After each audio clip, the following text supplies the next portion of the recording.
Welcome to Top 100 Best-Selling Audiobooks, bringing the greatest books of all time to life, in full.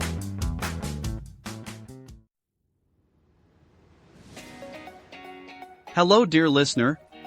If you're here, it's probably because you're as passionate about books and the knowledge and wisdom they bring as we are.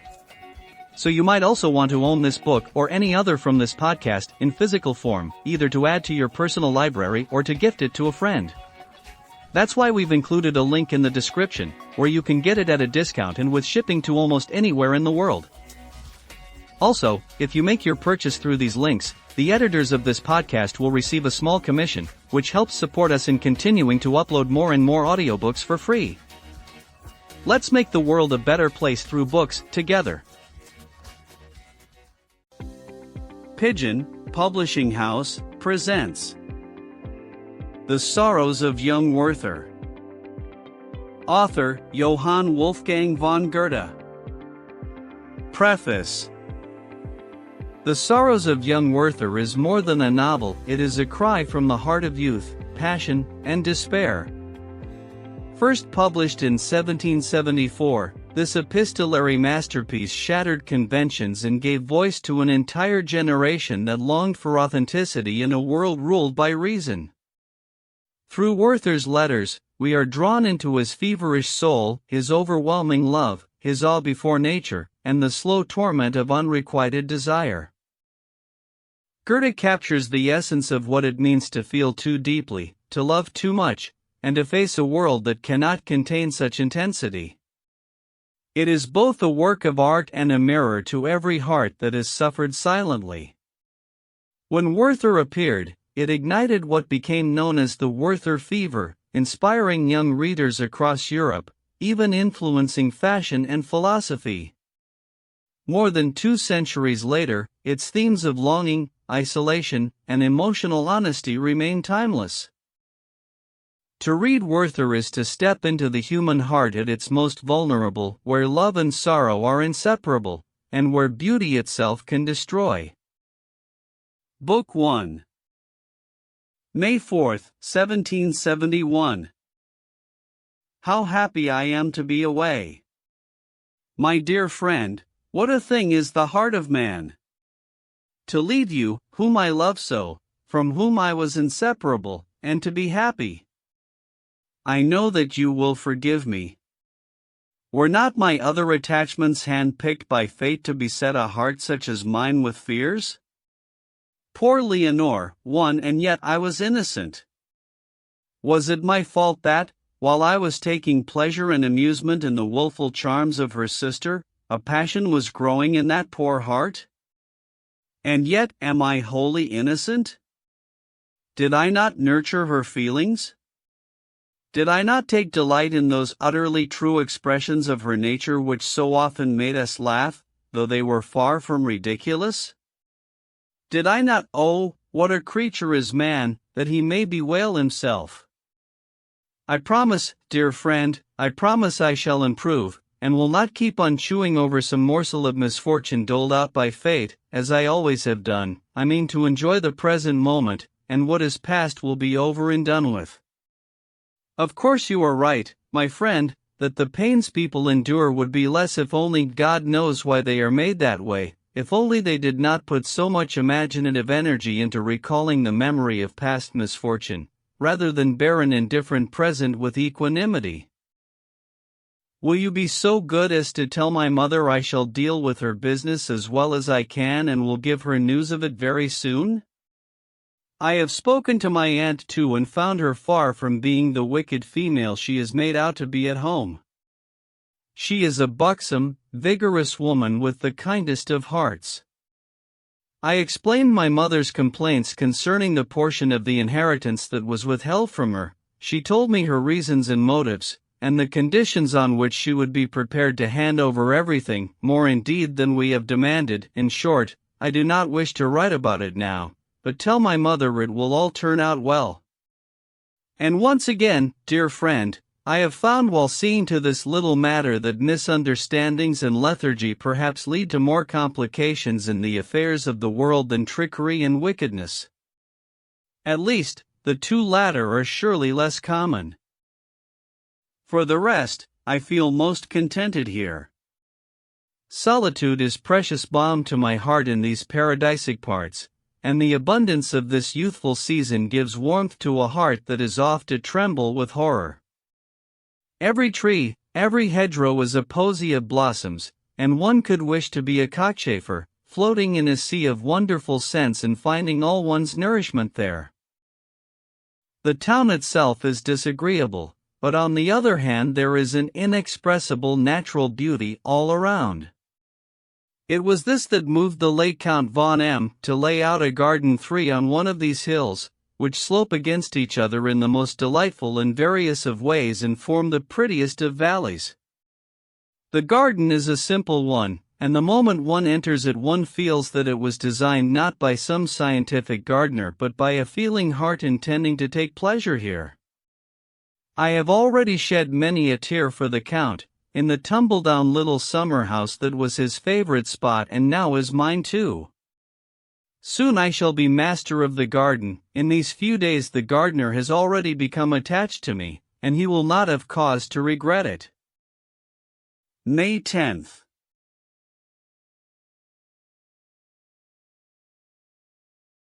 A wonderful serenity has taken possession of my entire soul, as these sweet spring mornings have, which I am enjoying with my whole heart.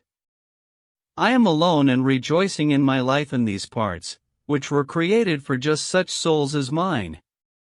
I am so happy, dear friend, so absorbed in Tin's feeling of peaceful existence, that my art is suffering.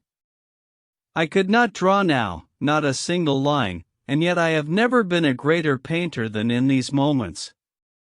When the vapors rise about me in this lovely valley, and the sun shines high on the surface of the impenetrable darkness of my forest, and only single rays steal into the inner sanctum, and I lie in the long grass by the tumbling brook, and lower down, close to the earth, I am alerted to the thousand various litta grasses, when I sense the teeming of the litta world among the stalks, the countless indescribable forms of the grubs and flies, closer to my heart, and feel the presence of the Almighty who created us in His image, the breath of the All-Loving who bears us aloft in perpetual joy and holds us there, my friend.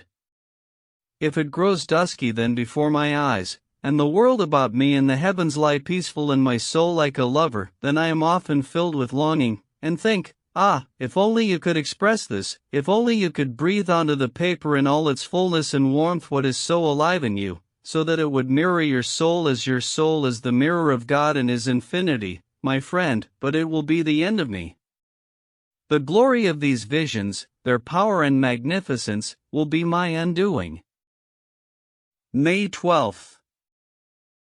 I do not know whether treacherous spirits haunt these parts, or whether the warm, heavenly fantasy that makes everything seem like paradise is in my own heart. Right outside the town there is a spring, for spring that holds me in thrall like Melusine 5 and her sisters. You go down a little slope and come to a vault where some 20 steps descend to where the clearest of water pours forth from the marble rock. The low wall about the spring above, the tall trees that shade the place, the coolness of the spot, all of this has something both attractive and awesome. Not a day goes by but I spend an hour sitting there. And the girls come out from the town to fetch water, that most innocent and necessary of tasks which in former times was done by the daughters of kings themselves. When I sit there the patriarchal ways come vividly to life about me, and I see them all, the ancestral fathers, making friends and courting by the spring, and I sense the benevolent spirits that watch over springs and wells. Oh, anyone who cannot share this feeling must never have refreshed himself at a cool spring after a hard day's summer walking. May 13th. You ask if you should send me my books, my dear fellow. I implore you, for God's sake keep the things from me. I do not want to be led on, stimulated, inspired anymore, for this heart of mine is turbulent enough of its own accord. What I need is soothing lullabies, and I have found them in abundance in my Homer. 7 How often do I lull my tumultuous blood to rest, for you have seen nothing as changeably unquiet as this heart. Dear friend, do I need to tell you that, you who have so often endured seeing me pass from sorrow to excessive joy, from sweet melancholy to destructive passion? And I am treating my poor heart like an ailing child, every whim is granted. Tell no one of this, there are people who would take it amiss. May 15th. The common people of the town already know and love me, the children in particular. Something sad has struck me. When at first I joined them and asked them friendly questions about this and that, some of them supposed I was out to mock them and gave me a distinctly uncouth reception.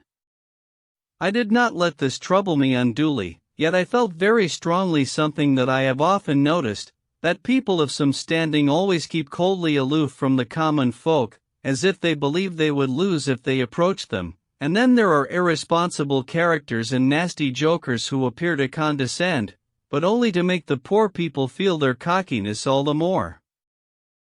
I well know we are not equal, nor can be, but I maintain that he who supposes he must keep his distance from what they call the rabble, to preserve the respect due to him, is as much to blame as a coward who hides from his enemy for fear of being beaten.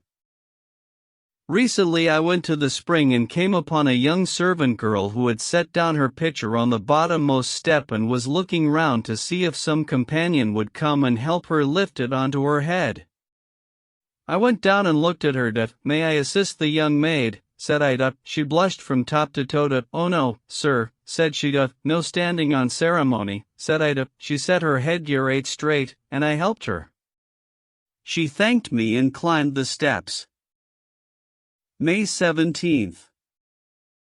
I have made all manner of acquaintance but have yet to meet with any society.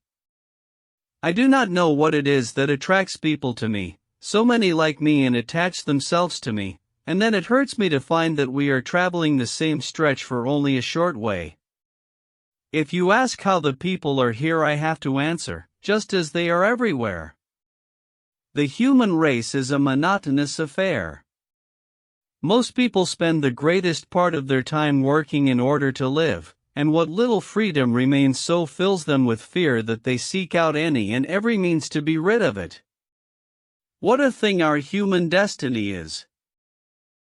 But the folk are of a very fine kind.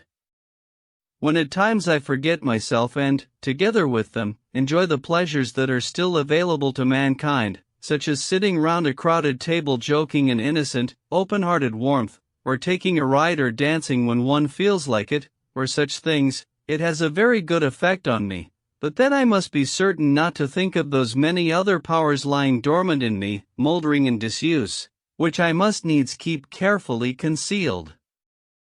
Ah, it trammels the whole heart so. And still, to be misunderstood is my fate. Ah, that the friend of my youth 9 is dead. Ah, that I ever knew her, I might say, you are a fool. You are looking for something that cannot be found on earth. And yet she was mine. I felt that heart, that great soul, in whose presence I seemed to be more than I was, because I was all that I could be. Great God! Was there any single power in my soul that lay unused? Was I not able to reveal to her all of the wonderful feeling with which my heart embraces nature? When we were together, were we not forever weaving the finest of sensibility and the keenest of wit, all of whose manifestations, even when they went too far, were marked with the stamp of genius? And now, she was years older than me, and went to her grave before me. Never shall I forget her, never her firm understanding and her divine tolerance. Some days ago I met a certain young an honest youth with most pleasing features. He has but recently left the academies, and, while he does not consider himself wise, he nonetheless believes he knows more than others do. He was hard-working too, as I could tell from a number of things. In short, his knowledge is quite presentable. Since he had heard that I draw a good deal and know Greek, 2 outlandish things in these parts, he approached me and hauled forth a great deal of learning, from battues to wood, from De Piles to Winckelmann, and assured me he had read the first part of Sulzer's theory right through and possessed a manuscript by Heine concerning the study of antiquity. Point 10. This was all fine by me. There is another worthy man I have now got to know, the manager 11 of the royal estate, an open man of good heart.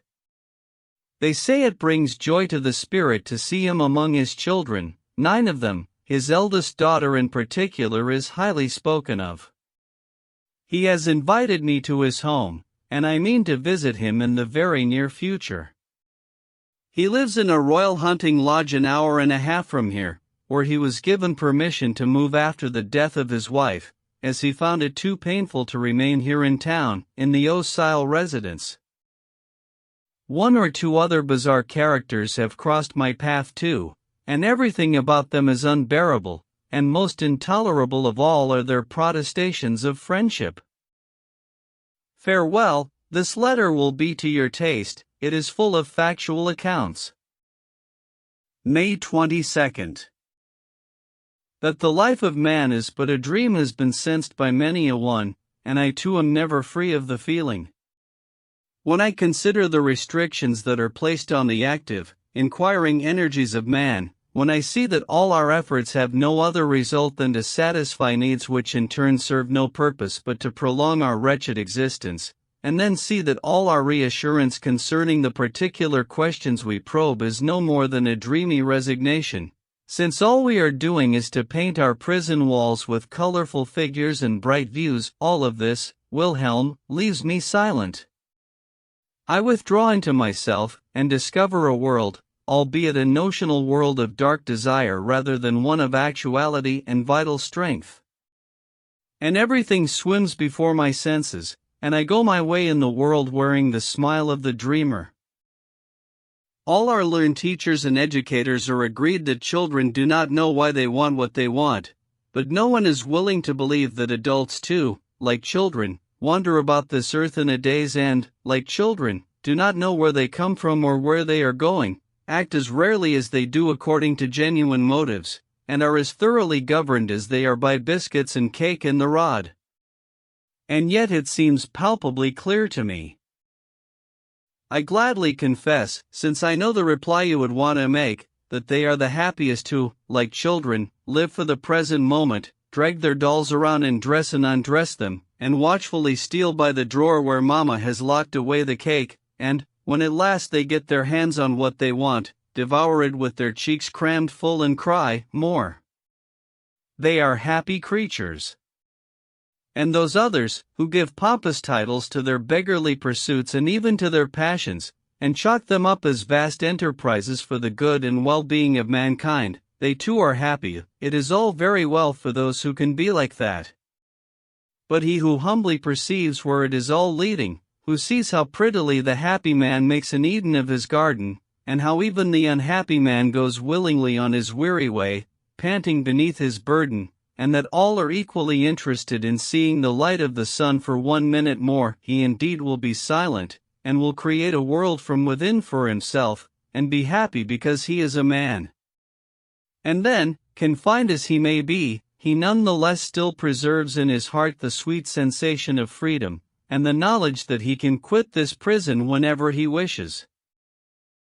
May 26th. You know of old my way of making myself a home, of pitching my humble shelter in some pleasant place and lodging there in the most modest of manners. Here too I have once again been attracted to such a spot. About an hour outside the town is a place they call Walheim. Operator 1-2. It is most engagingly situated on a hill, and when you are up above and following the path out of the village you suddenly have a view across the entire valley. A kindly innkeeper, obliging and cheerful in her old age, has wine, beer and coffee to offer, and best of all are the 2 linden trees whose spreading boughs shade the little church square, which is surrounded by farmers' houses, barns and yards.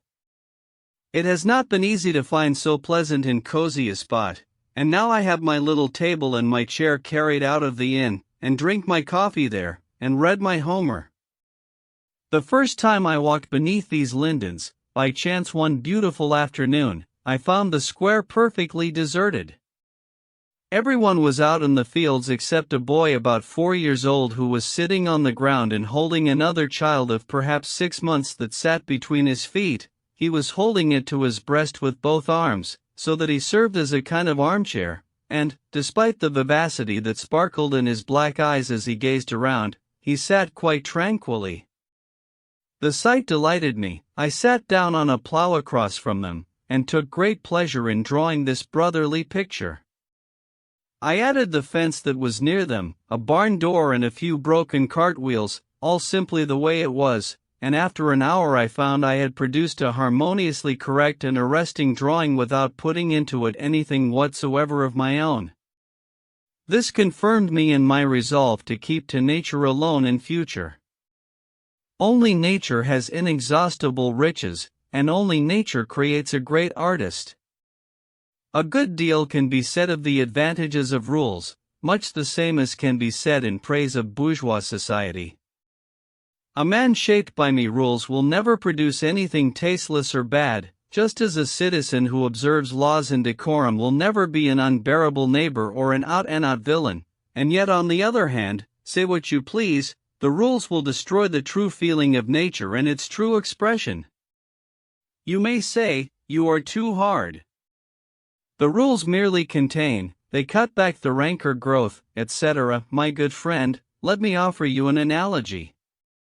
It is the same as it is with love. A young fellow is totally infatuated with a girl, spends every hour of the day with her, wears himself out and squanders his fortune to give her constant proof that his devotion to her knows no end. And then some Philistine, some man of public rank, comes and says to him, "My dear young sir, to love is only natural, but you must be true to human nature when you love. Divide up your hours, some for your work and some for recreation with your girl. Calculate your income and, once your necessities are seen to, I shall be the last to urge against giving her a present with what remains, though not too often, on her birthday, say, or her saint's day." And so forth. If the man obeys, he will turn out a respectable young chap, and I should personally advise any prince to appoint him to his council, but his love will be done for, and so, if he is an artist, will his art. Oh, my friends! You ask why the torrent of genius so rarely pours forth, so rarely floods and thunders and overwhelms your astonished soul, because, dear friends, on either bank dwell the cool, respectable gentlemen, whose summer houses, tulip beds and cabbage patches would all be washed away, and who are therefore highly skilled in averting future dangers in good time, by damming and digging channels. May 27th. I see that I have fallen into raptures, parables and declamation, and in the process have forgotten to tell you the rest of the story concerning the children. I sat there on my plough for a good 2 hours, quite absorbed in those painter's sensations I told you of, in a highly piecemeal way, in yesterday's letter. Towards evening a young woman carrying a little basket approached the children, who had not made a move the whole time, and called from a distance, "Phillips, you are a very good boy." She wished me good day. I thanked her, stood up and crossed closer, and asked if she was the mother of the children. She said she was, and, giving the eldest half a roll, picked up the little one and kissed him with motherly love. "I gave Phillips the little one to look after," she said, "while I went into town with my eldest boy to buy white bread and sugar and an earthenware pot." I could see all of that in the basket, the cover of which had slipped off. "I am going to cook some soup for Hans," that was the name of the youngest, "this evening. This reckless chap, the big one, broke my pot yesterday when he and Phillips were squabbling over the pot scrapings." I asked about the eldest, and she had scarcely told me that he was chasing some geese around the meadow, but he came bounding up, bringing a hazel switch for the second oldest. I went on talking to the woman and gathered that she was the schoolmaster's daughter and that her husband was away on a journey to Switzerland to collect a cousin's inheritance. They tried to cheat him out of it, she said, and did not reply to his letters, so he has gone himself. I only hope he has not had an accident. I have heard nothing from him.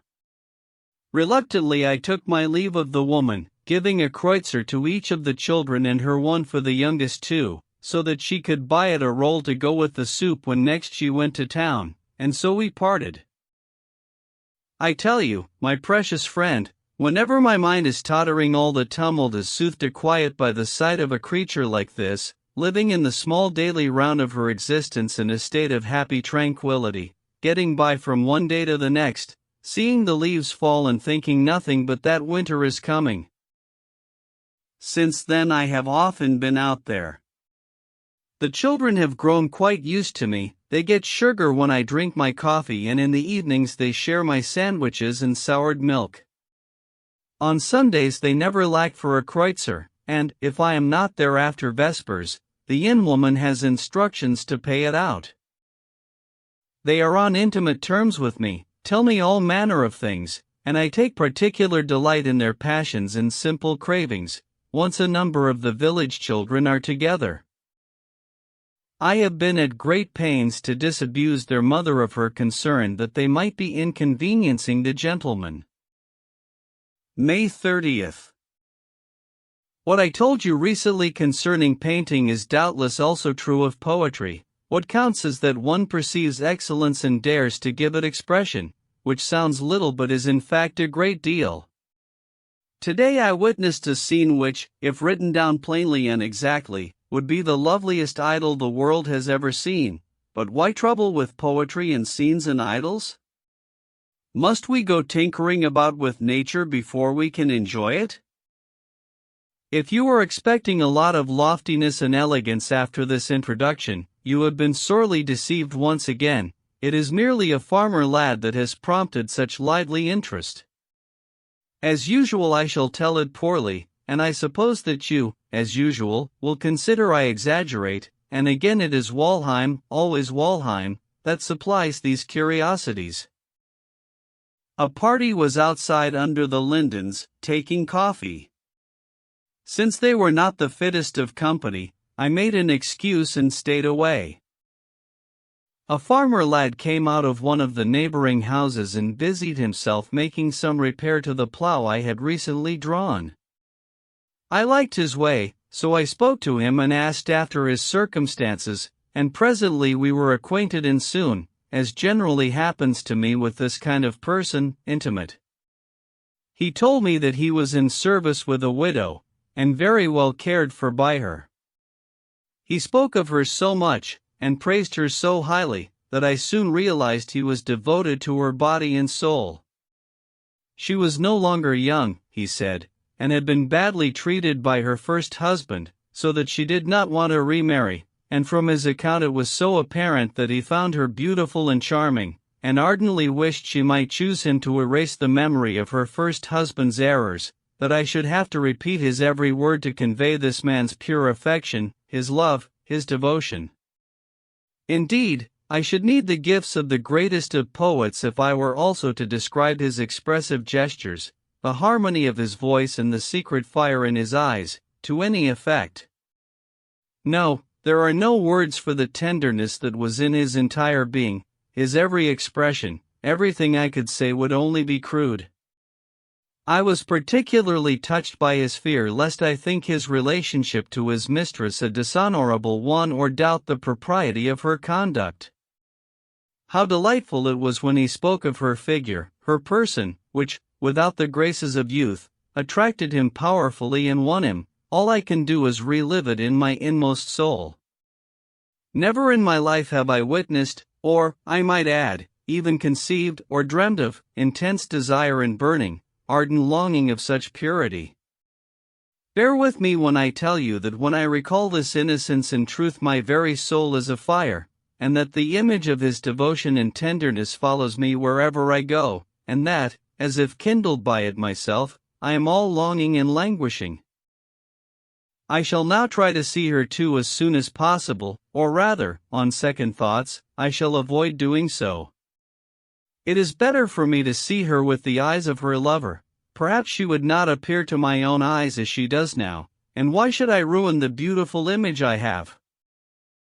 June 16th. Why I have not written to you, you, who are a learned man too, ask a question like that. You might guess that things are well with me, and indeed, in a word, I have made an acquaintance who has touched my heart very closely. I have, I know not what. I shall scarcely be able to tell you how I grew acquainted with one of the most lovable of creatures. I am in good spirits, and happy, and therefore not the best of storytellers. An angel, wrought, every man says that about his beloved, does he not? And yet I am unable to tell you how, and why. She is perfection itself, succes to say that she has captivated me utterly. So much simplicity with so much understanding, so much goodness and so much resolve, and tranquility of soul together with true life and vitality. Everything I am telling you about her is fearful twaddle, tiresome abstractions that do not express a single trait of her being. Some other time, no, not another time, I shall tell it you right now. If I don't do so now I never will. For, between ourselves, since I started writing I have already been 3 times on the point of laying down my pen, having my horse saddled and riding out. And yet I vowed this morning that I would not go riding, and none the less I go to the window every moment or so to see how high the sun still is. I couldn't resist it. I had to go to see her. Here I am again, Wilhelm, about to eat my supper and write to you. What joy it is for my soul, to see her amidst those dear, cheerful children, her 8 brothers and sisters.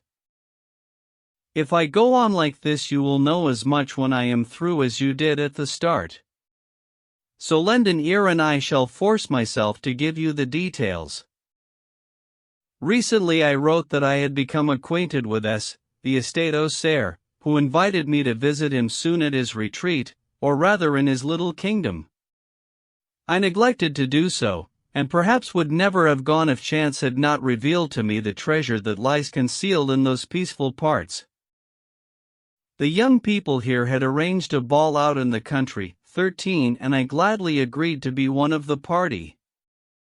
I asked one of the local girls, a good, pretty and otherwise insignificant girl, to be my companion, and we planned that I should take a carriage and drive out to the scene of the festivities with my dancing partner and her aunt, picking up Charlotte S.14 on the way. You will be getting to know a beautiful young woman, my companion informed me as we drove through the vast wooded park to the hunting lodge. Be on your guard, put in the aunt, and take care not to fall in love. Why? I asked. She is already promised to a very worthy man, she replied, who has gone away to put his affairs in order following the death of his father, and to see about a decent position. This information left me pretty much indifferent. The sun was still a quarter hour from touching the mountains as we drove up at the gate of the courtyard. It was very sultry, and the ladies voiced fears of the thunderstorm that appeared to be approaching on the horizon, where dank whitish gray clouds were gathering. I set their minds at rest by affecting expertise in matters of the weather, though all the time I was myself beginning to suspect that our pleasures would be dealt a blow. I had got down, and the maid who came to the gate asked for a moment's indulgence, and said Mamselle Lottchen would be with us right away. I crossed the courtyard to a well-built house and, climbing the flight of steps in front, opened the door and beheld the most charming scene I have ever set eyes on. In the hallway, 6 children aged between 11 and 2 were milling about a girl with a wonderful figure and of medium height, wearing a simple white dress with pink ribbons at the sleeves and breast. She was holding a loaf of rye bread and cutting a piece for each of the little ones about her, according to their age and appetite. 15 She handed out the slices with great kindliness, and the children reached up their little hands long before the bread was cut, cried out their artless thanks and then either bounded away contented with their supper or, in the case of the quieter ones, walked tranquilly out to the courtyard gate to look at the strangers and the carriage in which their latte was to drive away. "Do forgive me for putting you to the trouble of coming in," she said, "and for keeping the ladies waiting. What with dressing, and seeing that all will be well in the house in my absence, I forgot to give my children their supper, and they won't have their bread cut by anyone but me." I paid her some unimportant compliment. My entire soul was transfixed by her figure, her tone, her manner, and I barely had time to recover from my surprise when she ran into the parlor to fetch her gloves and fan. The little ones gazed at me from a distance, with sideways glances, and I went up to the youngest, a child with the happiest of features. He was just shying away as Lotte re-entered and said, "Louis, shake your cousin's hand." The lad did so very willingly, and, in spite of his runny little nose, I could not resist giving him a hearty kiss. "Cousin?" I asked, offering her my hand. "Do you really think me worthy of the happy fortune of being related to you?" "Oh," she said, with an easy smile, "we have a lot of cousins, and I should be sorry to think you the worst of them." As she left, she told Sophie, a girl of about 11 and the eldest sister after herself, to take good care of the children and to give her love to Papa when he returned from his ride. To the little ones she said that they were to obey their sister Sophie as if it were herself, and some of them expressly promised to do so. However, one cheeky little blonde girl of about 6 said, "But she isn't you, Lottchen, and we like you more." The 2 eldest boys had clambered onto the back of the carriage, and at my request she allowed them to ride with us as far as the woods, as long as they promised not to get up to any mischief and to hold on tight. We had scarcely settled in our seats, and the ladies had hardly greeted each other, passed comments on each other's attire and especially their hats, and made the usual review of the company that was expected. Then Lotte had the coachman stop and her brothers get down. They then desired to kiss her hand once again, which the elder did with all the tenderness of a 15-year-old and the other with considerable vehemence and abandon. She sent her love to the little ones once again, and we drove on. The aunt asked if she had finished the book she had recently sent her. "No," said Lotte, "I do not like it, you can have it back." The one before was no better, either. I was astounded on asking which books they were and being told, operator, I found great character in everything she said, and with every word I saw fresh charms and radiance of spirit brightening her features, which gradually took on a contented appearance since she could feel that I understood her. "When I was younger," she said, "there was nothing I loved better than novels. God knows how good it felt to be able to sit in some corner on a Sunday and share with my whole heart in Miss Jenny's 16 happiness and sorrows. Nor do I deny that that kind of writing still has its charms for me. But since I so rarely come by a book, it has to be one that is quite to my taste. And I like that author best who shows me my own world, conditions such as I live in myself, and a story that can engage my interest and heart as much as my own domestic life does, which is certainly no paradise but is still on the whole a source of inexpressible happiness." I tried to conceal the moving effect these words had on me. True, I was not able to do so for long, for as soon as I heard her speak in passing, with such truth, of the Vicar of Wakefield 17 and of 18 I could no longer contain myself, told her everything I had to say, and only after some time had passed, when Lotte included the others in the conversation, did I notice that they had been sitting there goggle-eyed the whole while and behaving as if they were not there at all. On several occasions the aunt looked at me with a derisive twitch of the nose, but I cared nothing for that. The talk turned to the pleasures of dancing. "Even if it is wrong to have a passion for it," said Lotte, "I gladly confess that there is nothing I like better than dancing. And if I am worried about something, I hammer out a country dance on my out-of-tune piano, and everything is all right again." Knowing me as you do, you can imagine how I delighted in her dark eyes during this conversation, how my entire soul was drawn to her young lips and fresh, bright cheeks, and how I was so absorbed in the splendid meaning of her words that I scarcely registered the way she expressed herself. In short, when we drew up before the house, I got down from the carriage as if in a dream, and was so lost in dreams in that dusky world that I hardly heard the music that sounded across from the brightly lit ballroom above. Mr. Audrin and a certain N.N., who can remember all these names, who were the aunt's and Lotte's partners, met us at the carriage door and took charge of their ladies, and I led my own up and in. We twined about each other in minuets. I asked one lady after another for a dance, and of course the most unbearable of all could not bring themselves to offer their hands and leave off.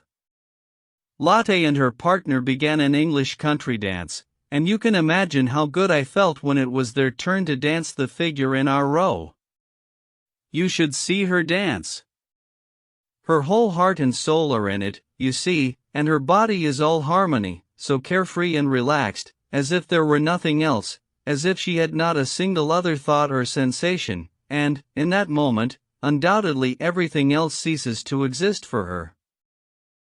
I asked her for the second country dance. She promised me the third, and assured me with the most engaging openness that she loved dancing the allemande. It is the custom here, she went on, for couples that are together to dance the allemande together, but my partner is a poor waltzer and will be grateful if I relieve him of his duty. Your lady cannot do it either and does not care for it, but I noticed during the English country dance that you waltz well, so if you would like to be my partner for the allemande, I suggest you request it of my gentleman, and I shall propose it to your lady. We shook hands on this, and arranged that her partner should entertain mine in the meantime.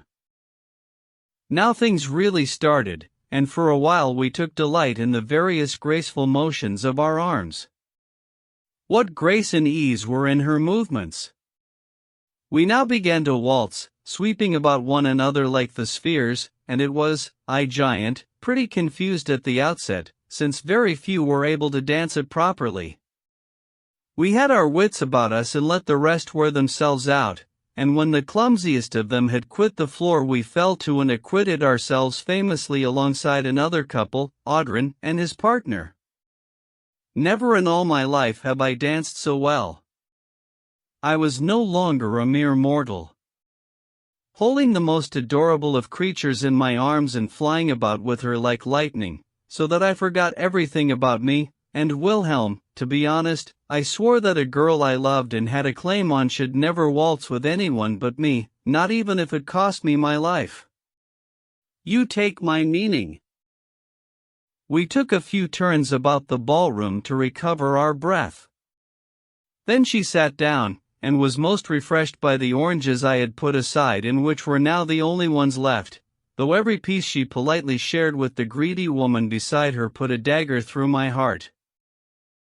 We were the second couple in the third English country dance. As we were going down the row, and I, with God knows how great an ecstasy, was gazing at her arms and eyes, which were alive with the warmth of the purest, most genuine pleasure, we passed a woman who had struck me on account of her amiable expression, though her face was no longer quite young. She looked at Lotte with a smile, raised a warning finger, and as she flew by uttered the name Albert, twice and in a very significant tone. Who is Albert? I said to Lotte, if it is not impertinent to ask. She was about to answer when we were obliged to separate to dance the grand figure of 8, and I thought I saw signs of pensiveness on her brow as we crossed each other's paths. Why should I hide it from you, she said, as she gave me her hand for the promenade. Albert 19 is a dear, honest man to whom I am as good as engaged. Now this was no news to me, since the girls had told me on the way, yet nonetheless, it was utterly new to me as I had not yet connected the thought with her, who had come in so short a time to mean so much to me. In brief, I was confused, forgot what I was at, and blundered into the wrong couple, so that everything was in disarray and Lotte's entire presence of mind and tugging and pulling were needed to restore a hasty order. The dance had not yet finished when the lightning, which we had seen flaring on the horizon for some time and which I had pronounced to be merely sheet lightning, began to flash more violently, and the thunder to drown out the music. 3 ladies fled the rows, followed by their gentlemen. The confusion became general, and the music ceased. If something distressing or terrible surprises us in our pleasures, it naturally makes a more powerful impression on us than at other times, partly because the contrast affects us very keenly, and partly, and more importantly, because our senses have been opened to feelings and we are the more susceptible to impressions. To such causes I must ascribe the remarkable grimaces made by several of the ladies. The cleverest sat in a corner, her back to the window, and held her hands over her ears. A second knelt before her and buried her head in the first lady's lap. A third shoved in between the 2 of them and embraced her little sisters, shedding 1,000 tears. Some wanted to go home, others, still less aware of what they were about, did not even have the presence of mind to rein in their young gallants, who seemed extremely busy lapping up fearful prayers from the lips of the lovely unfortunates, prayers intended for heaven. Some of the gentlemen had gone downstairs to smoke a pipe in peace and quiet, and, when the hostess had the bright idea of suggesting moving to a room with shutters and curtains, none of the rest rejected her offer. We were scarcely there, but Lotte was busy setting out a circle of chairs, and, once the company was seated as she requested, she proposed that we play a game. I saw 1 or 2 of the gentlemen licking their lips and stretching their limbs in hopes of some delicious forfeit. "Let's play counting," she said. "Listen carefully. I shall go round the circle anti-clockwise, and you all keep count, everyone saying his number in turn, but at top speed, mind, and anyone who hesitates or says the wrong number gets a clip round the ear, and so on up to 1,000. It was a hilarious sight. She went round the circle with her arms stretched out. 1, began the first, 2, said his neighbor, 3, the next, and so forth. Then she began to go faster, and faster, till 1 missed his number, smack. His ears were boxed, and amidst the laughter came the next smack. And ever faster. I myself was slapped twice, and took great pleasure in supposing them heartier slaps than she gave the others. The game dissolved into all-round laughter and merriment before we had reached 1,000. Those who were intimate withdrew separately, the storm had passed over, and I followed Lotte into the ballroom. On the way, she said, boxing their ears put the storm and everything clean out of their minds. I could make no reply. I was one of the most afraid myself, she continued, and in pretending to be brave, to stiffen the others' courage, I found my own courage. We went to the window. The thunder was passing by and a wonderful rain was falling on the land, filling the warm air with the most refreshing fragrance.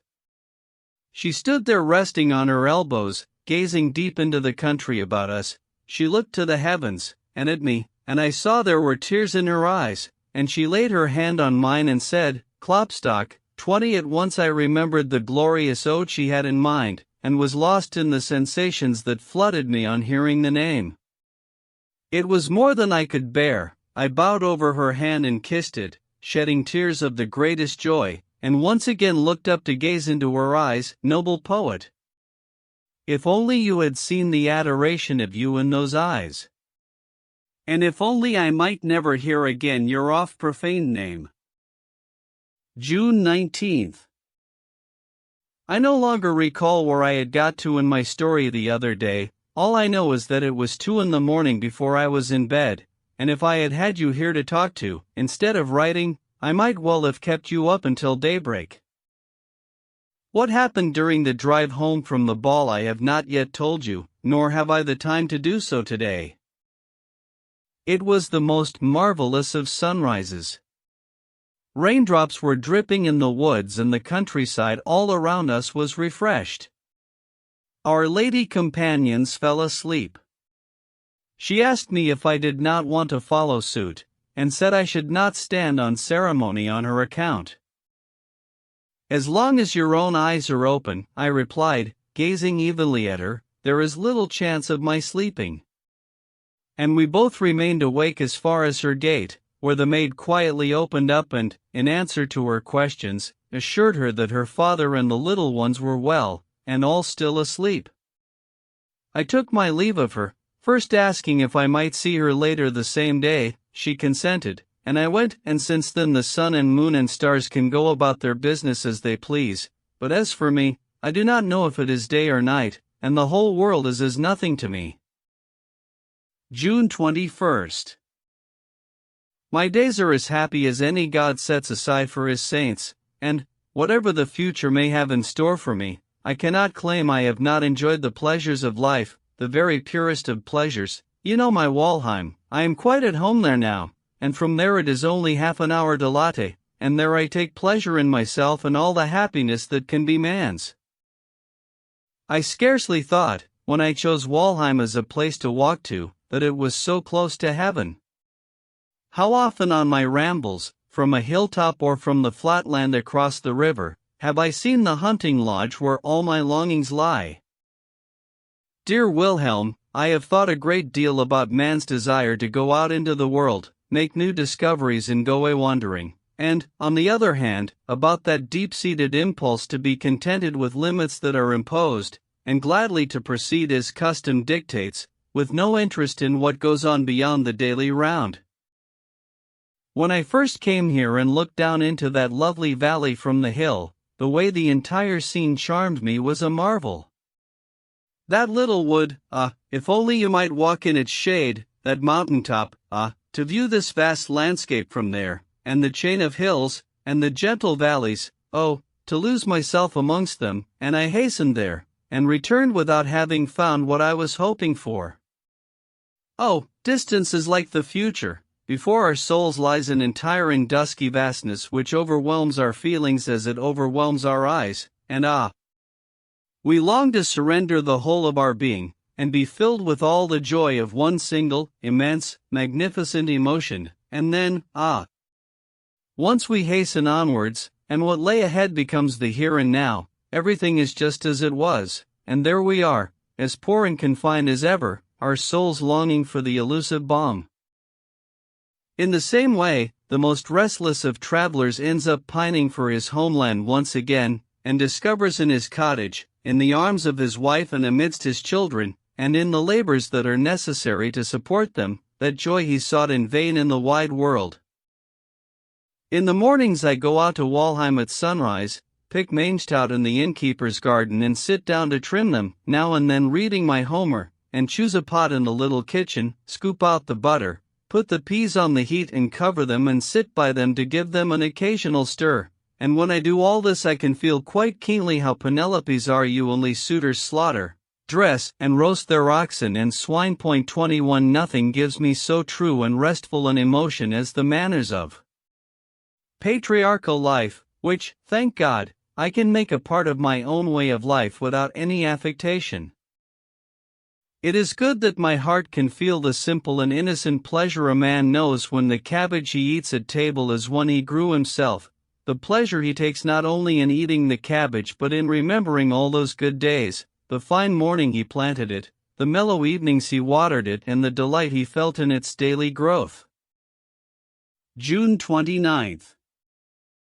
The day before yesterday the physician came out from town to visit the estate Auxerre and found me on the floor with Lotte's children, some of them climbing on top of me, some of them poking me, and me tickling them, and all of us yelling our heads off. The doctor is a pedantic jackfool of a fellow who is forever folding the frills on his cuffs while he is talking and plucking forth some endlessly long room, and considered my conduct beneath the dignity of sensible people, I could tell by his nose. But I did not let it bother me, and while he held forth in his immensely rational way I rebuilt the card houses the children had knocked down. Whereupon he went about town afterwards complaining that the Auxerre's children are spoilt enough as it is, and now Werther is ruining them completely. Yes, my dear Wilhelm, nothing on earth is closer to my heart than children. When I watch them and see in the smallest of creatures the seeds of all the virtues and strengths they will one day need so badly, when I see their obstinacy as future resolution and firmness of character, and their caprice as good humor and that light touch which makes it easy to negotiate the troubles of life, and all of it so unspoilt, so intact, I always call to mind the golden words of man's teacher, "Except ye become as little children." 22. And yet, dear friend, we treat them as our subjects, these children who are our equals and whom we ought to consider as models. We claim they have no will of their own. Do we have none, then? And why should we have an exclusive right to a will? Because we are older and wiser. Dear God, when thou lookest down from heaven, all thou sayest is old children and young, and thy Son long since declared which of them give thee the greater joy. But they believe in him and do not listen to his words. That too is an old story, and they make their children in their own images, and adieu, Wilhelm. I shall blether about it no more. July 1st. The solace latte affords the sick I can feel in my own poor heart, which is in a worse way than many a patient ailing on a sickbed. She is to spend a few days in town with a worthy woman who is near to death, according to the doctors, and who wishes to have latte with her in her last moments. Last week I went with her to call on the vicar of S., a village away in the hills, an hour's journey. We arrived shortly before 4 o'clock. Latte had taken her second oldest sister with her. When we entered the vicarage courtyard, under the shade of 2 tall walnut trees, the good old man was sitting on a bench outside the front door, and on seeing Latte he seemed to gain new life and, rising and forgetting his gnarled walking stick, ventured towards her. She ran to him and made him sit down, sitting beside him herself, passed on her father's good wishes, and hugged his youngest boy, a nasty, dirty lad and the joy of his old age. You should have seen the way she kept him amused, raising her voice because he is half deaf, telling him of young, healthy people who had died unexpectedly, singing the praises of Carlsbad and commending his decision to go there next summer, and saying she thought he looked a lot better and livelier than the last time she had seen him. In the meantime I had paid my compliments to the vicar's wife. The old man grew quite high-spirited, and, as I could not help admiring the beautiful walnut trees which shaded us so delightfully, he began to tell us their story, albeit with some difficulty. That old one, he said, we don't know who planted that one.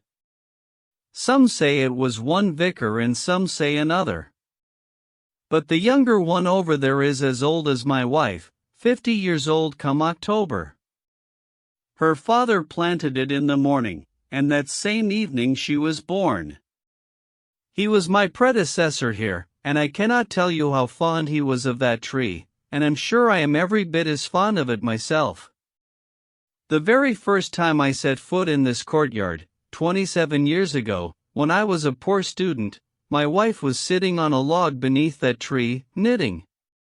Latte inquired after his daughter. He replied that she had gone with Mr. Schmidt to see 23 the farm workers in the meadows. Then the old man went on with his story, telling us how his predecessor had taken a liking to him, as had his daughter, and how he had become his curate and subsequently his successor. He had barely finished his tale when his daughter returned through the garden, with the Mr. Schmidt we had heard of. She gave Latte a warm and hearty welcome, and I must say I found her quite attractive, a lively, well-built brunette, who would have entertained one very nicely for a short while in the country. Mr. Schmidt proved to be her beloved and was a polite but reserved fellow, reluctant to join in our conversation, though Latte repeatedly tried to include him. I was particularly vexed to gather from his facial expression that what prevented him from speaking was not want of wit but rather a perverse ill humor. Unfortunately this turned out all too plainly to be the fact of the matter, as we took a walk, and Friedrich joined Latte and at times me as well. The gentleman's countenance, which was a rather dark shade anyway, visibly turned a more somber color, till Latte tugged at my sleeve and informed me that I had been getting on too well by half with Friedrich. Now there is nothing I find more irritating than when people torment each other, and it is worst of all when young people in their prime, who might be enjoying all the pleasures life offers, ruin the few sunny days they have by pulling miserable faces, and never realize the error of their ways till it is too late to do anything about it. It annoyed me, and towards evening, when we had returned to the vicarage and were sitting at table eating bread and milk, and the talk was of the joys and sorrows of the world, I could not help seizing on the subject and making a hearty speech against ill-humored. We often complain that there are so few good days and so many bad ones, I began, but I think we are wrong to do so. If our hearts were always open, so that we could enjoy the good things God bestows on us every day, we should also have the strength to bear the misfortunes that come our way. But we cannot control our dispositions, countered the vicar's wife, so much depends on the body. If we feel unwell, nothing will please us. I conceded the point. In that case, I continued, let us consider ill humor a disease, and inquire whether there is no remedy for it. I should be glad to hear of one, said Lotte.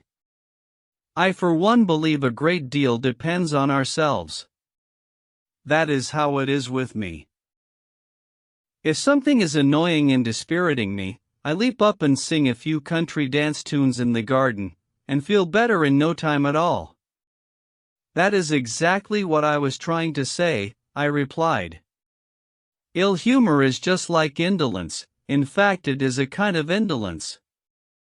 We are inclined that way by nature, but if we only have the strength to pull ourselves together, our work goes wonderfully and we take real pleasure in what we are doing. Friedrich was paying close attention, and the young fellow objected that we are not our own masters and are far from being able to govern our feelings. We are talking about an unpleasant feeling that everyone prefers to be rid of, I answered, and no one knows the extent of his own powers till he has tested them. The sick will consult any number of doctors, after all, and will submit to the strictest regimen and swallow the bitterest pills, to be restored to health as they wish. I noticed that the venerable old gentleman was straining to hear, in order to follow our discussion, so I raised my voice and spoke directly to him. We hear sermons against so many evils, I said, but I have never heard of anyone preaching against ill humor from the pulpit. Operator, you must get your town ministers to do that, said he, because farmers are never out of humor, though it mightn't do any harm at times, as a lesson for my wife or the estate Auxerre, at any rate. We all laughed, and he laughed heartily too till he fell into a coughing fit, which interrupted our debate for a while. Then the young fellow resumed the subject. You called ill humor an evil. I feel that is overstated. Not at all, I replied, if things that do harm to oneself and one's neighbors deserve the name of evil. Is it not enough that we are unable to make each other happy? Must we also rob each other of the pleasure our hearts can all still give at times? Just show me the man who is out of humor but has the decency to conceal the fact and bear his ill temper alone without destroying the happiness of those about him. Is not ill humor in fact our own inner displeasure at our own unworthiness, a feeling of discontent with ourselves, which is always related to envy, which in turn is stirred up by foolish vanity? We see people who are happy and whose happiness is not of our making, and we cannot stand it. Lotte smiled at me, seeing the emotion with which I spoke, and at Herrn Friedrich's I prompted me to go on. Woe betide those, I said, who use the power they have over someone's heart to rob it of the simple joys that are in its nature. All the presents and attentions in the world cannot make up for that moment of natural pleasure that the tyrant's envious cruelty has soured. My whole heart was full at that moment. The recollection of various events in the past pressed upon my soul, and tears came to my eyes. Every day we should remind ourselves, I exclaimed, that there is nothing we can do for our friends but to leave them their pleasures and to increase their happiness by enjoying it with them. When their inmost souls are tormented by terrifying passion or torn with grief, can you afford them the slightest consolation? And then, when the last and most dreadful sickness seizes the creature you weakened in her prime, and she lies there wretched and exhausted, her dim eyes raised to heaven, the fever of death on her pale brow, and you stand by the bedside like a soul damned, then you sense deep down that your entire fortune cannot help her, and you are convulsed by the fearful thought that you would give everything to give this failing creature just a little strength, just a scrap of courage. As I said these words, the recollection of a similar scene I had once been present at overwhelmed me totally. Holding my handkerchief to my eyes, I left the room, and did not recover my self-possession until I heard Lotte's voice, calling that it was time to go.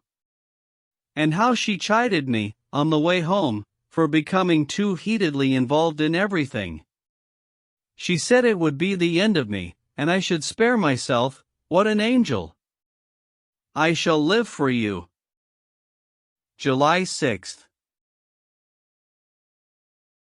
She is still with her dying friend, and is still the same helpful, dear creature, alleviating pain and shedding happiness wherever she turns. Yesterday evening she went for a walk with Marianne and little Melchion. 24 I knew they intended to do so, met them, and we walked together. An hour and a half later we returned to the town past the spring I love so much and which is 1,000 times dearer to me now.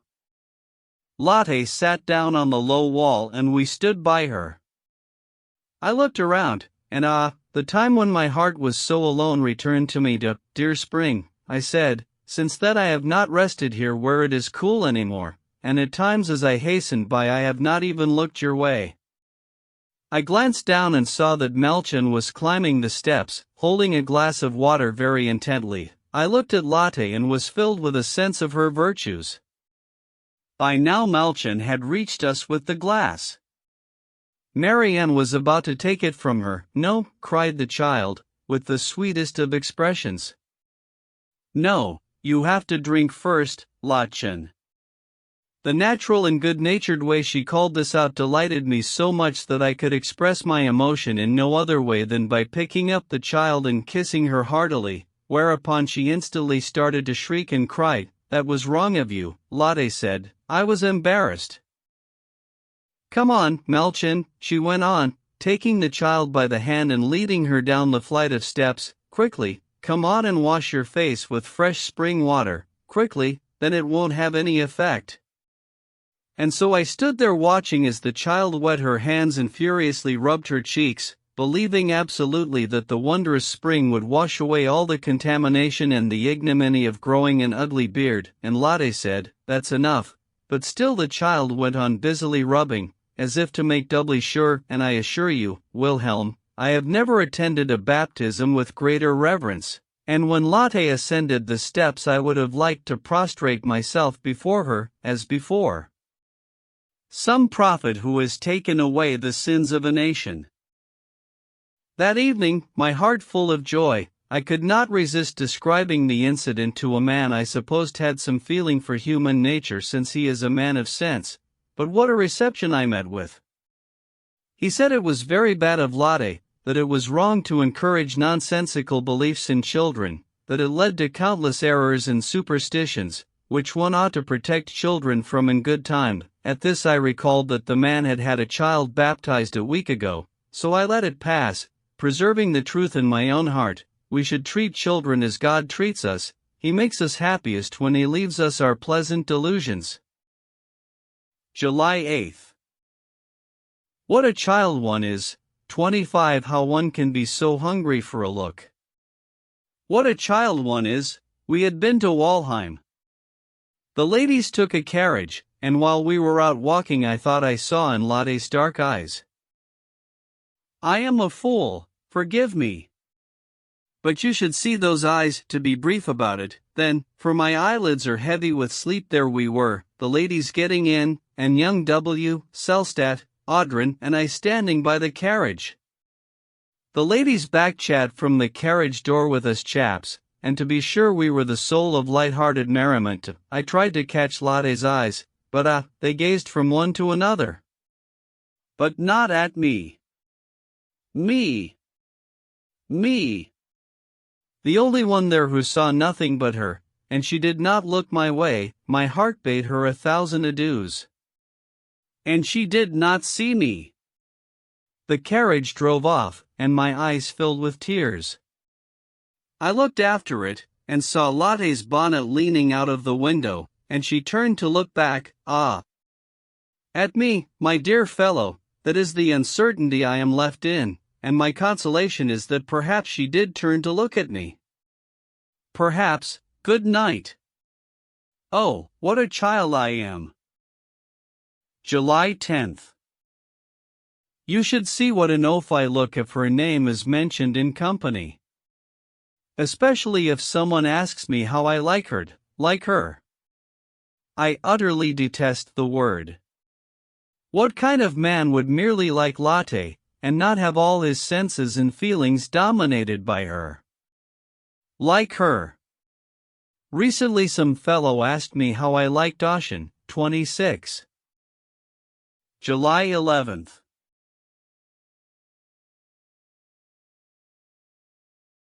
Mrs. M. is in a very bad way. I pray for her, and share in Lotte's sufferings. I see her on occasion at a friend's house, and today she told me something quite remarkable.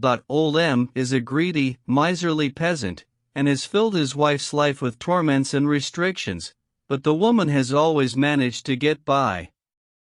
A few days ago, when the doctor had announced there was no hope of her recovering, she sent for her husband. Lotte was in the room, and spoke to him in this way: I have something to confess to you which might cause confusion and embarrassment after my death. I have always kept this household in as orderly and thrifty a way as was possible, but you will have to forgive me. For the last 30 years I have been deceiving you. When our married life began, you fixed a small amount for kitchen and other household expenses. As our household grew and our property grew larger, you could not be moved to increase my weekly allowance in proportion to our requirements. To be brief, you well know that in times when our needs were greatest you demanded I should manage on 7 florins a week. I took the 7 florins without comment and made up the weekly deficit out of our takings, since no one would suspect your wife of robbing our money chest. I wasted nothing, and would gladly have met my eternal Maker without confessing it, if it weren't that whoever manages this household after I am gone would be at a loss, and you would be forever insisting that your first wife got by on that amount. I talked to Lotte about the unbelievable ways that man can be deluded, how a man might not suspect there was more to things than met the eye when he allowed 7 florins to cover expenses that were maybe twice as great. But I have myself known people who would readily and without any surprise have imagined their house had the prophet's never-failing cruise of oil. 27. July 13th. No, I am not deceiving myself. I can read a genuine interest in me and my fate in those dark eyes of hers. Yes, I can feel, and I know I may trust my own heart in this. Oh, dare I utter the words, those words that contain all heaven for me, I can feel that she loves me. She loves me, and I have grown in stature in my own eyes. I can tell you this, you who understand such things. I worship myself, ever since she loves me. Is this presumption, or a feeling for the way things truly are? I can think of no man who represents a threat to me in Lotte's heart. And yet, whenever she speaks of her intended, speaks of him with such warmth and love, I feel as if I had been stripped of all honor and rank and had my sword taken from me. July 16th. Ah, how the thrill of it shoots through me if my finger happens to touch hers or our feet meet beneath the table. I recoil as if from a fire, yet some secret force draws me on again, and all my senses grow dizzy, and oh! Her innocence and her ingenuous spirit do not feel what agonies these little intimacies put me through. Indeed, if she places her hand on mine when we are talking and, excited by the conversation, moves closer, so that her divine breath brushes my lips, I feel as if I shall sink into the ground, as if I had been struck by lightning. But still, Wilhelm, if I should ever dare abuse this heaven, and her trust, you know what I mean. No, my heart is not so corrupt. Weak, yes, quite weak enough, and is that not in fact corruption? She is sacred to me. All my desires are stilled in her presence. I never know what I am about when I am with her. It is as if my very soul were throbbing in every nerve. There is a melody, a simple but moving air, which she plays on the piano, with angelic skill. It is her very favorite tune, and the moment she plays the first note I feel delivered of all my pain, confusion, and brooding fancies. Every word they say about the magical power of ancient music strikes me as plausible. How that simple song enthralls me! And how well she knows when to play it, often at times when I would gladly put a bullet to rough my head. The darkness and madness of my soul are dispelled, and I breathe more freely again. July 18th. What is the world to our hearts without love, dear Wilhelm? What is a magic lantern without light? You have only to position the lamp and there you have the most colorful pictures on your white wall. And even if there were nothing more to it all than that, a few fleeting shadows, it would still give us happiness to stand there like young children, delighted by the marvelous apparitions. Today I was unable to visit Lotte because I had an engagement I could not cancel. What could I do? I sent my servant to her house, so that I would at least have someone about me who had been near her today. How impatiently I awaited his return! And how I rejoiced on seeing him again! I should have liked to take hold of his head and kiss him, but I was too embarrassed. They say that if Bologna barite is placed in sunlight it absorbs the rays and will glow for a while in the dark. It was exactly like that with me and this fellow. The thought that her eyes had rested on his face, his cheeks, the buttons of his tunic and the collar of his surtout endeared those things to me endlessly, and made them sacred. I would not have parted with the lad for 1,000 thalers at that moment. I felt so happy in his presence. God forbid that you should laugh at this, dear Wilhelm. Are they nothing but shadows and apparitions if we are happy? July 19th. I shall see her today. I exclaim in the mornings when I rise and look up to the beautiful sun with a glad heart, I shall see her today. And then I have no other wishes all day long. Everything is included in that one hope. July 20th. I cannot quite warm to your suggestion that I accompany the ambassador to. I am no great friend of subordination, and we all know that, what is more, he is a disagreeable person. You say that my mother would like to see me kept occupied, which made me laugh. As if I were not occupied now, and does it make much fundamental difference whether I count peas or lentils? The affairs of the world are no more than so much trickery, and a man who toils for money or honor or whatever else in deference to the wishes of others, rather than because his own desire or needs lead him to do so, will always be a fool. July 24th. Since you are so concerned that I should not neglect my drawing, I would prefer to say nothing at all about the question than to admit how little I have done of late. I have never felt happier, and my feelings for nature, down to tiny pebbles and blades of grass, have never been so full and acute, and yet I do not know how to express myself. My imaginative powers are so weak, and everything slides and shifts before my soul, so that I cannot grasp the outlines, but I fancy I might make a go of it if I had some clay or wax to model. If things are like this much longer I really shall get some clay and model it, even if all I produce is dumplings. I have started on a portrait of Lotte during times, and during times I have failed disgracefully, which depresses me all the more since I could take a very good likeness not so long ago. So then I cut a silhouette profile 28 of her, and that will have to do. July 26.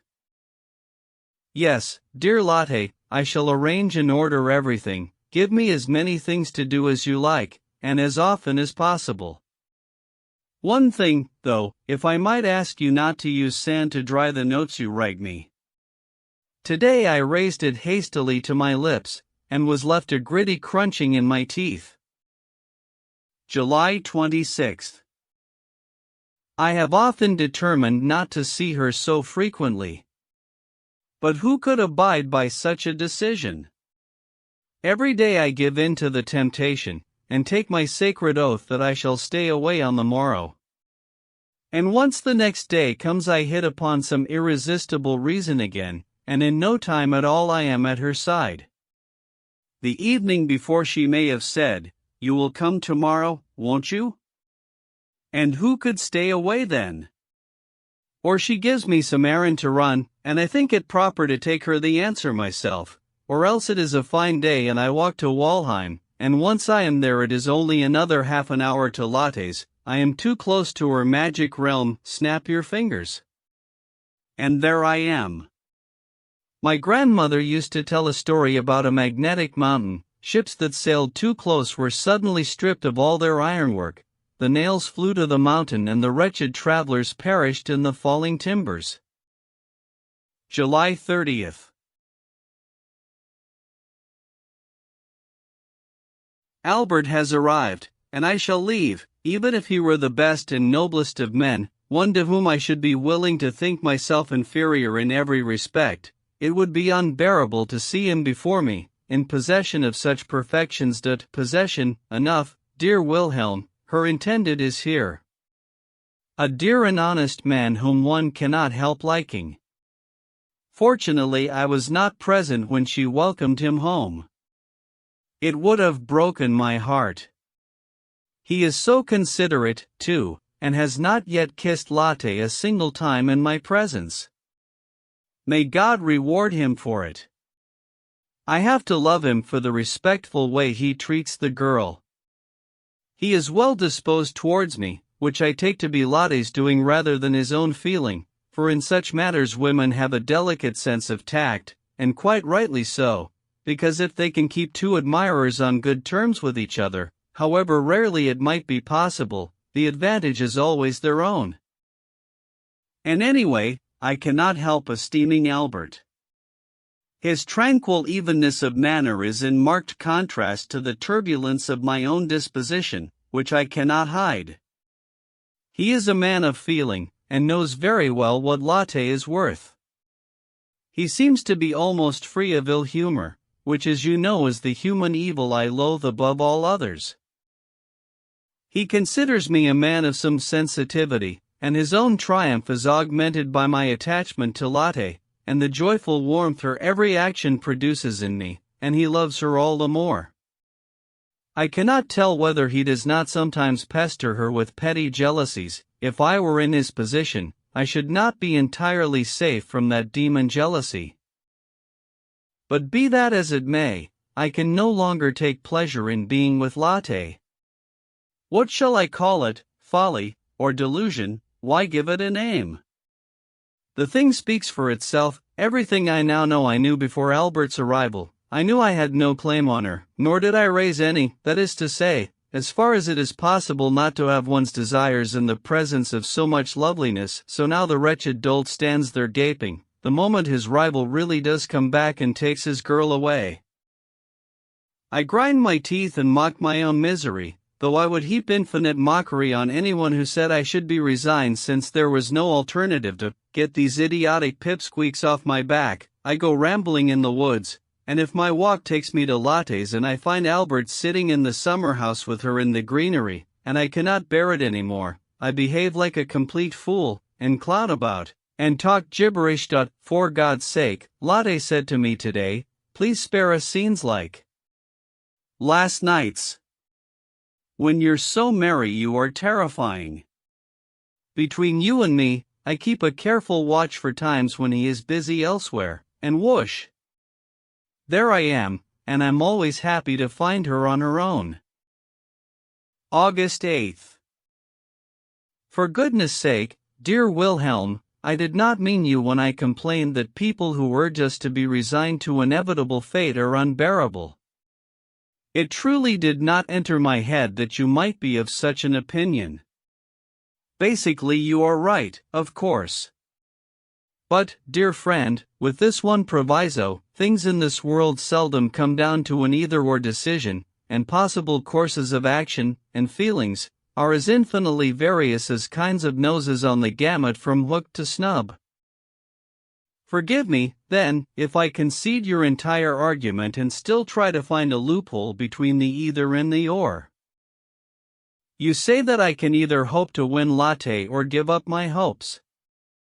Very well, in the former case, try to press on and attain the fulfillment of your wishes, and, in the latter, pull yourself together and try to shake off miserable emotions that can only wear your powers away. Dear friend, well said, but how easily it is said. Would you insist that some wretch whose life is slowly but surely being drained away by lingering disease put an end to his miseries with one sharp thrust of his dagger? Does not the malady that consumes his strength also rob him of the courage to seek his deliverance? True, you might counter with a similar analogy, who would not rather have his arm amputated than risk his life by doubt and hesitation? I do not know, let us not bother with analogies. Enough.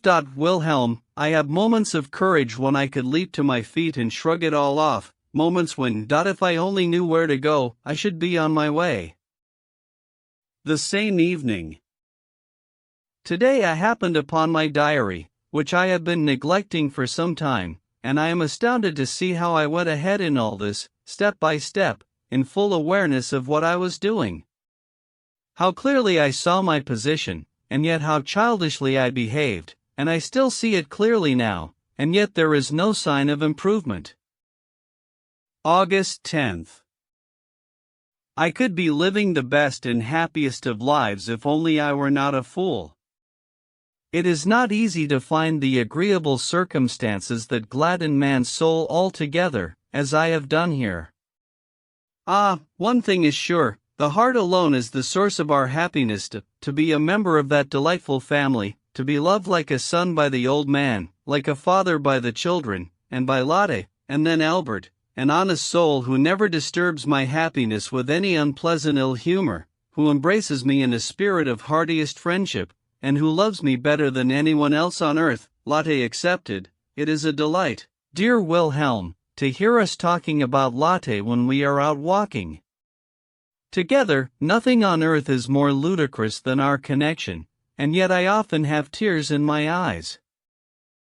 When he tells me about her excellent mother, 29, and how on her deathbed she commended her house and children into Lotte's keeping and Lotte herself into Albert's care, and how ever since Lotte has been alive with a quite different spirit, concerned for their welfare and conscientious about being a true mother, never allowing a moment to pass without showing love or turning her hand to some work, yet never losing her cheerfulness and light-heartedness. I walk by his side, picking flowers by the wayside, and carefully arrange them in a bouquet, then toss them into a stream we pass, and watch as they are gently borne away. I do not know if I wrote that Albert will be remaining here and is to have a well-salaried position at court, or he is very popular. I have rarely come across anyone to equal his orderliness and diligence in business affairs. August 12th. No doubt about it, Albert is the best fellow on earth. Yesterday the two of us had a remarkable scene. I called on him to take my leave, for I was in the mood for riding out into the hills, which is where I am writing from now. As I was pacing up and down his room I noticed his pistols. Lend me your pistols, I said, for my journey. By all means, said he, if you will take the trouble to load them. I only have them there pro forma. I took one of them down, and he continued, my caution backfired on me quite nastily, and ever since I have wanted nothing to do with such things. I was curious to hear the story. For a good 3 months, he told me, I was staying in the country at a friend's, and I had a brace of pistols with me, which I kept unloaded, and slept well. Then one rainy afternoon when I was sitting about doing nothing, for some reason it occurred to me that we might be attacked, we might need the pistols, we might, you know how it is. I gave them to the servant to clean and load, and he was fooling about with the maid, trying to scare her, when, God knows how, the gun went off, with the ramrod still in the barrel, and shot the rod straight through the girl's right hand, smashing her thumb. So I got all the weeping and wailing, and had the doctor's bill to pay as well, and since then I have kept all my guns unloaded. My dear chap, what use is caution? We cannot anticipate every possible danger. But still, now you well know that I like the man dearly, but I draw the line at his but still, after all, can we not take it for granted that every general rule has its exceptions? But he is so scrupulous. And if he thinks he has made some over-hasty or generalized or half-true statement, he will not stop offering you qualifications and amendments and riders, till in the end the substance of what he has said has disappeared. On this occasion he preached a veritable sermon, and finally I ceased to listen to him, fell to brooding and suddenly placed the mouth of the pistol against my forehead, above my right eye. "What rot," said Albert, taking the pistol from me. "What are you playing at?" "It isn't loaded," I said. "Even if it isn't," he retorted impatiently, "what are you up to?" I cannot imagine how a man can be so foolish as to shoot himself. I find the mere thought repellent. Why is it, I demanded, that when people speak of things they must promptly pronounce them foolish or clever, or wicked or good? Whatever does it all mean? Have you really grasped the true and inmost nature of an action? Can you really give a definite account of the reasons why it happened, and why it had to happen? If you understood them, you might not judge so hastily. "But you will grant that certain actions are wrongful," said Albert, "no matter what their motives." I shrugged, and conceded the point. "And yet, my dear friend," I went on, "there are exceptions to that rule too. True, it is wrong to steal, but if a man goes thieving to save himself and his family from starvation, are we to pity him or punish him? Who will first cast a stone 30 if a husband sacrifices his unfaithful wife and her worthless seducer in the heat of his righteous wrath? Or if a girl abandons herself for one joyful hour to the irresistible pleasures of love? Even our laws, cold-blooded and pedantic as they are moved to relent and forego punishment." "That is entirely different," answered Albert, "because a man wholly under the influence of his passions has lost his ability to think rationally, and is regarded as intoxicated or insane." "Ah, you sensible people!" I cried, with a smile. "Passions! Intoxication! Insanity! You are so calm and collected, so indifferent, you respectable people, tattooing about drunkenness and holding unreasonable behavior in contempt, passing by like the priest and thanking God like the Pharisee 31 that you are not as other men. I have been intoxicated more than once, my passions have never been far off insanity, and I have no regrets, because I have come to realize, in my own way, that people have always felt a need to decry the extraordinary men who accomplish great things, things that seemed impossible, as intoxicated and insane. How intolerable it is in everyday life, too, to hear them say, the moment anyone does something remotely free or noble or out of the ordinary, "The fellow's drunk, he's off his head." You should be ashamed of yourselves, you sensible people, you sages. "These are your usual fanciful thoughts," said Albert, "you exaggerate everything, and in this case at least you are certainly wrong to compare suicide, which is what we were talking about, with great accomplishments, since it cannot be considered as anything but a weakness. After all, it is easier to the than to endure a harrowing life with fortitude." I was on the point of breaking off our conversation, for no argument so throws me as when somebody trots out a meaningless platitude when I am speaking straight from the heart. However, I controlled myself, since I had often heard the comment and had still more often been annoyed at it, and rejoined with some warmth, "You call it weakness? Beware of being deceived by appearances. If a nation is groaning under the unendurable yoke of a tyrant, is it weakness to rebel at last and shatter the chains? If a man, shocked to find his house on fire, senses his strength is heightened, so that he can easily carry some burden he could barely lift in calmer moments. Or if a man is so enraged by an insult that he takes on 6 opponents and overcomes them, would you call them weak? Well, my good friend, if such exertions are to be seen as strength, why should the greatest of endeavors be thought the opposite?" Albert considered me, and remarked, "Pray pardon me, but the examples you mention seem to have no bearing on what we are discussing." "That may well be," said I. "People have often accused me of having an incoherent way of arguing. But let us see if there is any other way of imagining the state of mind of a man who resolves to throw off this burden of life, a burden which is so pleasant as a rule. We may only speak of a matter, after all, if we have felt it. Human nature," I went on, "has its limits, and can take joys, sorrows, and pain up to a certain point, but is annihilated once the threshold is crossed. The question, therefore, is not whether a man is weak or strong, but whether he can endure the full extent of his sufferings, be they of a moral or physical nature. And in my opinion it would be as misconceived to call a man cowardly for taking his own life as it would be to say a man who dies of a malignant fever was a coward." "What paradoxical absurdities!" exclaimed Albert. "Not as paradoxical as you might suppose," I replied. "You concede that if a disease so severely attacks our constitution as to wear away or suspend our powers of resistance, so that we cannot recover of our own accord or regain our normal way of life through some happy counterattack, we call it a sickness unto death. 32 Let us now apply this to the spirit, my dear friend.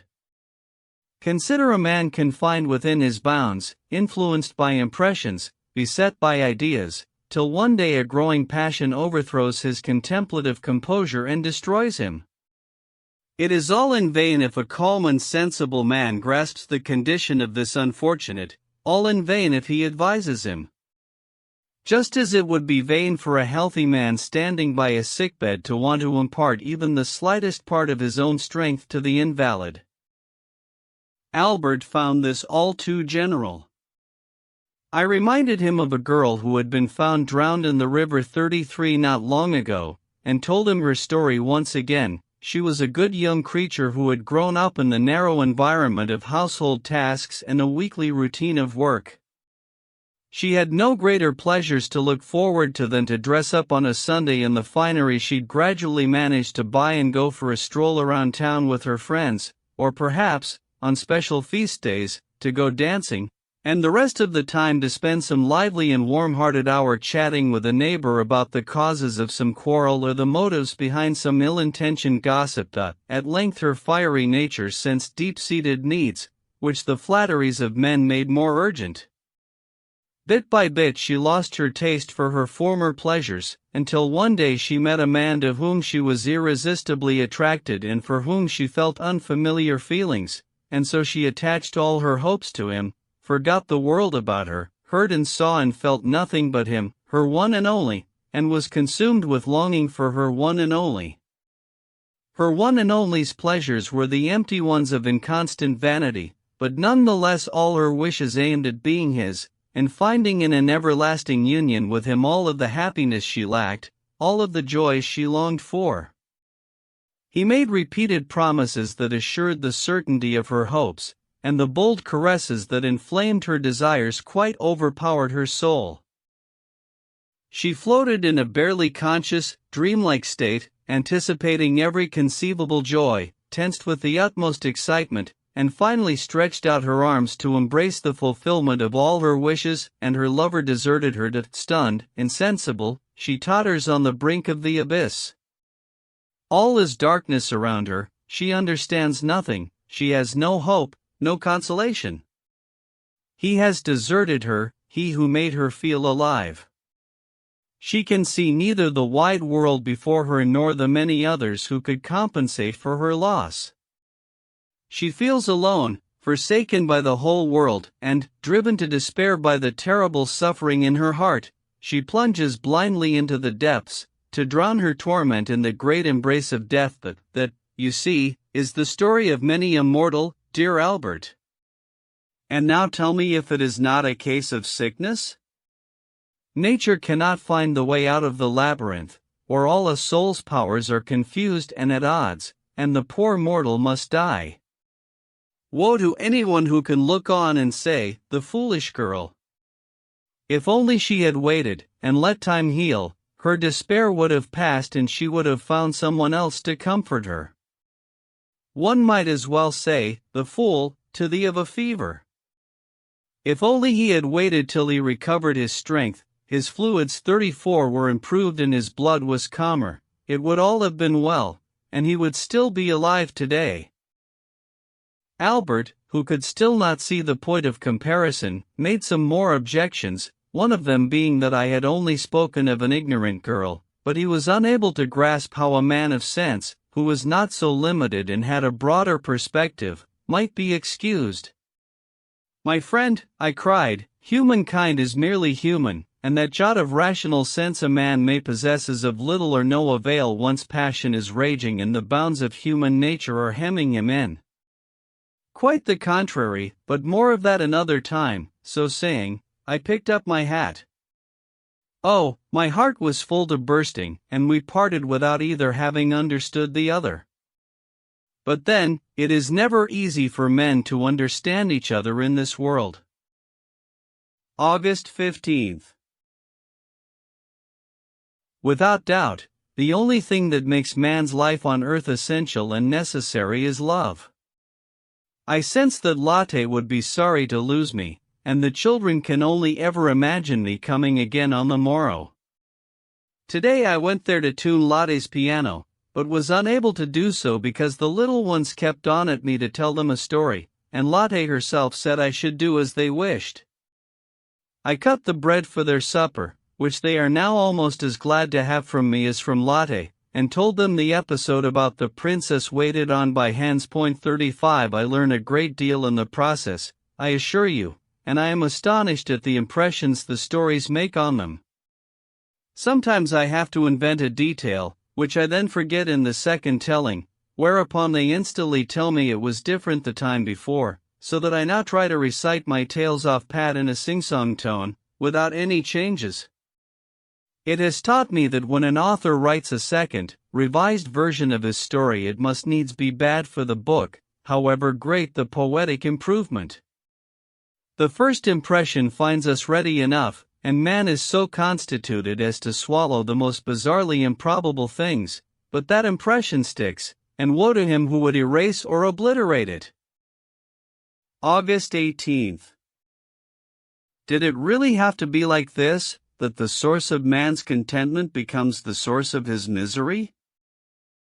My heart's immense and ardent feeling for living nature, which overwhelmed me with so great a joy and made the world about me a very paradise, has now become an unbearable torment, a demon that goes with me everywhere, torturing me.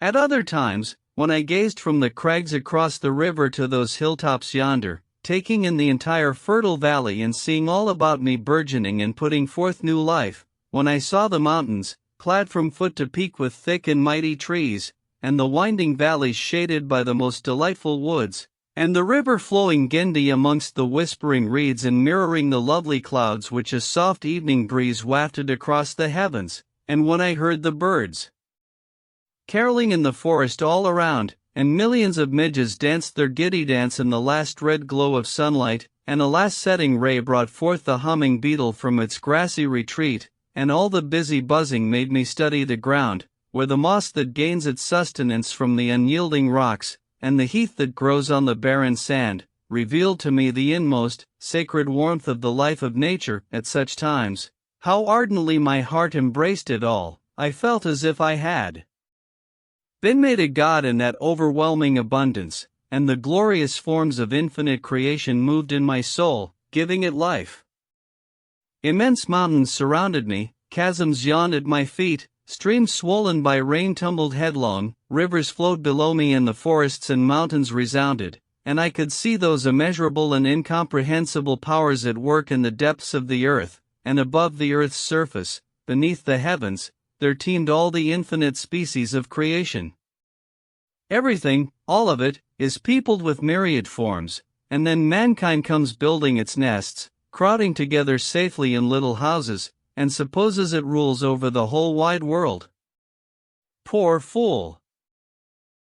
Imagining everything to be so small, because you are yourself so small that, from the most inaccessible of mountains, to the desert where no man has ever set foot, to the very ends of the unknown ocean, breathes the spirit of the eternal Creator, rejoicing in every speck of dust that is alive and knows Him. Ah, how often in former times did I long for the wings of a crane that passed overhead, to fly to the shores of the measureless sea, and there drink the full joy of life from the foaming goblet of the eternal, and taste, if only for a single moment, with the limited power that is in my breast, one drop of the blessed serenity of that Being who makes all things, in Himself and through Himself.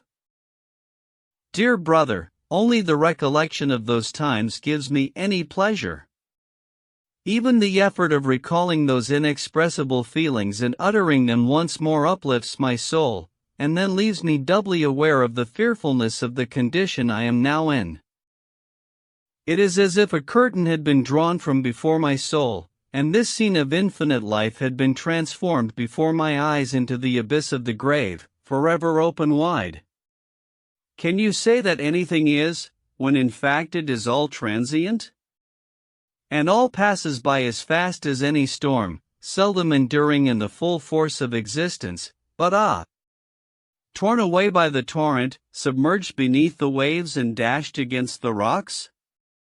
There is not one moment that does not wear you away, and those who are close to you, nor any one moment when you yourself are not a destroyer. Of necessity, the most innocent of walks costs thousands of wretched grubs their lives. One step wrecks what the ant laboriously built and treads a little world into an ignominious grave underfoot. It is not the major but rare catastrophes of the world, the floods that wash away your villages, the earthquakes that swallow up your cities, that move me. What wastes my heart away is the corrosive power that lies concealed in the natural universe, in nature, which has brought forth nothing that does not destroy both its neighbor and itself. And so I go my fearful way betwixt heaven and earth and all their active forces, and all I can see is a monster, forever devouring, regurgitating, chewing and gorging. August 21st.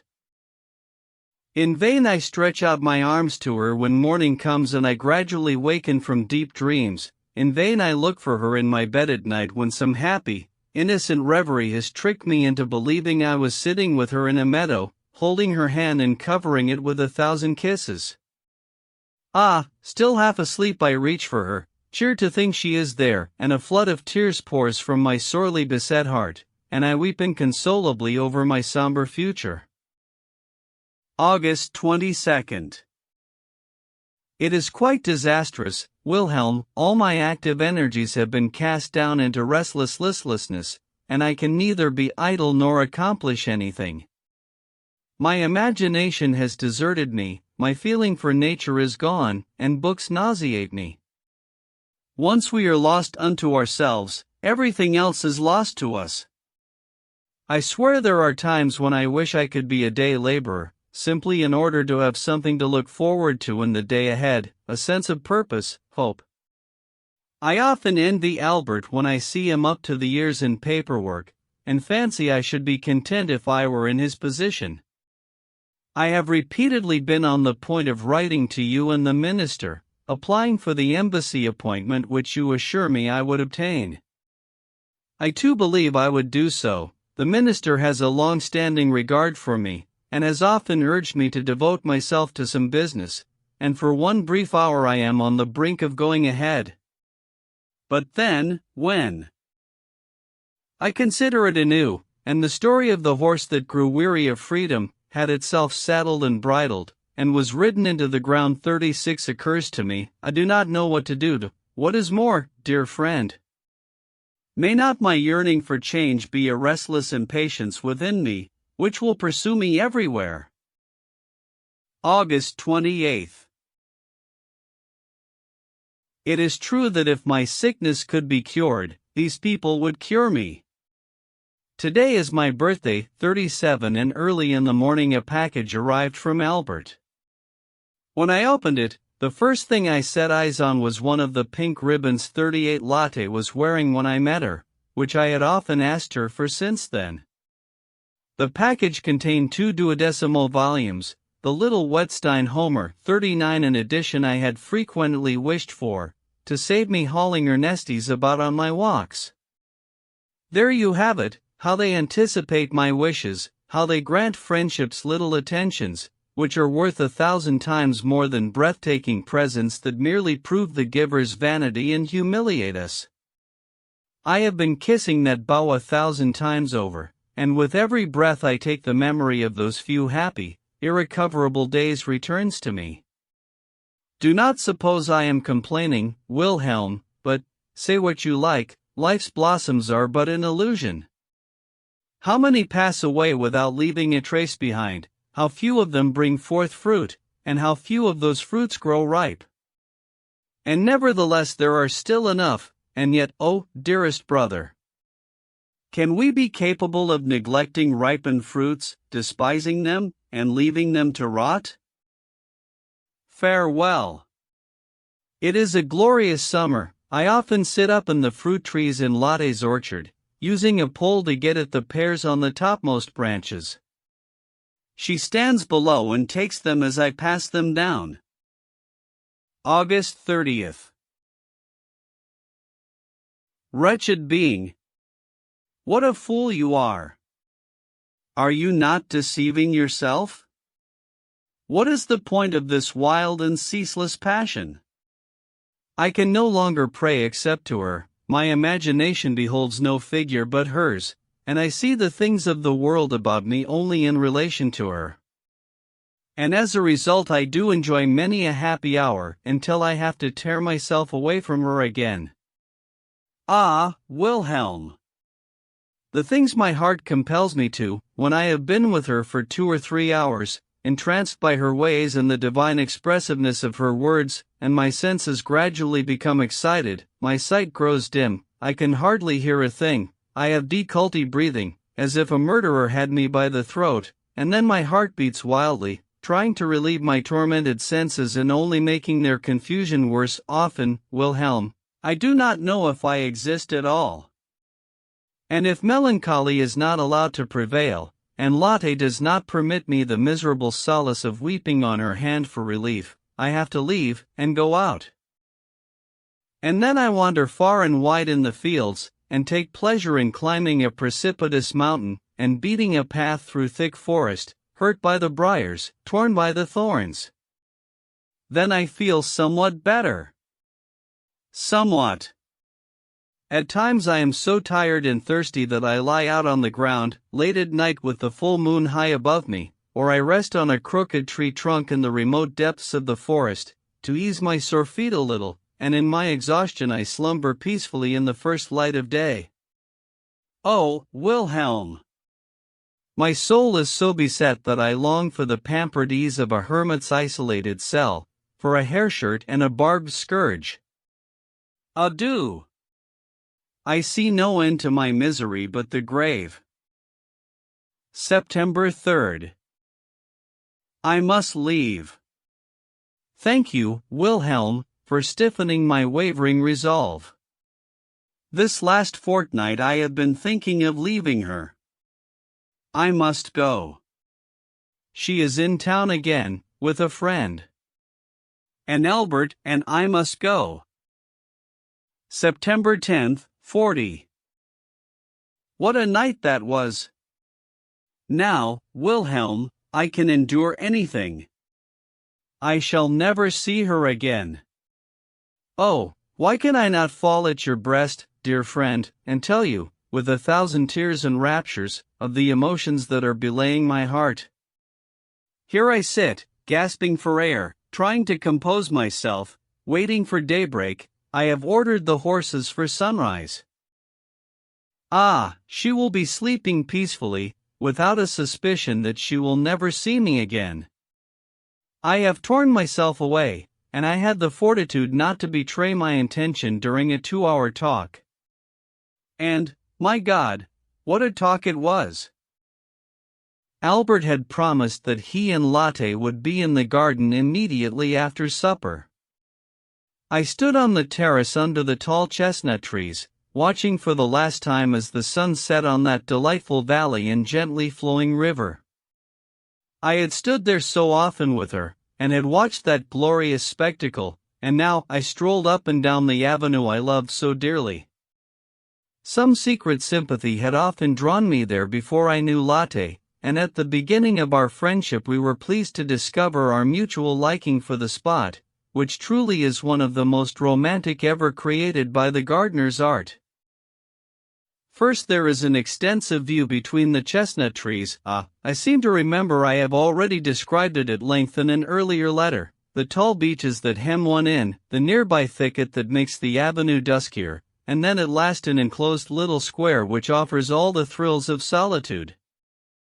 I can still sense the feeling of foreboding it gave me when I stood there for the first time one bright midday. Some gentle intuition told me it was to be the setting for scenes of blissfulness and pain.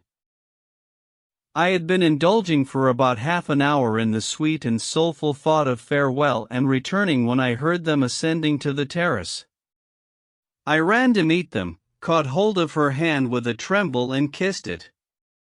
We had just emerged onto the terrace when the moon rose above the wooded hill. We spoke of various things, and, Whitley out noticing it, approached the melancholy summer house. Lotte stepped inside and sat down. Albert sat beside her, and so did I, but I was too agitated to sit for long. I got to my feet, stood before her, paced to and fro, sat down again. I was in a fearful state.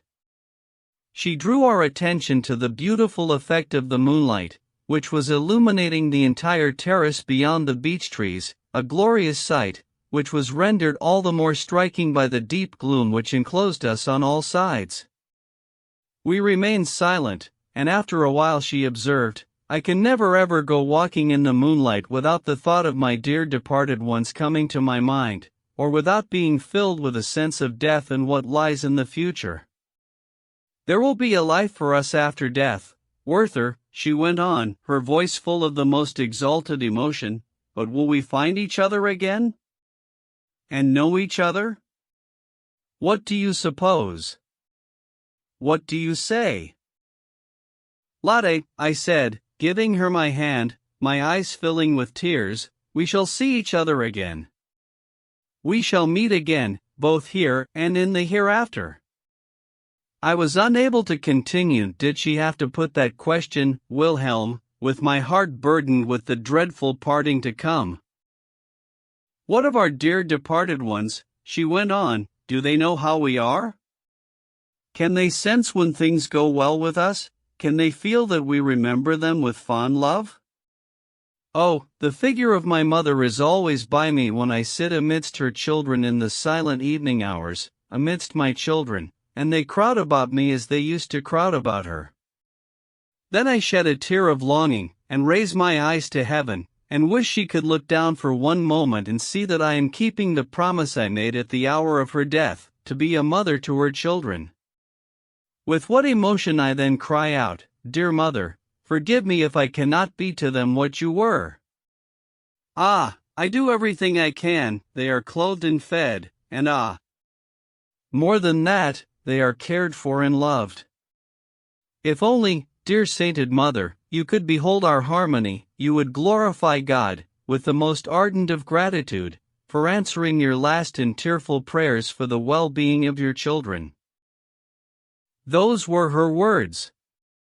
But oh, Wilhelm, who can repeat what she said? How can these cold, dead words on the page convey the divine flowering of her spirit? Albert interrupted her gently. "It affects you too deeply, dear Lotte. I know your soul likes to dwell on these ideas, but I beseech you, "Oh, Albert," she said, "I know you cannot forget those evenings when Papa was away. The little ones had been put to bed, and the three of us sat at the little round table. You would have a good book but rarely got round to reading anything. The company of that noble soul was preferable to everything, was it not? That beautiful, gentle, cheerful, eternally busy woman. God knows the tears I have shed in my bed, imploring him to make me her equal." Lotte. I exclaimed, falling at her feet, seizing her hand and shedding 1,000 tears on it. "Lotte, God's blessing and the spirit of your mother are upon you. If only you had known her," she said, squeezing my hand, "she was worthy of being known by you. I thought it would be the end of me." Nobody had ever paid me a greater or prouder compliment. She continued, "And this woman was doomed to perish in her prime, when her youngest son was not yet 6 months old. It was a short illness. She was calm and resigned, though it grieved her to part from her children, particularly the little one. When her end was approaching, she said, 'Bring the children to me.' I led them in, the young ones who did not know what was happening and the elder ones who were numb with pain, and they stood by her bed, and she raised her hands and prayed for them, kissed them in turn and sent them out, and then said to me, 'Be a mother to them.' I gave her my hand up. 'Dear daughter,' she said, 'what you are promising is a great deal. It is the heart of a mother and the eye of a mother. I could often tell from your grateful tears that you felt what that means. Show a mother's care to your brothers and sisters, and be as faithful and obedient to your father as a wife. You will be a comfort to him.' She asked for him, but he had gone out, to conceal from us his intolerable anguish. The poor man was shattered. You were in the room, Albert.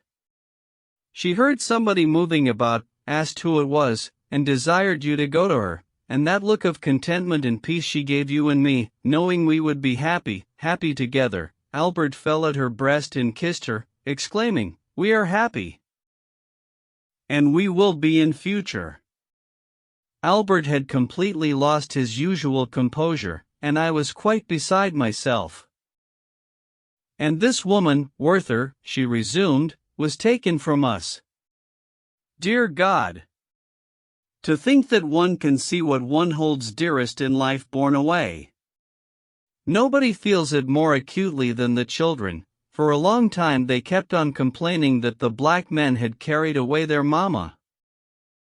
She stood up, and I, both moved and devastated, remained seated, holding her hand. "It is time we were going," she said. She tried to withdraw her hand, but I held it more tightly. "We shall see each other again," I cried. "We shall find each other, we shall pick each other out from among the many. I am going," I continued, "going of my own free will, yet if I thought we were parting forever I could not bear it.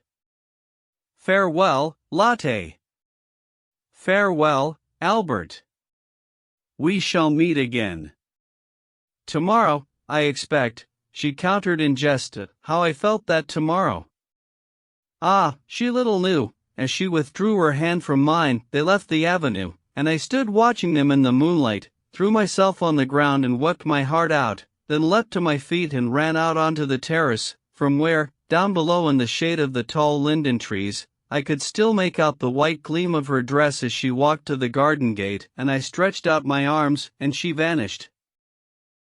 Book 2. October 20th. We arrived here yesterday. The Ambassador 41 is indisposed and will therefore be staying indoors for a few days. If only he were not so morose, all would be well. I can see all too clearly that fate has severe trials in store for me. But courage! A light-hearted spirit can put up with anything. A light heart? It makes me laugh, the way the words flow from my pen. Oh, if there were a little more light-heartedness in my veins I should be the happiest creature under the sun. Am I to despair of my own powers, my own gifts, when others with paltry abilities and talents go showing off, smugly self-satisfied? Dear God, who bestowed all these gifts on me, why didst thou not keep half back, and in their place grant me confidence and contentment? Patience. Patience. All will improve. And I tell you, my dear fellow, you are right. I feel far better within myself now that I am among these people, kept busy day in, day out, watching their doings and goings on. It is true that, since we are so constituted as to be forever comparing ourselves with others and our surroundings with ourselves, our happiness or misery depends on the things in our environment, and, this being so, nothing is more dangerous than solitude. It is in the nature of our imagination to be rising, impelled, and nurtured by the fantastic images of poetry, and it conceives of a chain of beings with ourselves as the most inferior and everything else more glorious and with greater perfections. All of this is quite natural. We often feel that we lack something, and seem to see that very quality in someone else, promptly attributing all our own qualities to him too, and a kind of ideal contentment as well. And so the happy mortal is a model of complete perfection, which we have ourselves created. On the other hand, once we set to work diligently, in spite of all our shortcomings and the toilsomeness of it, we quite often find that in our leisurely, tacking style we make better headway than others who sail and row, and it gives us a genuine sense of ourselves, to keep pace with others or indeed outstrip them. November 26th. I am beginning to find things quite tolerable here, on the whole. Best of all is that I am kept well occupied, and these many and various people, all the new characters, provide my soul with a colorful spectacle. I have struck up an acquaintance with Count Ce42, whom I esteem more highly every day, a man of great learning and mature judgment but by no means cold, thanks to his broad understanding. In his company I feel that he is very sensitive to friendship and love. I had some affair to transact with him once, and he took an interest in me on perceiving, from my first words, that we understood each other, and that he could converse with me in a way he could not converse with everyone. I cannot sufficiently praise the kindly openness with which he behaves towards me. There is no truer, warmer pleasure in this world than to behold a great soul opening up towards oneself. December 24th. The ambassador is extremely trying, as I foresaw. He is the most punctilious oaf imaginable, doing everything step by step, meticulous as a maiden aunt, a man whom it is impossible to satisfy because he is never satisfied with himself. I like to get on with my work, and once it is finished that is that, but he is perfectly capable of returning papers to me and saying, "That is fine, but have another look through it, one can always find a better word or an apter particle." At such times I could clean take leave of my senses. Not a single and or conjunction may be omitted, and he is a sworn enemy of all the inversions 43 of syntax that sometimes occur to me. If a sentence is not played to a familiar tune, he cannot understand a word of it. Being associated with such a person is a woeful business. My close acquaintance with Count C is the only compensation. Recently he quite frankly told me how dissatisfied he was with the slowness and laboriousness of my ambassador. People make things more difficult for themselves and for others too. Still, he said, one must be resigned to it. Like a traveler who has to cross a mountain, naturally his route would be a deal more comfortable and shorter if the mountain were not there, but, as it is, he has to get on with climbing it. My old fellow is well aware of the Count's preference for myself over him, and it annoys him, so that he seizes every opportunity to speak ill of the Count to me, whereupon I naturally reply in his defense, which only makes things worse. Yesterday he really vexed me by aiming a remark at me as well. He observed that the Count handled the affairs of the world quite well, got on with his work, and wrote presentably, but he had as little solid learning as all geniuses. With that he looked at me with an expression that seemed to ask, "Did that one go home?"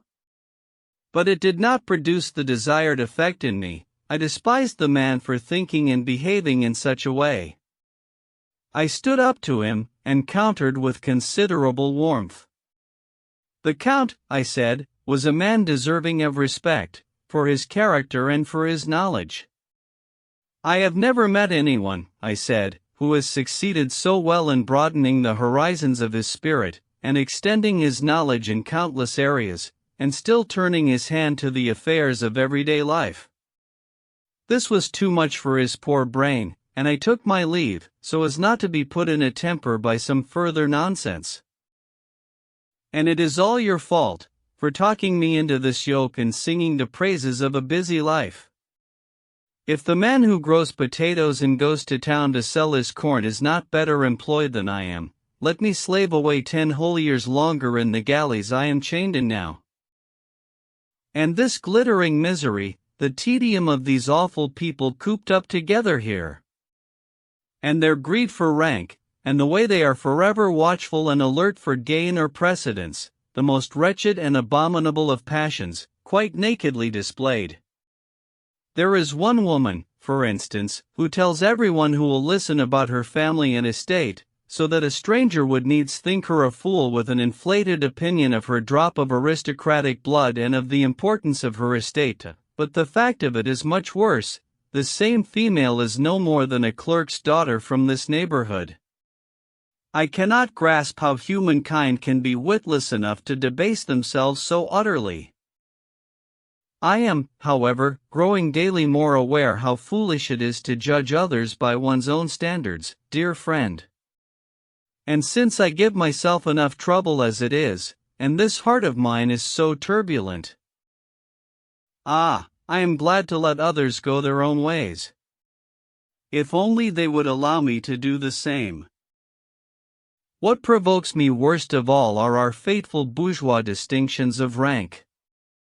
Of course I know as well as anyone that differences of class are necessary, and that they work greatly to my own advantage, but I wish they would not place obstacles in my way when I might enjoy a little pleasure, some scrap of happiness in this world. When I was out walking recently I got to know a Miss Von B of 44, an amiable creature who has retained a very natural manner amidst this inflexible life. We took such pleasure in our conversation that when we parted I asked permission to call on her. She granted the request so readily that I could hardly wait for a fitting time to visit her. She does not come from here, and is living with an aunt. The old lady's physiognomy 45 was off-putting. I paid a great deal of attention to her and addressed most of my conversation to her, and in less than half an hour I could see for myself what the young lady afterwards admitted to me herself, that her dear aunt has been left lacking everything in her old age, and has no presentable fortune or wits, no source of strength other than her pedigree, no protection but that sense of class in which she has barricaded herself, and no pleasure apart from looking down on middle-class citizens from the heights of an upper-story window. She was supposedly a beauty in her youth, but trifled away her life, first by tormenting many a poor youth with her caprice, and then in riper years owing obedience to an old osaire who, in exchange for that obedience and a tolerable sum, agreed to spend the brazen age 46 with her, and then died. Now, in her iron age, she is alone, and no one would pay her the smallest respect if her niece were not so amiable. January 8, 1772. What people these are, whose entire souls are occupied with protocol and ceremony, who devote their devious creative energies, for years on end, to moving one place higher up at table. It is not as if they had no other affairs to see to, quite the contrary, the work piles up because they are so busy with petty, irksome questions of advancement that they have no time for important matters. Last week at a sledging excursion a quarrel flared up and everybody's fun was quite spoilt. What fools they are not to see that the position one occupies is in reality immaterial, and that he who is in the topmost position so rarely plays the most important role. Many a king is ruled by his minister, many a minister by his secretary. And which of them is in first position? As I see it, the one whose vision takes them all in and who has the power or cunning to harness their energies and passions to the execution of his own plans. January 20th. I have to write to you, my dear Lotte, from the parlor of this humble country in where I have taken refuge from a dreadful storm. As long as I was in that miserable hole, living among strangers who were alien to my heart, I never had time, not a single moment, when my heart might have prompted me to write to you, and now in this cottage, isolated and confined, with snow and hail beating against the little window, my thoughts turned to you first of all. The minute I entered, your figure appeared before me, and the memory of you, O Lotte. So sacred, so warm. Dear God! It is a first moment of happiness once again. If you could but see me, my dear friend, amidst that whirl of trivial amusements. My senses are quite dried out. There is not a single instant when the heart is full, not one single hour of bliss. Nothing.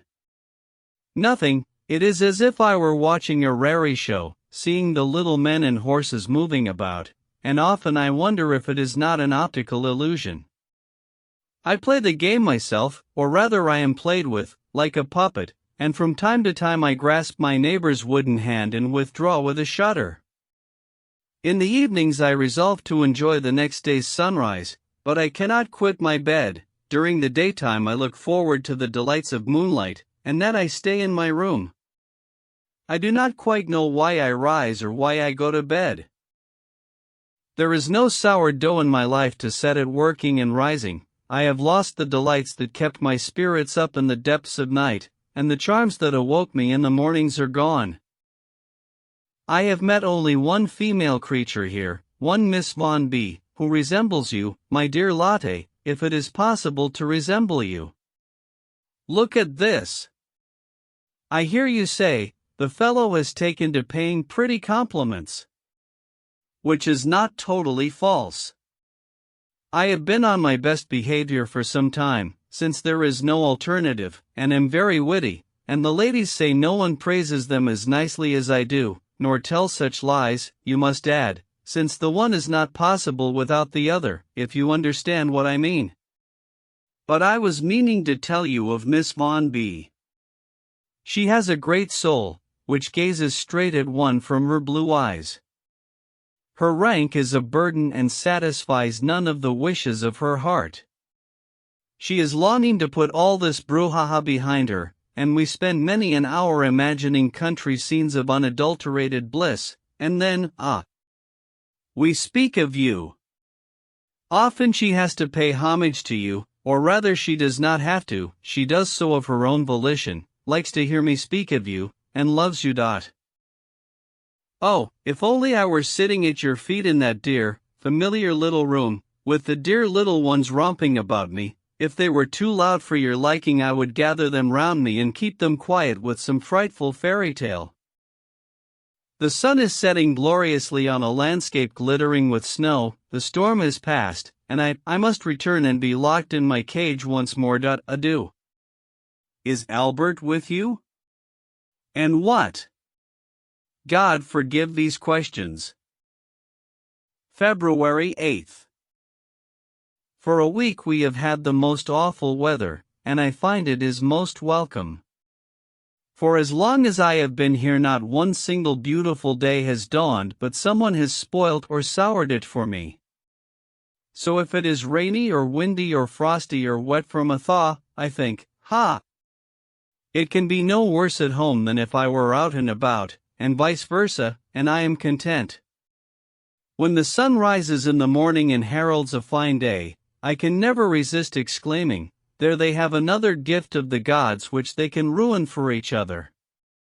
There is nothing at all they do not spoil. Their health, their reputation, their happiness, their leisure. Generally they do it out of stupidity, incomprehension and narrow-mindedness, and if you can believe what they say, it is always with the best of intentions. At times I could go down on my knees and beg them not to do such reckless damage to their own hearts. February 17th. I fear that my ambassador and I will not be able to endure each other much longer. The man is totally intolerable. His style of working and going about his affairs is so ridiculous that I cannot help contradicting him, and often I deal with something in my own way and in accordance with my own judgment, and then, needless to say, he never approves. Recently he complained at court about this, and the minister reprimanded me, gently, it is true, but nonetheless he reprimanded me, and I was on the point of resigning when I received a private letter *operator from him, a letter I submitted to on bended knee and with reverence for its exalted, noble spirit of wisdom.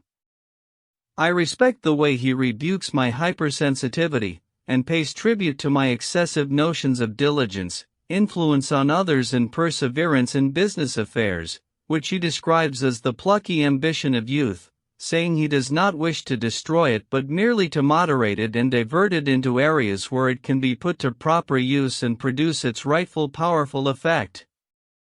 So now I have the strength for another week, and have regained my inner composure. Tranquility of the soul is wonderful, as is joyful peace of mind. If only, dear friend, these precious treasures, beautiful and priceless as they are, were not so fragile too. February 20th, 47. God bless you, my dear friends, and may He grant you all those happy hours He takes from me.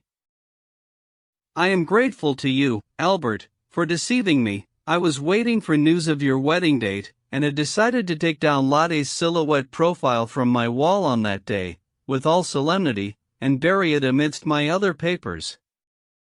So now you are married, and her picture is still there.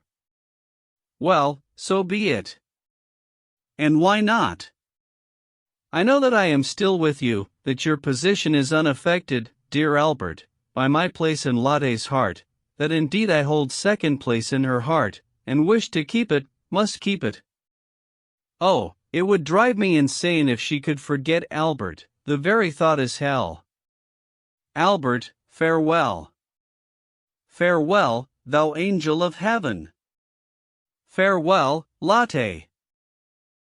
March 15th. This latest adversity will drive me away from here. I grind my teeth. The devil take it. There is nothing I can do about it, and all of you are to blame who urged and goaded and tormented me to take a position I had no taste for. Now I have what was coming to me. And so do you. And just so that you will not go telling me yet again that it is my own extreme ideas that spoil it all, let me tell you, my dear sir, a plain tale, as pretty as any chronicler could write it. As you know, as I have told you 100 times already, Count C is fond of me and accords me special favor. I dined with him yesterday, the very day when the ladies and gentlemen of the nobility regularly assemble at his house in the evening. It never crossed my mind, nor did it occur to me that we subordinates do not belong in that company. I dined with the Count, and afterwards we walked up and down the great hall in conversation, together with Colonel B, who joined us, and the time for the assembly gradually approached. God knows it never entered my head. Then in came the most gracious Lady Von S, with her spouse and her scheming little goose of a flat-chested, trimly corseted daughter, and in passing they gave me looks and twitched their nostrils in their usual, oh so aristocratic way, and, since I cannot abide this breed, I was about to take my leave, and was just waiting for the Count to disengage himself from their appalling twaddle when my Miss Von B entered the hall. My heart always feels freer the moment I see her, so I stationed myself behind her chair, and did not notice until some time had passed that she was speaking less openly than normally and with a certain embarrassment. It was striking. Can she too be like the rest of them? I wondered, vexed, and was on the point of going, but nevertheless I remained, because I did not believe it of her, would have liked to see her innocent of the charge, and was still hoping for some kind word from her. You may see it as you wish. The hall had filled meanwhile. There was Baron F. in all the attire he wore to the coronation of Franz I, 48 Privy Councillor R., who was addressed in company as Mr. Von R., with his deaf wife, etc., not forgetting J., wretchedly turned out, his old-fashioned Franconian garb patched up with modern rags. All of them were garnered there, and I passed the time of day with one or two I knew, though they were very brief in their replies. I was busy with my own thoughts, and only paid attention to my Miss Von B. I did not register that the women were whispering at the far end of the hall, that the whispering was spreading to the men, or that Mrs. Von S. was speaking to the Count. Miss Von B. told me all this afterwards, until at length the Count approached me and took me aside in the bay of a window. You know how absurd things are, he said. I gather the company takes exception to your presence here. I should not wish on any account, Your Excellency, I interrupted. I beg 1,000 pardons, I should have thought of it sooner, but I trust you will forgive the oversight. I had intended to take my leave some time ago, but my wicked demon prevented me, I added, smiling and bowing. The Count shook my hand feelingly, in a manner that spoke volumes. I made my inconspicuous disappearance from the illustrious assembly and left, took a two-wheeler, and drove out to to stand on the hill and watch the sun set and read that magnificent book in Homer where Odysseus enjoys the hospitality of the excellent swineherd. 49, which was all very pleasant. That evening I returned to supper. There were still a few people in the parlor, who had turned back the tablecloth and were playing dice on a corner of the table.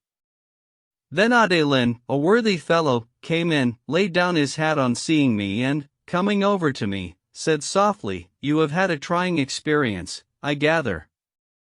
"Me," said I, "that the Count turned you out of the assembly." "The devil take them," said I was glad to be out in the fresh air. "So much the better," said he, "that you can take it so lightly. I confess it distresses me, it is already all over town." At this point the business first began to upset me. Whenever anyone came and sat at the table and looked at me, I thought he was looking at me because of it, which made for bad feelings.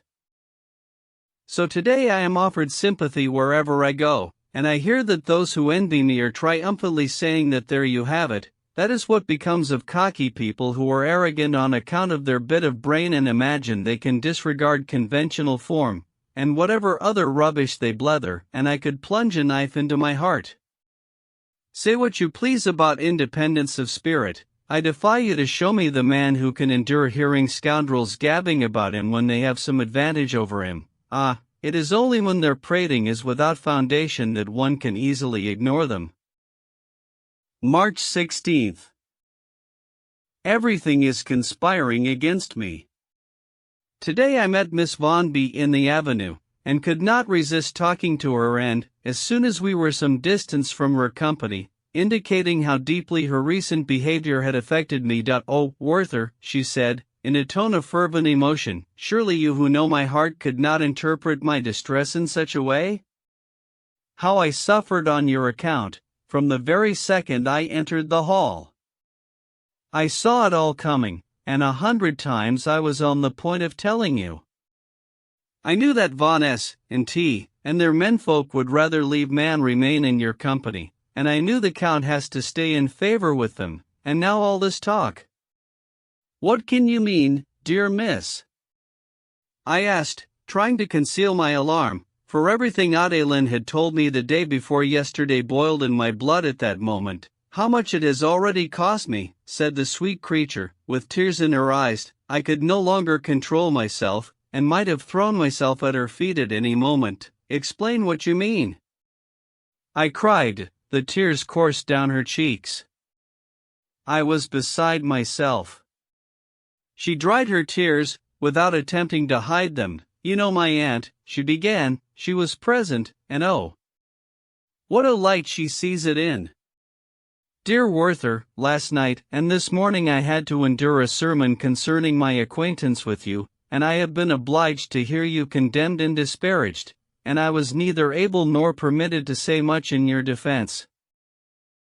Every word she said was like a dagger in my heart. She did not sense what a mercy it would have been to keep all of it from me, and she went on to predict the gossip that was still to come, and described the kind of person that would relish the triumph, and how they would be tickled by the comeuppance my arrogance, and the deprecatory view of others which I have long been accused of, had brought me, and how they would rejoice. To hear all of this from her, dear Wilhelm, in a tone of the sincerest sympathy, I felt annihilated, and am still in a rage within. I wish someone would have the courage to mock me to my face, so that I might thrust my sword through his body. The sight of blood might afford me some relief. Ah, I have snatched up a knife 100 times, meaning to relieve my sorely beset heart. People tell of a noble breed of horses that instinctively bite open a vein when they are exhausted and feverish, in order to breathe more freely. I often feel the same, and am tempted to open a vein and so find eternal freedom. March 24th. I have tendered my resignation to the court, and hope it will be accepted. You must forgive me for not having first asked your consent, but it has become imperative that I leave, and I know everything you would say to persuade me to stay, so break the news gently to my mother. There is nothing I can do about it, and she will needs be resigned to my being unable to ease the shock for her either. Of course it is bound to hurt her. To see her son's admirable career to the OCE of Privy Councillor and then Ambassador so rudely interrupted, and her son marching back to the stables with the other animals.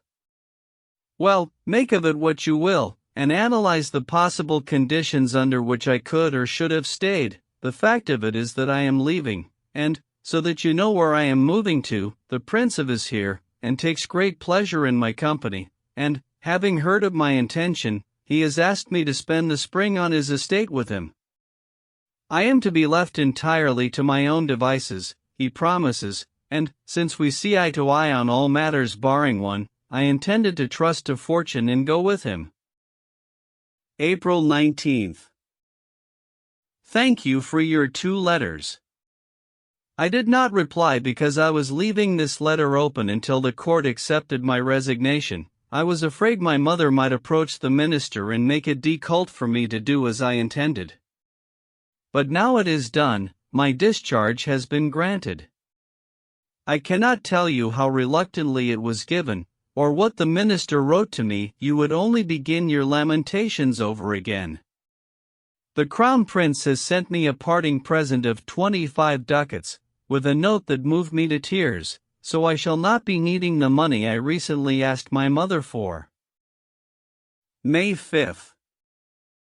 I leave here tomorrow, and, since the place of my birth is only 6 miles out of my way, I plan to visit it again and recall those long-gone days of happy dreams. I shall enter by the very gate my mother and I left by when she quit that dear, familiar place after the death of my father and locked herself away in her unbearable city. Adieu, Wilhelm, you will be hearing about my expedition. May 9th. I made my pilgrimage to my home parts with all the reverence of a true pilgrim, and was moved by a number of unanticipated feelings. I had the carriage stop by the great linden tree, a quarter of an hour's walk from the town on the road to S, and got down, telling my postilion to drive on, so that on foot I might let my heart dwell on all the freshness and vividness of every recollection. So there I stood beneath the linden, which in my boyhood served as both the goal and the limit of my walks. How things have changed! In those days, blissfully ignorant, I longed to go out in the unknown world, where I hoped my heart would find the sustenance and pleasure to meet and satisfy the ambitions and desires that were in my breast. And now I was returning from that wide world, and oh, my friend, how many of my hopes had gone awry, How many of my plans had been destroyed. Spread out before me I saw the mountains which 1,000 times over had been the object of my wishes.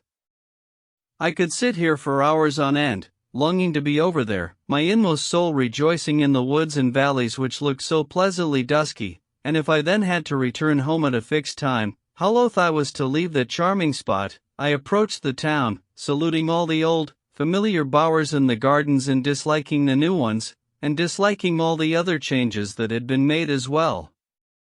I entered by the gate, and immediately felt quite at home. My dear fellow, I shall not give you a detailed account, delightful as it was for me. The telling could not be anything but dull. I had decided to lodge on the market square, next to our old house. On my way there I noticed that the schoolroom, where that honest old woman herded us children into the fold, had become a shop. All the restlessness and tears, the heaviness of heart and the mortal fear I endured in that hole came back to me. Every step I took offered new revelations. No pilgrim in the Holy Land encounters as many places of sacred memory, nor can his soul very well be as devoutly moved as mine. Let me give you just one example. I followed the river downstream to a farm I knew, a walk I always liked to take, to the spots where we used to see how many times we could bounce flat stones off the water when we were lads. I remembered so clearly how I would stand there gazing at the flowing water, following it with my head full of romantic notions, imagining the exciting parts it would pass through, and all too soon finding my imagination failed me. Yet the water flowed on, and so did my imagination, till I was quite lost in the contemplation of an invisible distance. That, my dear fellow, is how our ancestral fathers were, their lives as limited and yet as happy, their feelings and poetry with that quality of childishness.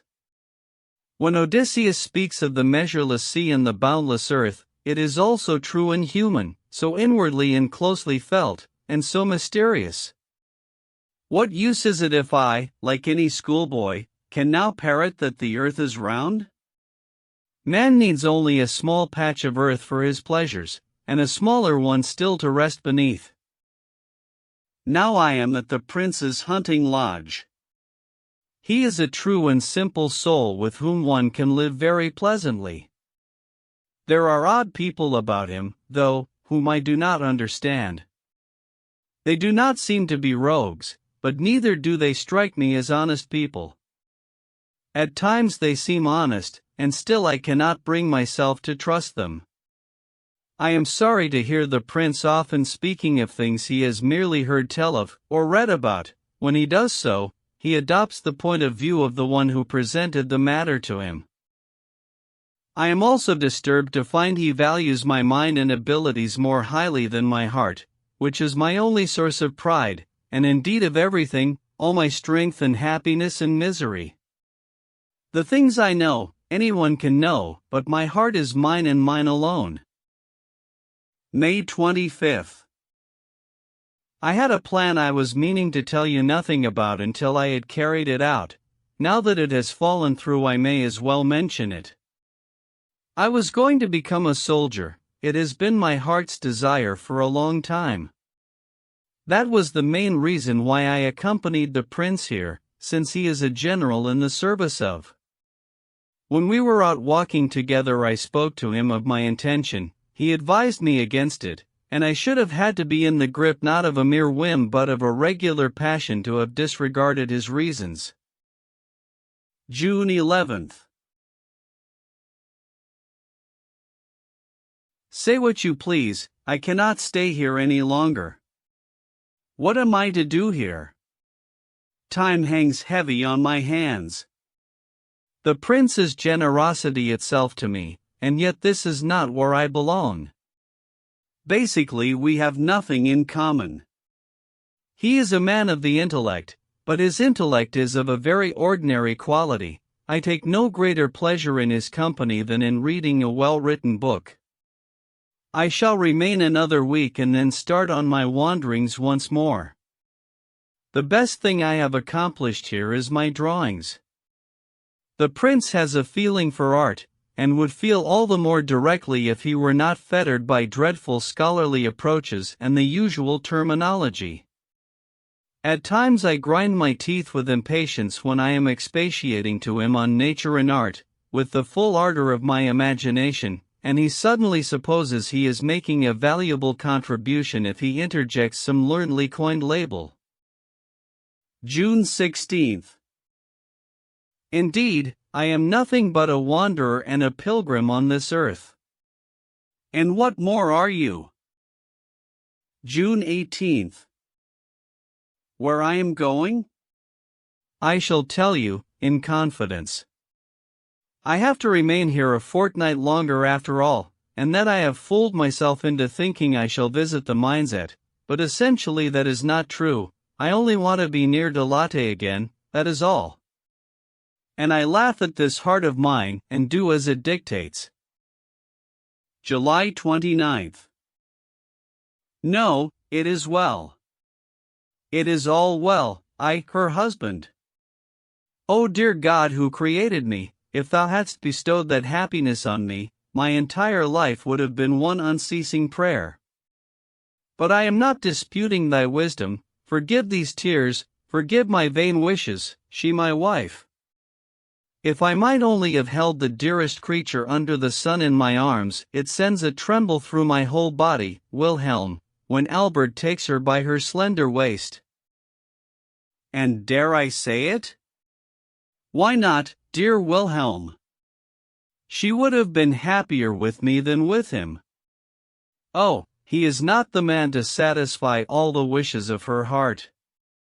He lacks a certain sensitivity, he lacks, well, make of it what you will. His heart does not beat in unison with hers when they read a passage in a favorite book where my heart and Lottie's beat together. There were 100 other instances when we expressed our feelings concerning the behavior of some third person and found they coincided.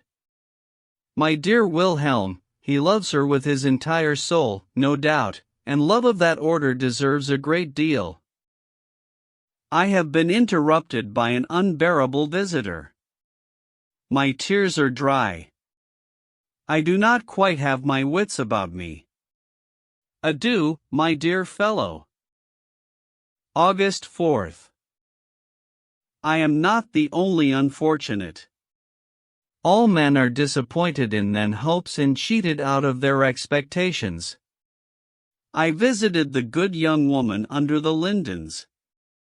The eldest boy ran towards me, and his shout of joy brought his mother to us, looking extremely despondent. The first thing she said was, "Ah, dear sir, my poor Hans died." Hans was the youngest of her boys. I was silent, and my husband, she said, has returned from Switzerland without the inheritance, and if it had not been for the help of some good people he would have had to beg his way home. He fell ill with a fever on the way. There was nothing I could say, but I gave the little one a present. She asked me to accept a few apples, and I did so and then left the place, which was filled with sad memories. August 21st. At a moment's notice my mood changes. Sometimes it seems a happy prospect of life is becoming visible to me, but for a mere instant, when I am lost in my daydreams I cannot help wondering, what if Albert were to die? You would, yes, and she would, and then I fantasize till I am at the brink of the abyss, and I flinch back with a shudder. When I go out by the gateway, taking the road I drove along that first time I picked up Lotte for the ball, how very different it all is. It is all over, all of it. There is not a hint of the world that once was, not one pulse beat of those past emotions. I feel like a ghost returning to the burnt-out ruins of the castle he built in his prime as a prince, which he adorned with magnificent splendors and then, on his deathbed but full of hope, left to his beloved son. September 3rd. At times I cannot grasp that she can love another man, that she dare love another man, when I love her and her alone with such passion and devotion, and neither know nor have anything but her. September 4th. Yes, that is how it is. As nature's year declines into autumn, it is becoming autumn within me, and all about me. My leaves are yellowing, and already the leaves of the nearby trees have fallen. Didn't I write to you once, when I was first here, about a farmer lad? I have now inquired after him again in Walheim. They say he has been expelled from service and nobody wants any more to do with him. Yesterday I met him quite by chance, on the road to a nearby village, and spoke to him, whereupon he told me his story, one which moved me deeply, as you will readily understand once I repeat it to you. And yet, why bother? Why should I not keep the things that trouble and grieve me to myself? Why should I depress your spirits too? Why should I go on providing you opportunities to pity and berate me? No matter, all of this must be my fate as well.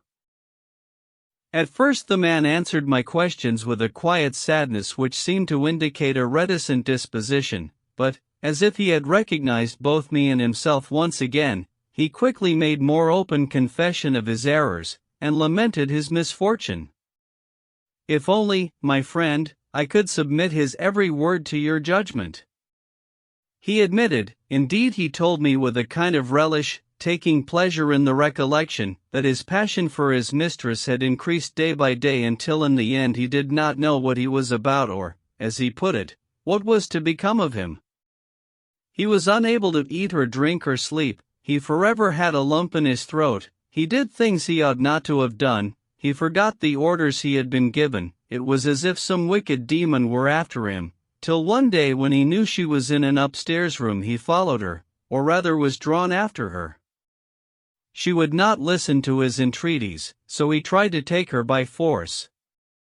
He told me he did not know what had got into him, and called God to witness that his intentions towards her had always been honorable and that he had had no more cherished desire than to marry her, and spend his life with her. By this time he had been talking for a while, and began to hesitate, like one who still has something to say but lacks the courage to say it, till at length he confessed to me, somewhat abashed, that she had permitted him certain little intimacies, and had allowed him to be very close to her. 2 or 3 times he broke off, assuring me repeatedly and in the liveliest of tones that he was not saying it to make her seem a bad woman, as he put it, that he loved and esteemed her as much as he ever had, that he had never uttered a word of this to anyone else and that he was only telling me in order to convince me that he was not a wicked or unreasonable man. At this point, dear friend, I sing my old familiar tune, as I always will, if only I could show you the man as he stood before me. As he still stands before me. If only I could tell it as it ought to be told, you would feel why I sympathize with his fate, and why I am compelled to do so. But enough, since you know my own fate as well, and know me, you will understand well enough what draws me to unfortunates in general, and to this unfortunate in particular. On reading this letter over again I see I have forgotten to tell you how the story ended, though you could easily imagine it for yourself.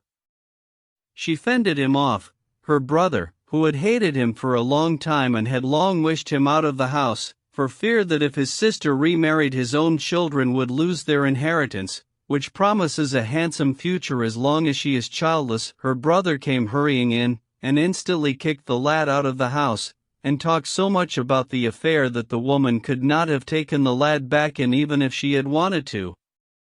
I gather she now has a new servant, who is likewise a bone of contention between her and her brother, and the lad tells me people say she is sure to marry him, but he is determined not to see it happen. What I have been telling you is not exaggerated or in any way embroidered, and indeed I might say I have told it feebly, and have dragged it down by using the prim and proper words society always uses. His love, his constancy, and his passion are no poetic fabrication. This love really exists, most purely amongst that class of people we call uneducated and uncouth. We are educated, and our education has rendered us good for nothing. I beseech you, read his story carefully. Today, in setting it down, I have my composure, You can see from my writing, I am not scrawling and blotting as I normally do. Read it, my beloved friend, and bear in mind that it is also the tale of your humble servant. Yes, that is how things have been with me, and how they will be, and I am not half as worthy or resolute as this poor unfortunate, with whom I scarcely dare compare myself. September 5th. She had written a note to her husband, who was in the country attending to some business. It began, "My dearest love, come home as soon as you can. I am filled with joy at the thought of your return." A friend who stopped by brought word that for a number of reasons Albert would not be returning so soon. The note was left lying there, and that evening I chanced upon it. I read it and smiled. She asked what I was smiling at. "What a divine gift imagination is," I exclaimed. For one moment I tricked myself into thinking it was addressed to me. She broke off what she was doing and looked displeased, and I was silent. September 6th. It cost me a wrench, but in the end I decided not to wear the simple blue frock coat I had on when I first danced with Lottie anymore. It had become quite unpresentable. Still, I have had a new one made, exactly like the other, down to the collar and lapels, and the very same buff waistcoat and breeches as well. .50. But it does not feel quite right. I do not know, I suppose in time I shall grow to like it better. September 12th. She has been away for a few days, collecting Albert. Today I entered her parlor and she came to meet me, and I kissed her hand, overcome with joy. A canary flew off the mirror and perched on her shoulder. "A new friend," she said, coaxing it onto her hand, "which I got for the children. Isn't he a dear? Look at him. If I give him some bread he flutters his wings and pecks so daintily. He kisses me too, watch." She held the little creature to her mouth and lovingly pressed it to her sweet lips, as if it were capable of feeling the bliss it was enjoying. "He shall kiss you too," she said, and held the bird towards me. Its little beak moved from her mouth to mine, and when it touched me with a peck it was like a breath of love, a promise of pleasure to come. "His kiss," I said, "is not wholly free of a desire. He wants food, and these empty endearments leave him dissatisfied." "He will eat out of my mouth, too," she said. She offered it a few crumbs on her lips, and smiled with all the joyful happiness of innocent and loving fellow-feeling. I averted my gaze. She ought not to do it, ought not to excite my imagination with these scenes of divine innocence and bliss, or awaken my heart from that sleep which the indifference of life lulls it to. And why not? She has such trust in me, and knows how much I love her. September 15th. It could drive me crazy, Wilhelm, to think there are people devoid of appreciation or feeling for that little which has real value on earth. You remember the walnut trees under which I sat with the worthy vicar of S. and Lotte, those magnificent walnut trees which, as God is my witness, always filled my soul with the greatest joy. How cozy they made the vicarage courtyard, and how cool! And how glorious their spreading branches were! And our recollections of the worthy ministers who planted them many years ago. The schoolmaster often told us the name of one of them, having heard it from his own grandfather. He must have been an excellent man, and his memory was sacred to me whenever I stood beneath those trees. I assure you, Wilhelm, that yesterday, when our talk turned to them, there were tears in the schoolmaster's eyes when he told me they had been cut down. Cut down! The thought of it drives me out of my mind, and I could gladly murder the villain who struck the first blow. And I must stand by, I who would go into mourning if I had two such trees in my own yard and one of them died of old age. But I take some consolation, my dearest friend, in seeing the nature of human feeling. The whole village is upset, and I hope the vicar's wife will soon realize, once the butter and eggs and other signs of favor stop, what a wound she has inflicted on the place. For it was she who did it, the wife of the new incumbent, our old vicar having passed on too, a lean, sickly creature with good reason to care little for the world, since no one cares much for her. She is a fool who affects to be learned. 51 Occupies herself with studying the canonical books of the Bible, works hard on today's newfangled moral and critical reformation of Christianity and shrugs off Lavater's rhapsodic effusions. Her health is quite ruined, and so she takes no delight in God's earth. Only a creature such as this could have been capable of cutting down my walnut trees. As you see, Wilhelm, I cannot recover from the shock. Imagine it, the falling leaves made her courtyard dank and dirty, the trees obstructed her daylight, and when the nuts were ripe the lads threw stones at them, which got on her nerves and disturbed her profound thoughts when she was weighing the relative merits of Kennicott, Semler, and Michaelis. 52 On seeing the people in the village so upset, especially the old ones, I said, "Why did you stand by and let it happen?" In these parts, they told me, there's nothing you can do if it's the steward's orders. But one thing served them right. The steward and the vicar, who normally does not profit in any way from his wife's silly notions but thought this time he stood to gain, intended to divide the timber between them, but the revenue OCE heard of it and told them to hand it over. They still had an old claim to that part of the vicarage grounds where the trees stood, and the timber was sold to the highest bidder. So they have been laid low. Oh, if only I were a prince!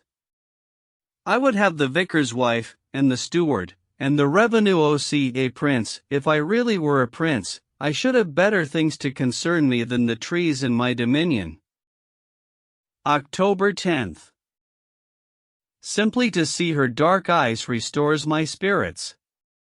And what distresses me, Wilhelm, is that Albert does not seem as happy as he hoped, or as I should have expected to be. If I do not care for all these dashes, but there is no other way I can express this, and I imagine this is clear enough. October 12th.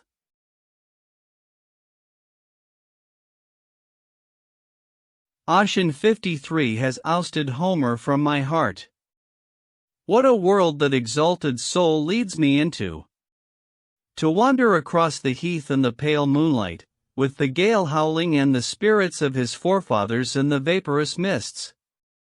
To hear amidst the roar of a forest torrent the faint moans of the spirits in their mountainside caves, and the laments of that mortally stricken maiden weeping over the four mossy, grassed-over stones that marked the grave of the noble warrior who was her lover. And then to find him, that gray-haired bard, wandering on the vast heath, seeking the places his forefathers knew, and then, finding their tombstones, and raising his eyes in lament to the sweet star of evening as it sinks in the waves of the rolling sea. And times gone by are relived in the hero's soul, times when the warm rays of the sun lighted the brave the way to danger and the moon shone on their triumphant ship returning fresh from victory. And I read the deep sorrow in his brow, and see that last exalted soul tottering deserted and exhausted to the grave, deriving new and painful joy from the insubstantial presence of the shade of his departed loved one, and I see him look down at the cold earth and the tall grasses waving in the wind and cry out, "Tomorrow the traveler shall come, he shall come, who beheld me in beauty, and he shall ask, where is the singer, where is he, the excellent son of Fingal? His eye shall seek me in the field around, but he shall seek me in vain on earth." 54 Oh, my friend! I wish that I might draw my sword, like some noble warrior, and deliver my prince from the painful torments of a long drawn-out death, and send my soul to go with the demigod I had set free. October 19th. This void! This terrible void I feel in my breast. I often think that if only I could hold her to my heart for once, just once, that void would be entirely filled. October 26th. Yes, indeed, I am certain, my dear fellow, and grow more certain all the time, that the existence of any single creature is of little, very little importance. One of Lotte's friends called on her, and I withdrew to the next room to fetch a book, was unable to read, and took up my pen to write. I could hear them talking in low tones. They were telling each other the unimportant news and gossip of the town, who was marrying whom, who was ill, very ill. She has a dry cough, her face has become terribly bony and she keeps fainting. I wouldn't give a kreutzer for her chances, said the visitor. NN is in a very bad state too, said Lotte. He already has swellings, said the other. In my imagination, vivid as it is, I was at the bedside of these poor people, and saw them turning their backs upon life with such reluctance, and Wilhelm. The ladies were chatting about it as indifferently as if it were the death of a stranger. And if I now gaze around me, at this room, with Lotte's dresses about me, and Albert's papers, and the furniture I am so familiar with, down to this very inkpot, and think, see how much you mean to this household now. Everything. Your friends value you. You often make them happy, and your heart in turn feels it could not do without them, and yet, if you were to go, if you were to depart from this intimate circle, would they feel the void? How long would they feel the void that your loss tore open in their fate? How long? Oh, man is so transient a being that even where his existence is most secure, even where his presence makes its sole true impression felt, he must fade and disappear from the memories and souls of his loved ones, soon, oh so soon. October 27th. I could often tear my heart open and beat my poor head on seeing how little people can mean to each other. If I do not offer love and joy, happiness and warmth, the other will not bring them to me either, nor will my heart, overflowing with rapture, move him at all if he is cold and listless. The same evening. I have so much, and my feelings for her absorb it all. I have so much, and without her it is all nothing. October 30th. I have already been on the point of falling at her breast 100 times. Dear God in heaven knows how it feels to behold so much loveliness before one and not be allowed to embrace it, and, after all, that embrace is the most natural of man's instincts. Do not children reach out for everything that attracts them? Then why should not I? November 3rd. God knows I often retire to my bed wishing, at times even hoping, that I might never wake up, and in the mornings I open my eyes, see the sun once again, and am miserable. Oh, if only I could follow some mood and blame the weather, or a third person, or failure in some enterprise, then the intolerable burden of my discontent would trouble me half as much. Woe! I feel all too clearly that the blame lies solely with me. No, not the blame. It is enough that the source of my wretchedness lies within myself, as the source of all my joy once did. Am I not still the very same man who once walked in an excess of happiness, paradise before him at every step, with a heart that could embrace the whole world in the fullness of love? And now that heart is dead and no longer gives me joy, my eyes are dry, and my senses are not refreshed by heartfelt tears anymore but furrow my brow with fearful worries. I suffer a great deal because I have lost the sole pleasure in my life, that sacred and inspiring power to create new worlds about me. It is gone.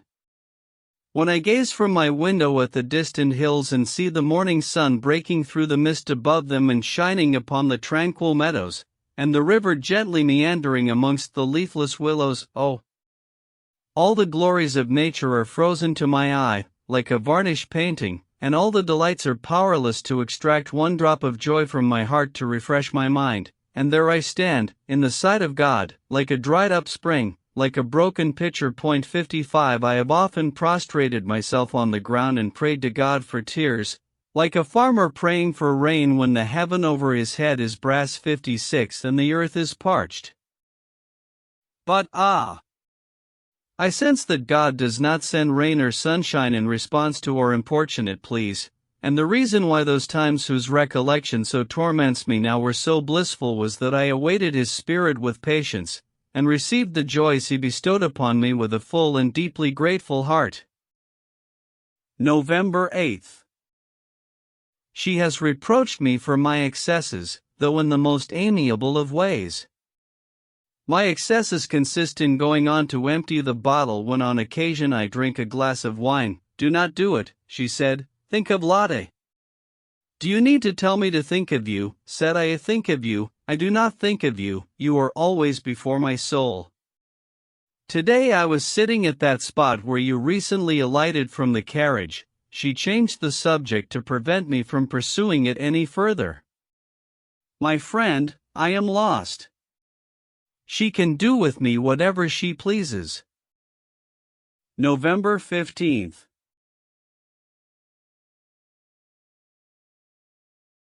Thank you, Wilhelm, for your heartfelt sympathy and well-meant advice. I beg you not to be too concerned, let me endure it, for all my fatigue of spirit, I still have the strength to see it through. I value religion, as you know, and feel that it affords support to the weary and solace to the afflicted. But can it, or need it, do so for all men? If you consider this wide world you will see thousands for whom religion has not done so, thousands for whom it will not do so, whether they have it preached to them or not. Need it offer comfort to me, then? Does not the Son of God say himself that no man can come unto him, except it were given unto him of his Father? 57 What if it be not given unto me? What if the Father means to keep me, as my heart tells me? I beg you not to misinterpret this. I am revealing my entire soul to you, otherwise I should prefer to have remained silent on the subject, as indeed I am reluctant to speak on matters of which I know no more than anyone else. What is the fate of man, but to suffer his appointed due and drink the cup of bitterness? And if the Son of Man prayed that the cup pass from him, 58 Why should I show off and pretend it tastes not bitter but sweet? And why should I feel ashamed in that dreadful moment when my entire self trembles on the edge of being and not being? 59 And the past flashes upon the dark abyss of the future like lightning, and all about me disintegrates, and the world goes to its doom with me? At such a time, is it not the voice of a creature utterly beset, with no inner resources left, and plunging to inexorable destruction, that groans in the inmost depths of its insouciant powers? My God, why hast thou forsaken me? 60 And should I feel ashamed to say it? Should I be afraid of that moment, when even he was afraid who stretcheth out the heavens like a curtain? 61. November 21st. She does not see or feel that she is concocting a poison that will be my destruction and her own, and in ecstasy I drain the goblet she offers me and which spells my downfall. What is the meaning of the kindly look with which she no, not often, but sometimes gazes at me? Or of the sweetness of temper with which she receives my involuntary outbreaks of feeling? Or of the sympathy for my sorrows that I see in her expression? As I was leaving yesterday she offered me her hand and said, "Adieu, dear Werther." Dear Werther. It was the first time she ever called me dear, and it went right through me. I have said it over to myself 100 times, and last night as I was about to go to bed and was talking all manner of stuff to myself I suddenly said, "Good night, dear Werther," and then could not help laughing at myself. November 22nd. I cannot pray, leave her to my keeping, and yet it often seems as if she were mine. I cannot pray, give her to me, for she belongs to another man. I play witty games with my own pain, and, if I indulged myself in the sport, could compose an entire litany of antitheses. November 24th. She senses what I am enduring. Today her gaze pierced my very heart. I found her alone, I said nothing, and she looked at me. And I no longer saw in her that gentle beauty, or the light of a great spirit. In my eyes, it had all vanished, and the vision that moved me, that gaze she turned upon me, was a more glorious one, full of the deepest compassion and the sweetest sympathy. Why could I not throw myself at her feet? And fall at her breast, and respond with 1,000 kisses? She retreated to the piano and accompanied her playing with harmonious sounds breath forth in a sweet and tender voice. Her lips had never looked so lovely. It was as if they opened thirstily to drink in the sweet tones that streamed from the instrument, and what was returned from her pure mouth was merely a secret echo. If only I could describe it to you. I resisted no longer, bent forward, and vowed, never shall I dare implant a kiss on these lips where the spirits of heaven dwell, and yet, I want to You see, it is like a barrier my soul has come up against such bliss, and then doomed to expiate the sin. Scene. November 26th. At times I say to myself, your fate is unique. Consider other mortals as happy, none has ever been as tormented as you. Then I read the work of an ancient poet, and it is as if I were contemplating my own heart. I have so much to endure. Ah, have ever men before me been so miserable? November 30th. It seems I am really not destined to recover my wits. Wherever I go I encounter something to drive me to distraction. And today. Oh, the fate of man. I was walking by the water at midday, lacking any appetite for lunch. It was all dreary, and a cold, wet westerly wind was blowing from off the mountains, and gray rain clouds were gathering over the valley.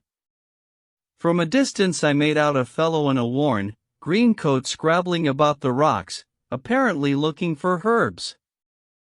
As I came nearer he turned at the sound of my approach, and I beheld a most interesting physiognomy, features dominated by silent sadness but otherwise expressive of a good and honest nature. He had pinned up his black hair in 2 ringlets, and the rest was plaited into a dyke tail which hung down his back.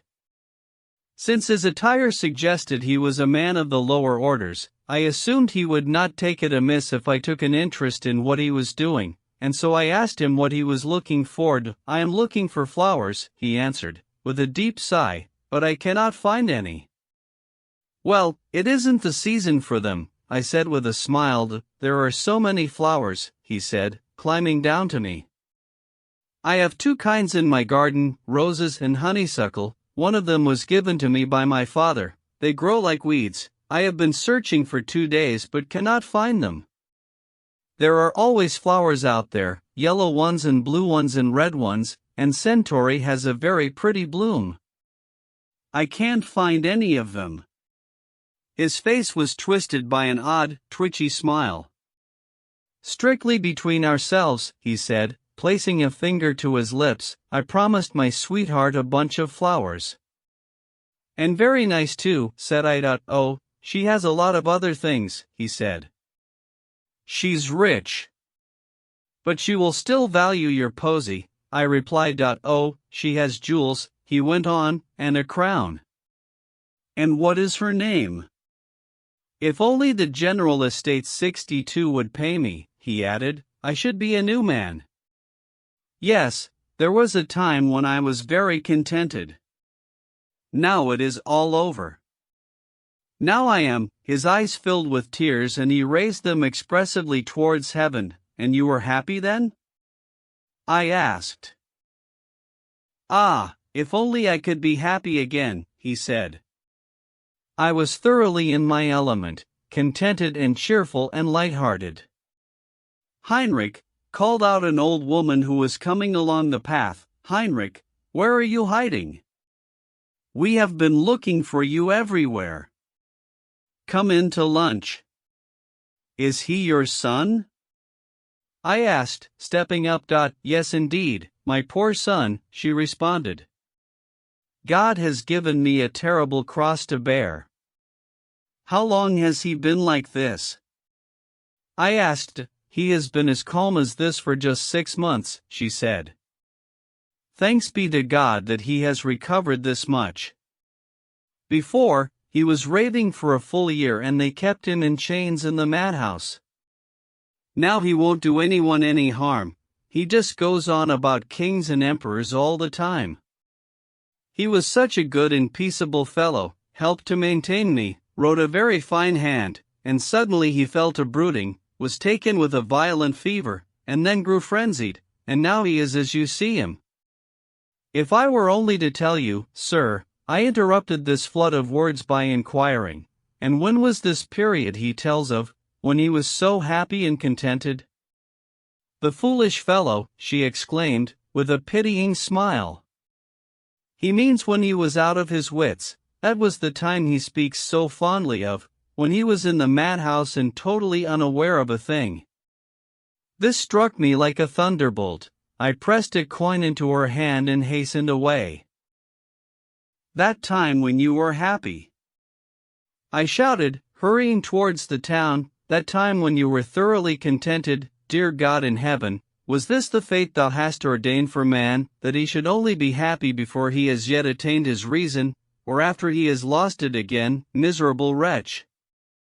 And yet I envy your melancholy, and the confusion of your senses that has laid you waste. Hopefully you go forth in winter to pick flowers for your queen, and are sad when you cannot find any, and cannot understand why there are none. And I go out with no hope or purpose at all, and return home as I departed. You have a notion of the man you might be if the general estates paid you. Happy creature, who can think some obstacle in the world about you the cause of your woes? You do not sense, no, you do not sense that your wretchedness lies within, in your ruined heart and shattered mind, and all the kings on earth cannot help you. Let them end their days miserably who would mock a sick man who journeys to a far-off spring, perhaps only to find his sickness grown worse and the pains of his departing the greater. Or who look down on some poor heart, beset with sore trials, who makes a pilgrimage to the Holy Sepulchre to allay the pangs of conscience and alleviate the sorrows of the soul. Every sore and painful step he takes on the untrodden path affords another drop of balm to his frighted soul, and after every day's journey he endures he goes to his rest with a lighter heart, freed of many troubles. And dare you call it lunacy, you pack of scribblers lounging on your cushions, lunacy, O God, thou sayest my tears. Didst thou, who created man the poorest of creatures, didst thou needs must give him brothers to rob him of the little he has, and take away what trust he has in thee, who lovest everything? For what is our trust in the healing power of a root, or in the juice of the grape, but trust in thee, who hast given us, in all that surrounds us, the healing and restorative powers we are constantly in need of.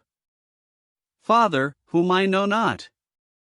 Father, who used to fill my entire soul and who hast now turned thy face from me, summon me to thee. Be silent no more. Thy silence cannot delay my thirsting soul. What man, what father, could be wrathful if his son returned home 63 unexpectedly, fell at his breast and cried, I am here again, dear father. Do not be angry with me for breaking off my travels, which you wished me to persevere in longer. It is everywhere the same in this world, toil and labor, joys and rewards, what of it? I am only contented in your presence, and I shall suffer or enjoy here before you. And shouldst thou, dear Father in heaven, turn that sun from thy sight? December 1st. Wilhelm. The man I wrote to you of, that happy unfortunate, was a clerk in Lotte's father's employ, and what drove him mad was a passion for her, which he nurtured, kept secret, then revealed to her, and which cost him his position. You will feel, as you read these unemotional words, how greatly the story affected my mind. Albert told it me, in as tranquil a spirit as you will perhaps read it. December 4th. I beg you, it is all over with me, Wilhelm, I cannot stand it any longer. Today I was sitting with her, I sat there, and she was playing the piano, various melodies, and all of it so expressive. All of it, all, Wilhelm, her little sister was dressing her doll on my knee. The tears came to my eyes. I bent forward, and my eye was caught by her wedding ring, and the tears flowed, and all of a sudden she began to play that old tune, so full of divine sweetness, quite suddenly, and my soul was filled with a sense of solace, and with memories of past times when I heard that air and of the dejected gloom and disappointed hopes since those times, and I paced to and fro in the parlor, my heart smothering in its admixture. For God's sake, I said fiercely, stepping towards her, stop it, for God's sake. She stopped playing, and stared at me. Werther, she said, with a smile that pierced my soul, you are ill, Werther, very ill. You cannot stomach your favorite dishes. Go, I implore you, and calm down. I tore myself away, and dear God, Thou sayest my misery and wilt make an end of it. December 6th. How her figure haunts me. Waking or dreaming, she fills my entire soul. Here in my head, in my mind's eye, I see her dark eyes the moment I close my own. Here, I do not know how to put it. The second I close my eyes I see hers before me, deep as an ocean or an abyss, and they are within me, filling the senses of my mind. What a thing is man, this lauded demigod! Does he not lack the very powers he has most need of? And if he should soar in joy, or sink in sorrow, is he not halted and returned to his cold, dull consciousness at the very moment he was longing to be lost in the vastness of infinity? The editor to the reader. I wish very much that we had enough of our friend's own testimony, concerning the last remarkable days of his life, to render it unnecessary for me to interrupt this series of preserved letters with narration. I have seen it as my duty to gather precise information from the mouths of those likely to be best acquainted with his history. It is a simple story, and all of the accounts agree except on a few insignificant details, though opinions and judgments vary with respect to the fundamental attitudes of the people involved. We have no alternative but conscientiously to relate what repeated endeavors have brought to light, to include letters written by the deceased, and to attend to even the slightest scrap of paper we have found, especially as it is so difficult to discern the true and peculiar motives of even a single action of men who are not of a common order. Discontent and sorrow had struck ever deeper roots in Werther's soul, had taken a tighter hold, and had gradually affected his entire being. The harmony of his spirit was completely destroyed, and a fever and frenzy within him, which confounded his natural powers, produced the most disagreeable effects, and at length left him in a state of exhaustion, from which he tried to fight free in a greater panic than had marked any of his previous struggles with misfortune. The anxiety in his heart sapped his remaining mental vigor, his vitality, and his insight. He became a melancholy companion, his unhappiness ever increasing, the injustice of his behavior increasing in proportion to his unhappiness.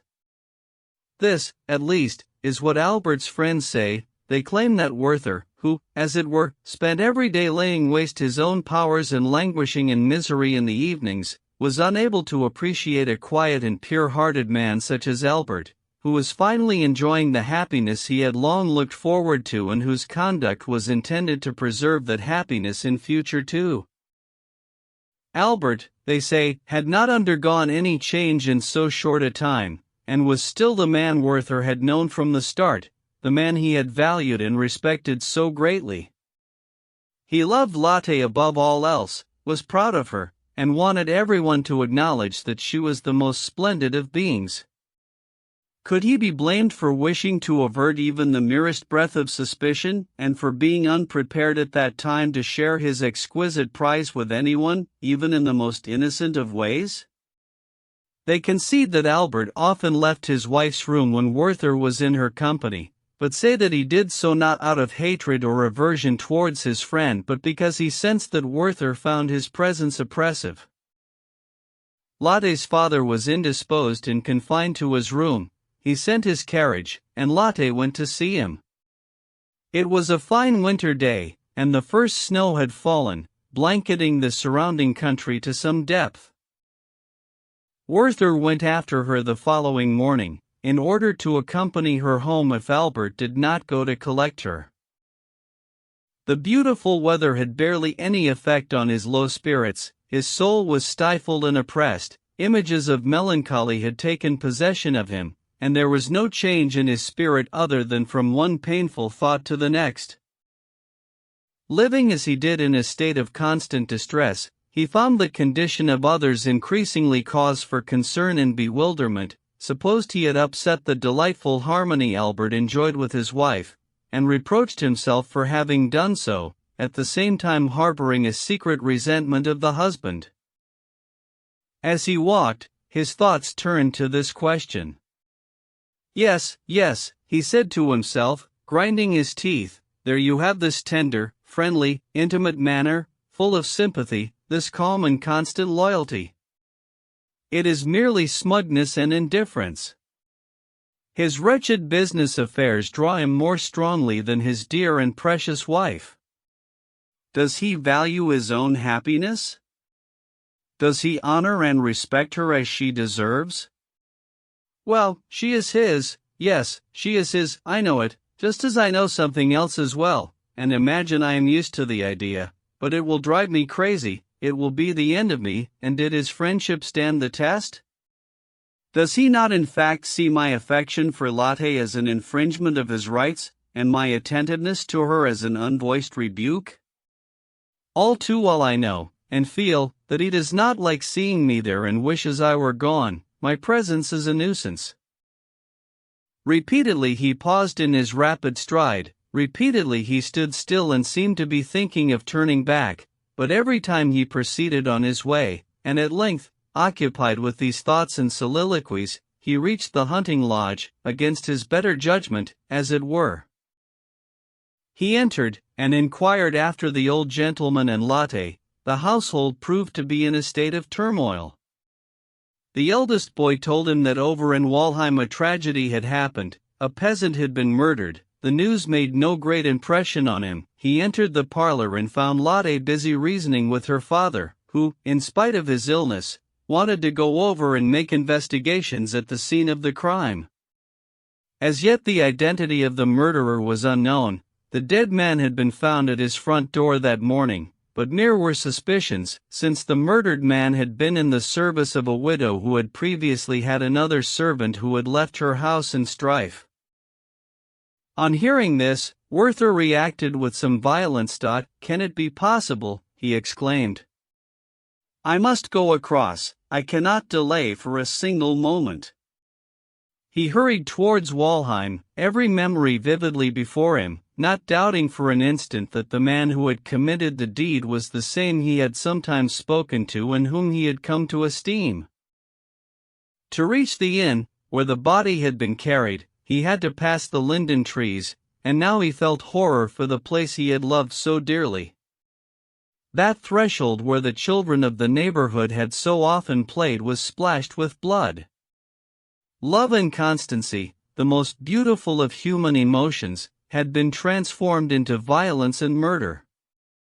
The mighty trees were bare of foliage and touched with frost, the beautiful hedges that crowned the low churchyard wall were leafless, and the gravestones, covered in snow, could be seen through the gaps.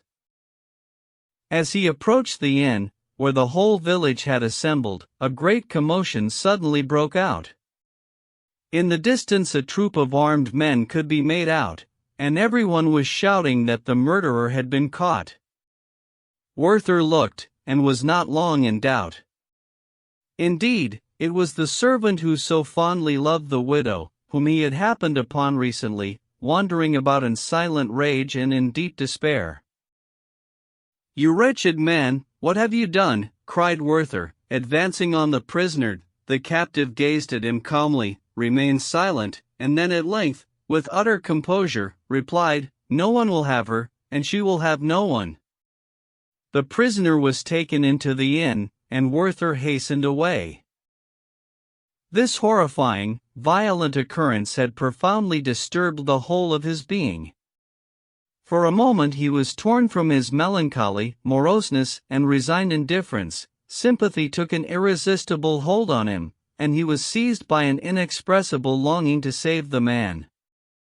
He felt him to be so unhappy. Even as a criminal he considered him so blameless, and he was so able to see things through the man's eyes, that he felt sure he could persuade others to view the matter the same way. Already he wanted to speak in his defense, and his lips were already forming the most animated of statements as he hurried towards the hunting lodge, and as he went he could not help voicing in low tones all the things he wanted to tell the estate Auxerre. When he entered the parlor he found Albert present, and for a moment he was put out, but he quickly regained his composure and gave the Auxerre a heated account of his views. The latter shook his head a number of times, and, although Werther urged everything a man can say in another's defense, and did so with the greatest possible liveliness, passion and truthfulness, the Auxerre nevertheless remained unmoved, as may readily be imagined. Indeed, rather than permit our friend to finish what he was saying, he contradicted him vigorously and reproved him for taking the part of a base murderer. He showed him that that was the way to render every law useless and destroy the security of the state, and he added that he could do nothing in such a case without assuming the gravest responsibility, and everything would have to take its usual orderly course, in the prescribed channels. Werther did not give up yet, but requested the Auxerre to turn a blind eye if someone were to help the fellow escape. The Auxerre rejected this proposal too. Albert, finally joining in the conversation, took the side of the old gentleman too. Werther was outvoted, and, consumed with dreadful sorrow, took his leave, the Auxerre first having told him a number of times, "No, he cannot be saved." The impact these words must have had on him can be seen from a note that was found among his papers and which was doubtless written that very day. "You cannot be saved, unfortunate man. I well see that we cannot be saved." What Albert had said concerning the matter of the prisoner, in the presence of the Auxerre, struck Werther as highly unpleasant, and he thought he had detected an aversion to himself in it, and although, on repeated consideration, it did not escape his keen perception that the two men might well be in the right, he nonetheless felt that to concede the point and admit as much would be a renunciation of his inmost self. Among his papers there is a note that relates to this question and perhaps summarizes his relations with Albert. "What use is it if I repeat over and over again that he is a good and worthy man? It is tearing my very heart in two. I cannot be just." It was a mild evening, and a thaw was approaching, so Lotte and Albert returned on foot. During the walk, she looked about her at points, for all the world as if she missed Werther's company. Albert began to speak of him, and, remaining scrupulously fair, censured Werther. He touched upon his unhappy passion, and wished it were possible to be rid of him. "I wish it for our own sakes, too," he said, and continued, "and I'd ask you to see that he behaves rather differently towards you, and cuts down on these frequent visits. People are starting to notice, and I know that here and there it is talked about." Lotte was silent, and Albert seemed to feel her silence. At all events, from that time he no longer made any mention of Werther to her, and if she did so he either dropped the conversation or changed the subject. The vain attempt Werther had made to save the unfortunate man was the last flaring up of a dying flame. Subsequently he sank all the more deeply into a state of inactivity and pain, and was particularly distraught, almost beside himself, on hearing that he might be summoned as a witness against the man, who was now denying everything. All of the unpleasant things he had experienced in the course of an active life, his mortification during his period spent with the ambassador, everything he had failed in or which had grieved him, he now turned over in his soul.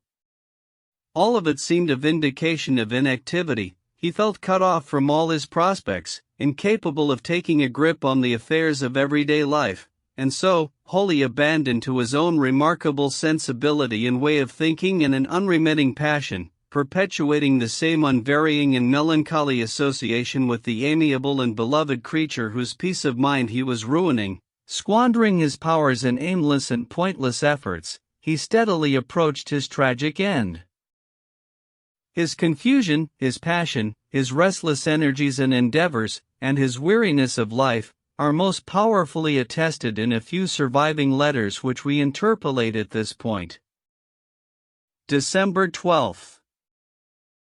Dear Wilhelm, I am in the condition that those wretches must have been in who were said to be possessed of an evil demon. Sometimes it takes hold of me, not any fear or desire, but an unfamiliar tumult within, which chokes me and threatens to tear my heart asunder. Alas, alas, and then I go wandering amidst the terrible nighttime scenes of a season that is so hostile to man. Yesterday evening I had to go out. A thaw had suddenly set in. I had heard that the river had burst its banks, all the streams were swollen, and all the way from Walheim my beloved valley was flooded. It was after 11, and I ran out into the night. It was a fearful spectacle. The raging torrents were crashing down from the crags in the moonlight, flooding the fields and meadows and hedges, and the broad valley, upstream and down, was a turbulent lake whipped by a roaring wind. And when the moon appeared once more, peaceful above a somber cloud, and the flood before me rolled and thundered and gleamed with awesome majesty, a shudder of horror shocked me, and then longing seized me again. Ah, there I stood, arms outstretched, above the abyss, breathing, plunge, plunge, and was lost in the joyful prospect of ending my sufferings and sorrows by plunging, passing on with a crash like the waves. But oh, I could not move an inch from where I stood. I could not put an end to my torment. My time has not yet come, I can sense it. Oh Wilhelm! How gladly I should have surrendered my human existence in order to be that stormy wind, scattering the clouds, snatching at the floods. Ha! May that rapture not still lie ahead for this imprisoned soul? Sadly I looked down at a spot where Lotte and I rested beneath a willow on a hot day's walk. It was under water too, and I could scarcely make out the willow tree. Wilhelm! And her meadows, I thought, and the country around her lodge. How the bower will have been ruined by these raging floods! I thought. And a ray of sunshine from the past shone down on me, just as a dream of flocks or meadows or honorary OCES may shine upon a prisoner. There I stood. I am not angry with myself, because I do have the courage to die. Or perhaps I have it, so now here I sit like an old woman who gathers her firewood from fences and goes begging at doors for bread, to drag out her joyless, dying existence one moment longer and make it easier to bear. December 14th. What does it mean, dear friend? I alarm myself. Is not my love for her the most sacred, purest, and most brotherly love? Have I ever harbored reprehensible desires in my soul? Not that I want to claim, and these dreams, how truly man's sense guided him when he ascribed contradictory effects to outside agencies. I tremble to tell you, but last night I held her in my arms, pressed her to my breast, and covered her lips with countless kisses while she murmured of her love, and my eyes misted to see the rapture in hers. Dear God! Is it a sin to feel that happiness even now, and to recall those ardent pleasures with the greatest of joy? Lotte, it is all over with me. My senses are confused. For a full week I have been unable to think straight, my eyes are full of tears. Nowhere do I feel at ease, and yet I am content everywhere. I wish for nothing, and make no demands. It would be better if I were gone.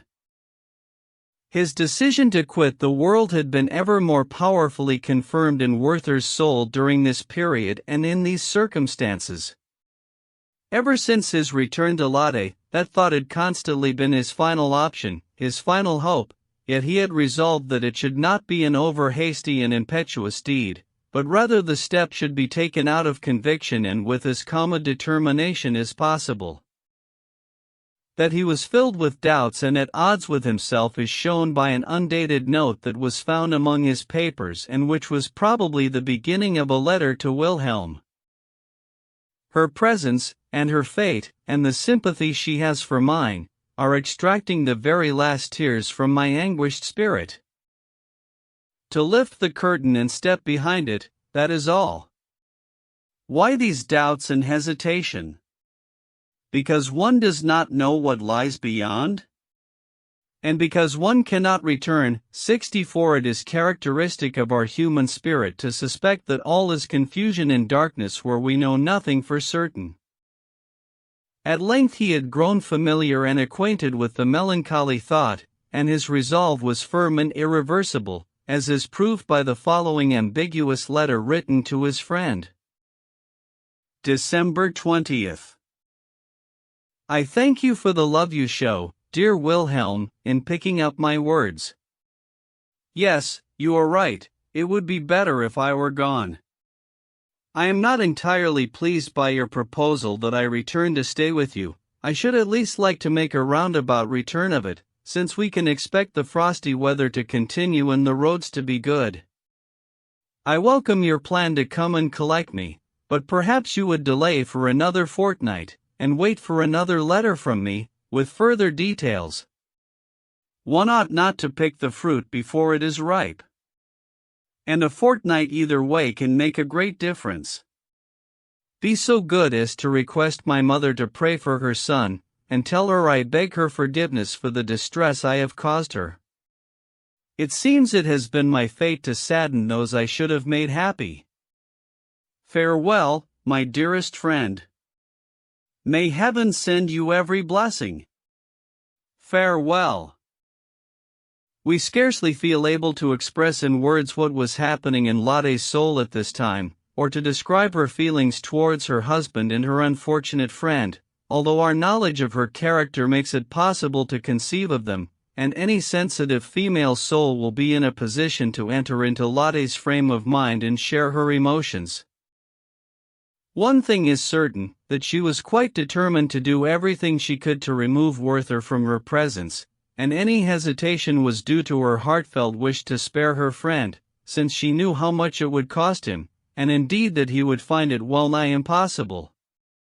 Yet during this period she was under increased pressure to be firm. Her husband maintained a complete silence concerning the relationship, just as she herself had also always been silent on the subject, and so she felt all the more need to prove by her actions that her feelings were worthy of her husband's respect.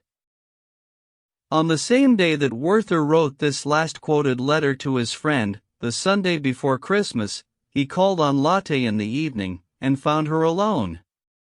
She was busy fixing a number of playthings she had made for her little brothers and sisters as Christmas presents. He spoke of the delight the children would feel, and of times gone by when the unexpected opening of a door to reveal a Christmas tree decorated with candles, sweets and apples sent one into transports of paradisic joy. If you behave well, said Lotte, hiding her embarrassment under a gentle smile, if you behave yourself, you shall have a present too, a taper, and something else. And what do you mean by behaving myself? He exclaimed. How am I to be?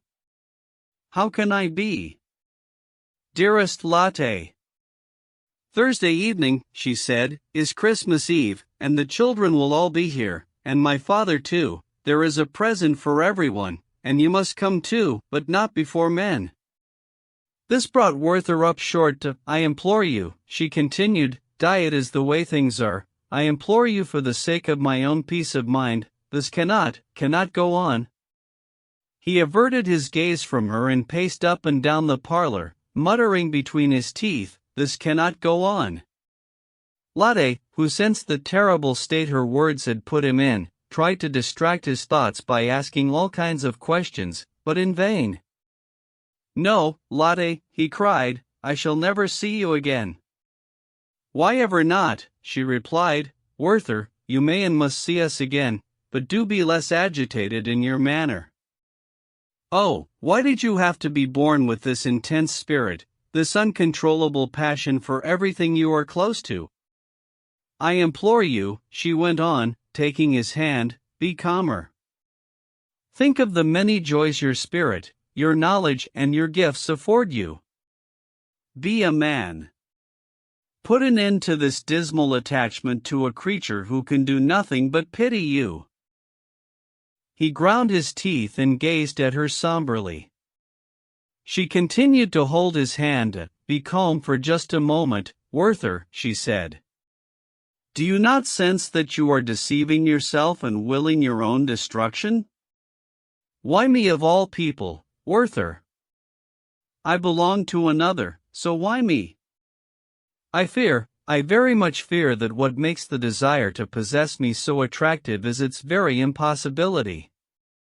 He withdrew his hand from hers and stared at her with an affronted look. "How wise," he exclaimed. "How very wise. I suppose that was one of Albert's remarks? Clever. Very clever." "Anyone might have said it," she responded.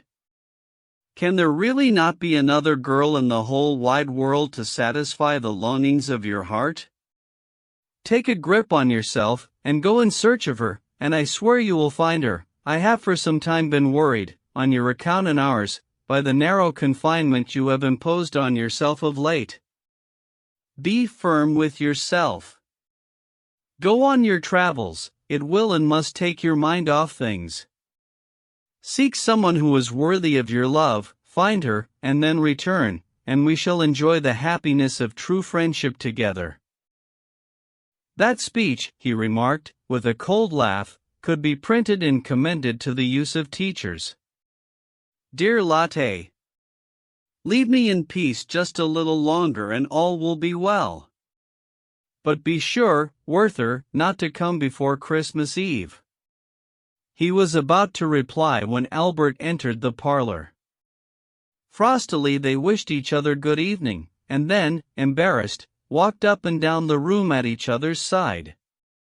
Werther started on some unimportant remarks and was soon finished. Albert did the same and then asked his wife about certain matters she had had to see to, and, on being told that she had not yet done so, made some comments to her which struck Werther as cold, indeed harsh. He wished to leave but was unable to do so, and vacillated till 8 o'clock, his ill humor and irritation mounting, till the table was laid, and he took up his hat and stick. Albert invited him to stay, but Werther, thinking it a mere formality, thanked them coldly and left. He returned home, took the candle from his servant, who was going to light his way, and went to his room alone, where he wept loudly, talked excitedly to himself, paced agitatedly up and down the room, and finally flung himself on the bed, still wearing his clothes. His servant found him there shortly before 11 when he ventured to enter the room, and asked if he should take off Sir's boots, which Werther permitted him to do, then forbidding the servant to enter the room the next morning, before he was summoned. On the morning of Monday, December 21st, he wrote the following letter to Lotte, which was found sealed on his desk after his death and given to her. I shall quote it here one fragment at a time, since the circumstances suggest that that is how he wrote it. "The decision is taken, Lotte. I am resolved to die, and I am writing the words to you without any romantic hysteria but calmly. On the morning of the day I shall see you for the last time. When you read this, my precious, the cool grave will already hold the rigid remains of the troubled unfortunate who can conceive of no sweeter pleasure in the final moments of his life than talking to you. I have spent a terrible night, but it was a good night, for it gave me a firm determination in my purpose. I am resolved to die. When I tore myself away from you yesterday, with all my senses in fearful upheaval and my heart oppressed, and confronted coldly and appallingly by the joyless hopelessness of existence near to you, I was scarcely about to reach my room, and threw myself down on my knees, beside myself, and thou gavest me, O God, the last consolation of shedding bitter tears. 1,000 possibilities and plans raged in my soul, but in the end it was there, one last, fixed indefinite thought: I am resolved to die. I lay down, and in that peaceful morning hour of awakening the decision was still unshaken, its power undiminished in my heart. I am resolved to die. It is not despair. I am convinced I have endured my fill of sorrows, and that I am sacrificing myself for you. Yes, Lotte. Why should I not say it? One of us three must go, so let it be me. Oh, my dearest one. This broken heart of mine has often harbored furious thoughts of killing your husband, or you, or myself. So be it. When you climb the mountainside some fine summer evening, remember me, the way I would come walking up the valley, and then look over to the churchyard, to my grave, with the wind waving the long grass and the light of the setting sun. I was composed when I began writing, but now I see it all too vividly, and I am crying like a child. Soon before 10 o'clock, Werther summoned his servant, and, while he was dressing, told him that he would be setting out on a journey in a few days' time, and asked him to brush his clothes and lay out his things for packing. He also ordered him to call in all his bills, collect books he had lent out, and pay their due share for 2 months ahead to a number of poor people he gave alms to every week. He had lunch brought to his room, and after eating rode out to see the estate Auxerre, but did not find him at home. He walked about the garden deep in thought, seeming at the very end to want to absorb the whole melancholy of recollection. The children did not leave him in peace for long, and chased after him, jumped up on him, and told him that the day after tomorrow they would be getting their Christmas presents from Lotte, and told him of the wonderful things their little imaginations were looking forward to. Tomorrow, he exclaimed, and the day after. And the day after that. And he kissed every one of them heartily and was on the point of leaving when the little one said he wanted to whisper something else in his ear. And he let Werther into the secret that his big brothers had written out lists of beautiful New Year wishes, ever such long lists, one for Papa, one for Albert and Lotte, and one for Mr. Werther too. They were going to present them on New Year's morning. This was too much for Werther, and, giving each of the children a present, he mounted his horse, left good wishes for the old gentleman, and rode away with tears in his eyes. He returned home shortly before 5, ordered the maid to see to the fire, and told her to keep it burning late into the night.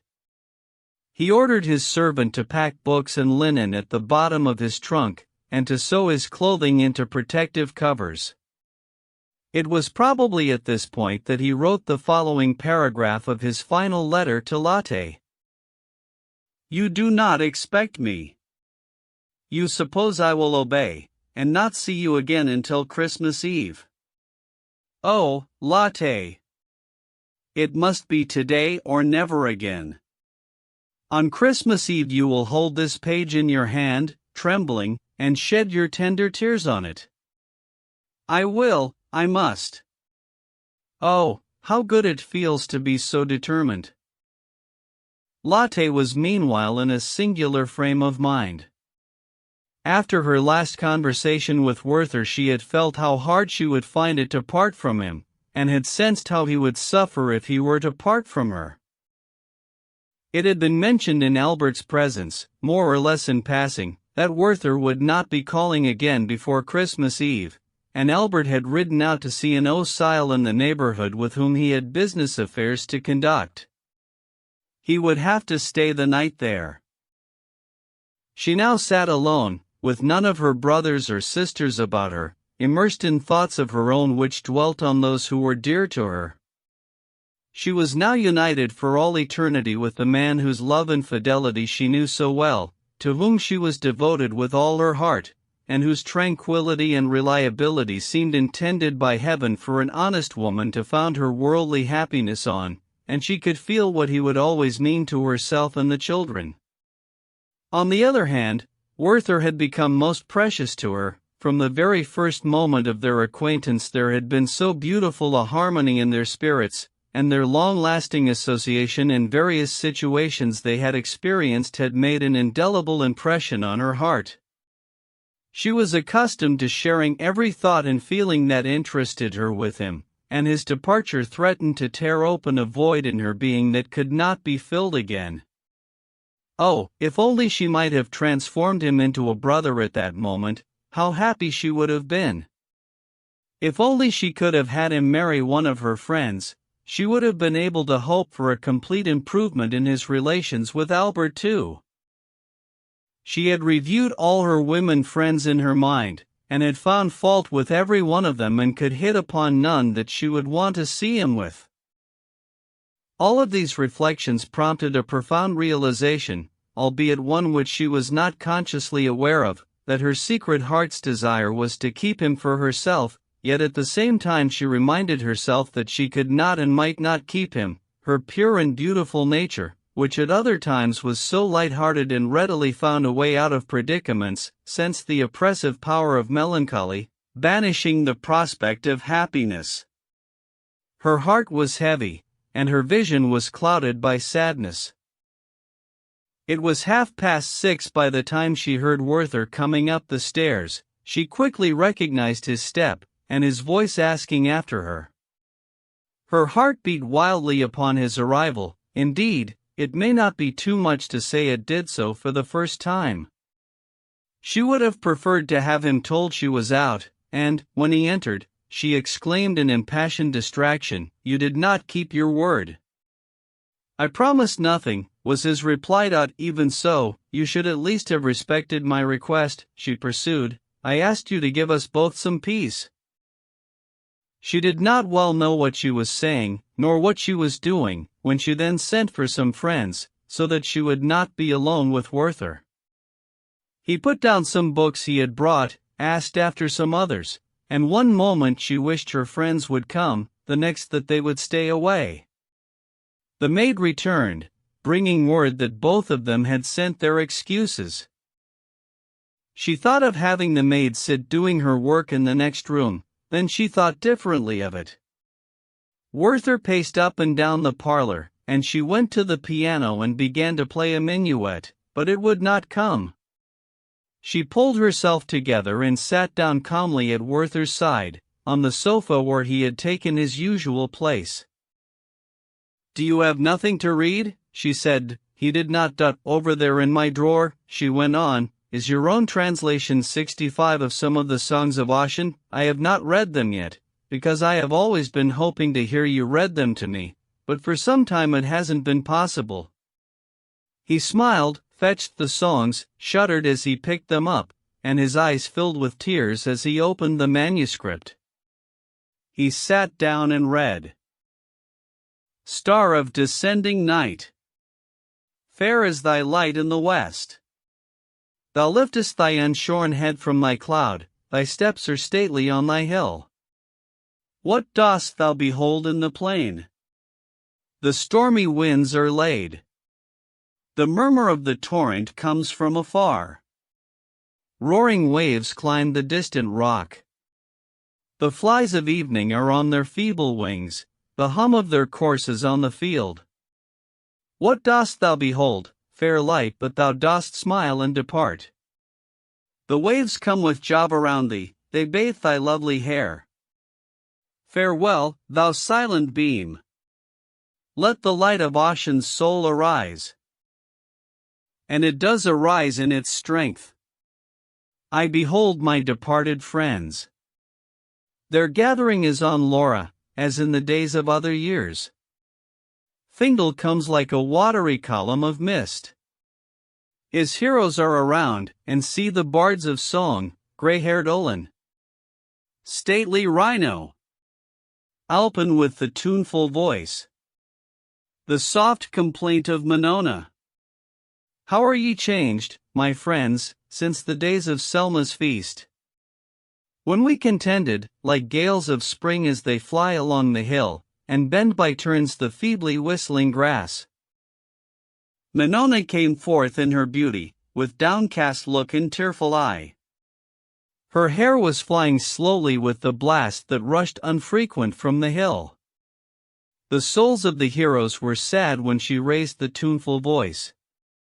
Oft had they seen the grave of Salgar, the dark dwelling of white-bosomed Kalma. Kalma left alone on the hill with all her voice of song. Salgar promised to come, but the night descended around. Hear the voice of Kalma when she sat alone on the hill. Kalma. It is night, I am alone, forlorn on the hill of storms. The wind is heard on the mountain. The torrent is howling down the rock. No hut receives me from the rain, forlorn on the hill of winds. Rise, moon, from behind thy clouds. Stars of the night, arise. Led me, some light, to the place where my love rests from the chase alone. His bow near him unstrung, his dogs panting around him. But here I must sit alone by the rock of the mossy stream. The stream and the wind roar aloud. I hear not the voice of my love. Why delays my Salgar, why the chief of the hill his promise? Here is the rock and here the tree. Here is the roaring stream. Thou didst promise with night to be here. Ah! Whither is my Salgar gone? With thee I would fly from my father, with thee from my brother off pride. Our race have long been foes, we are not foes, O Salgar. Cease a little while, O wind. Stream, be thou silent a while. Let my voice be heard around. Let my wanderer hear me. Salgar. It is Kalma who calls. Here is the tree and the rock. Salgar, my love, I am here. Why delayest thou thy coming? Lo! The calm moon comes forth. The flood is bright in the vale. The rocks are gray on the steep. I see him not on the brow. His dogs come not before him with tidings of his near approach. Here I must sit alone. Who lie on the heath beside me? Are they my love and my brother? Speak to me, O my friends. To Kalma they give no reply. Speak to me, I am alone. My soul is tormented with fears. Ah, they are dead. Their swords are red from the fight. O my brother! My brother! Why hast thou slain my Salgar? Why, O Salgar, hast thou slain my brother? Dear were ye both to me. What shall I say in your praise? Thou wert fair on the hill among thousands. He was terrible in fight. Speak to me. Hear my voice. Hear me, sons of my love. They are silent.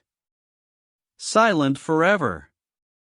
Cold, cold, are their breasts of clay. Oh, from the rock on the hill, from the top of the windy steep, speak, ye ghosts of the dead. Speak, I will not be afraid. Whither are ye gone to rest? In what cave of the hill shall I find the departed? No feeble voice is on the gale, no answer half drowned in the storm. I sit in my grief, I wait for morning in my tears. Rear the tomb, ye friends of the dead.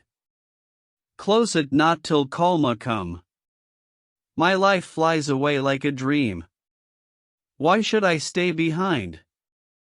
Here shall I rest with my friends, by the stream of the sounding rock.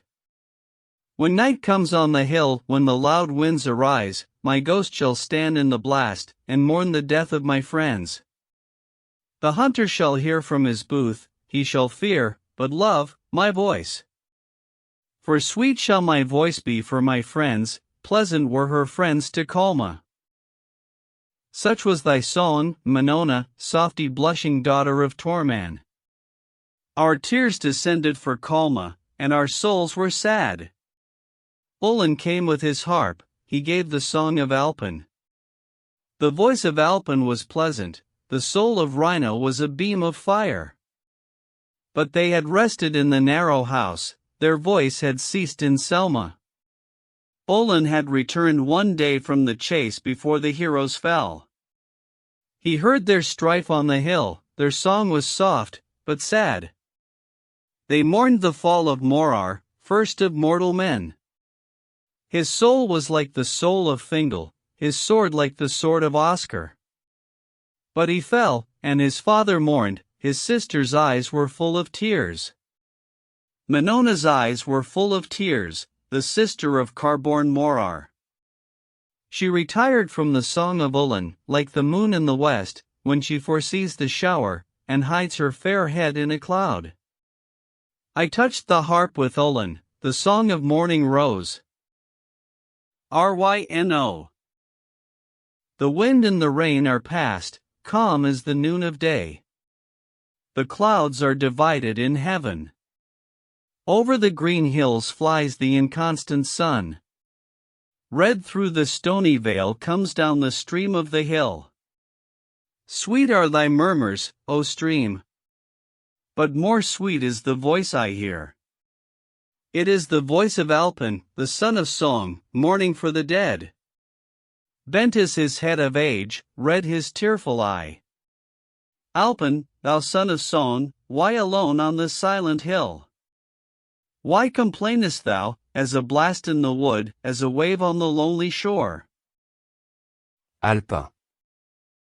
My tears, O Rhino, are for the dead, my voice for those that have passed away. Tall thou art on the hill, fair among the sons of the vale. But thou shalt fall like Morar, the mourner shall sit on thy tomb. The hills shall know thee no more, Diy bough shall lie in thy hall unstrung. Thou wert swift, O Morar, as a roe on the desert, terrible as a meteor of fire. Thy wrath was as the storm. Thy sword in battle as lightning in the field.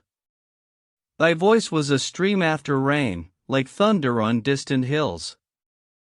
Many fell by thy arm, they were consumed in the flames of thy wrath. But when thou didst return from war, how peaceful was thy brow! Thy face was like the sun after rain, like the moon in the silence of night, calm as the breast of the lake when the loud wind is laid. Narrow is thy dwelling now, dark the place of thine abode. With 3 steps I compass thy grave, O thou who wast so great before. For stones, with their heads of moss, are the only memorial of thee. A tree with scarce a leaf, long grass which whistles in the wind, mark to the hunters the grave of the mighty Morar. Morar! Thou art low indeed. Thou hast no mother to mourn thee, no maid with her tears of love. Dead is she that brought thee forth. Fallen is the daughter of Mordlin. Who on his staff is this? Who is this whose head is white with age, whose eyes are red with tears, who quakes at every step? It is thy father, O Morar, the father of no son but thee. He heard of thy fame and war, he heard of foes dispersed. He heard of Morar's renown, why did ye not hear of his wound? Weep, thou father of Morar. Weep, but thy son heareth thee not. Deep is the sleep of the dead, low their pillow of dust. No more shall he hear thy voice, no more awake at thy call. When shall it be morn in the grave, to bid the slumberer awake? Farewell, thou bravest of men, thou conqueror in the field. But the field shall see thee no more, nor the dark wood be lightened with the splendor of thy steel. Thou hast left no son. The song shall preserve thy name. Future times shall hear of thee, they shall hear of the fallen Morar. The grief of all arose, but most the bursting sigh of Armin. He remembers the death of his son, who fell in the days of his youth. Carmier was near the hero, the chief of the echoing Galmal. Why burst the sigh of Armin? He said, "Is there a cause to mourn?" The song comes with its music to melt and please the soul. It is like soft mist that, rising from a lake, pours on the silent vale. The green flowers are filled with dew, but the sun returns in his strength, and the mist is gone. Why art thou sad, O Armin, chief of sea-surrounded Gunna? Sad I am, nor small is my cause of woe. Carmier, thou hast lost no son, thou hast lost no daughter of beauty. Culgar the valiant lives, and Anira, fairest maid. The boughs of thy house ascend, O Carmier. But Armin is the last of his race. Dark is thy bed, O Dora. Deep thy sleep in the tomb. When shalt thou wake with DIY songs? With all DIY voice of music? Arise, winds of autumn, arise, blow along the heath. Streams of the mountains, roar, roar, tempests and die groves of my oaks. Walk through broken clouds, O moon. Show thy pale face at intervals, bring to my mind the night when all my children fell, when Arindel the mighty fell, when Dora the lovely failed.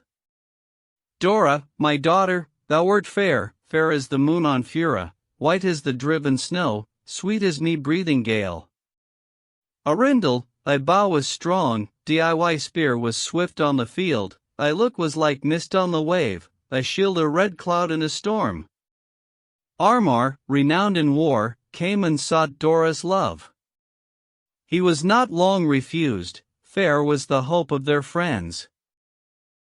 Arath, son of Odgal, repined, his brother had been slain by Armar. He came disguised like a son of Dicey, fair was his cliff on the wave, white his locks of age, calm his serious brow. Fairest of women, he said, lovely daughter of Armin.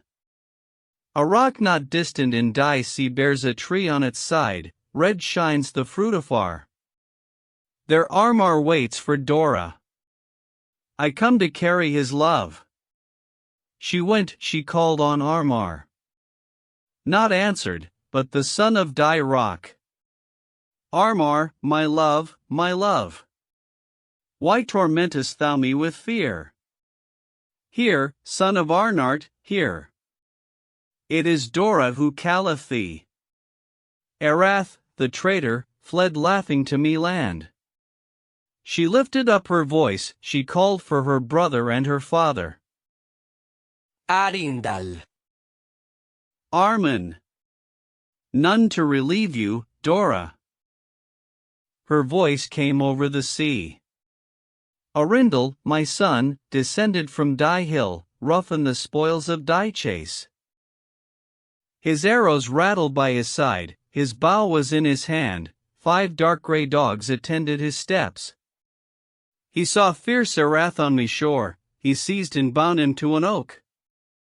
Thick wind the thongs of the hide around his limbs, he loads the winds with his groans. Arindel ascends the deep in his boat to bring Dora to land. Armar came in his wrath, and let fly the grey-feathered shaft. It sunk in thy heart, O Arindel, my son. For Arath the traitor thou thist. The oar is stopped at once, he panted on the rock, and expired. What is thy grief, O Dora, when round thy feet is poured thy brother's blood? The boat is broken in twain. Armar plunges into the sea to rescue his Dora, or die. Suddenly a blast from a hill came over the waves, he sank, and he rose no more. Alone, on the sea-beat rock, my daughter was heard to complain, frequent and loud were her cries. What could her father do? All night I stood on the shore, I saw her by the faint beam of the moon. All night I heard her cries. Loud was the wind, the rain beat hard on the hill. Before morning appeared, her voice was weak, it died away like die evening breeze among the grass of the rocks. Spent with grief, she expired, and left thee, Armin, alone. Gone is my strength in war, fallen my pride among women. When die storms aloft arise, when the north lifts the wave on high, I sit by the sounding shore, and look on die fatal rock. Often by die setting moon I see the ghosts of my children, half viewless they walk in mournful conference together. A flood of tears poured from Lotte's eyes, easing her beset heart, and interrupting Werther's song. He drew die manuscript aside, took hold of her hand and shed the bitterest of tears. Lotte leaned on her dear hand, her handkerchief to her eyes. Bodhi of DM were fearfully agitated. They could sense their own wretchedness in die fates of the noble heroes, die sensed it together, and shed tears in harmony. Werther rested his feverish lips and eyes on Lotte's arm. She trembled, she wanted to go, yet pain and sympathy lay numbingly upon her like lead. She took deep breaths to revive herself, and, sobbing, asked him to go on, imploring him in very heaven's voice. Werther was shaking, his heart was fit to burst, but he took up the manuscript and read, in a voice half broken. Why dost thou awaken me, O spring?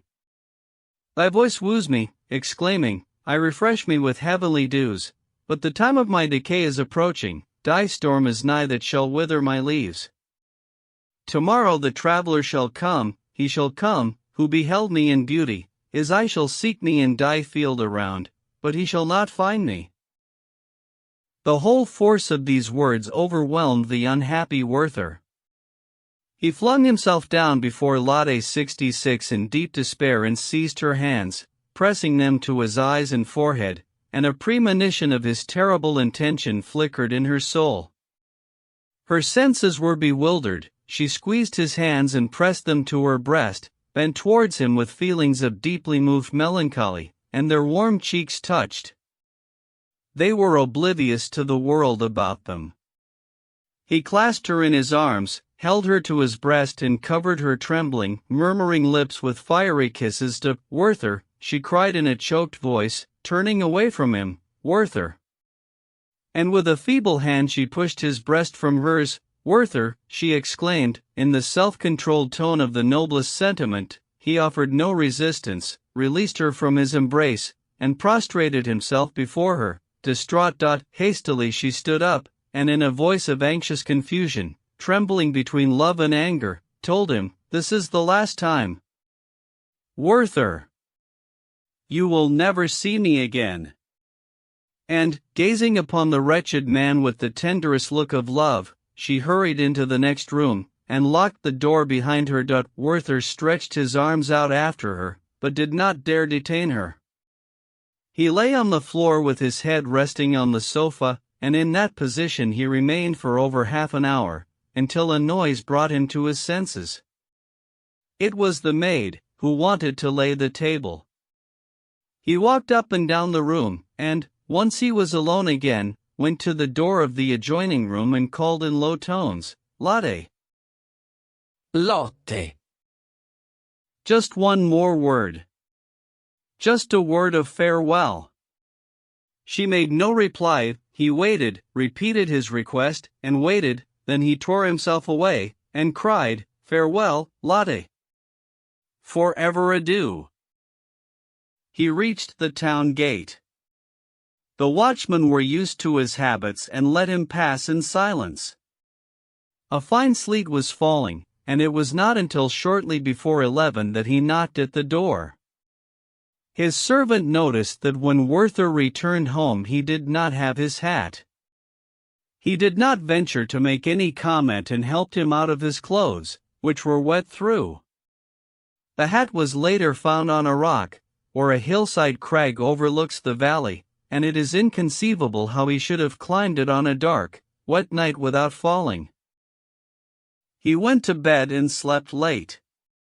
His servant found him writing when, on being summoned, he took him his breakfast the next morning. Werther was writing the following addition to the letter to Lotte.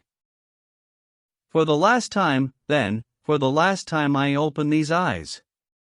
Ah, never more will they behold the sun, they are clouded by cheerless mists.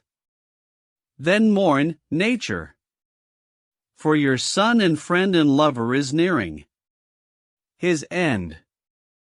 Lotte, it is an incomparable feeling, and yet it is like a half-waking dream, to say to oneself, this is my last morning. The last. Lotte, I have no sense of what the word means, the last. Am I not here now with all my powers, and tomorrow I shall be sprawled on the ground, bereft of the energies of life? To die. What does it mean? When we speak of death, we are only dreaming. I have seen people but there are such constraints on human nature that we have no feeling for the beginning and ending of our existence. Now I am still my own, yours. Yours, O my beloved. One single moment of severance, of parting perhaps forever. No, Lotte, no, how can I be annihilated? How can you be annihilated? We exist, annihilation, what does it mean? It is merely another word, an empty sound, and cannot touch my heart. Dead, Lotte.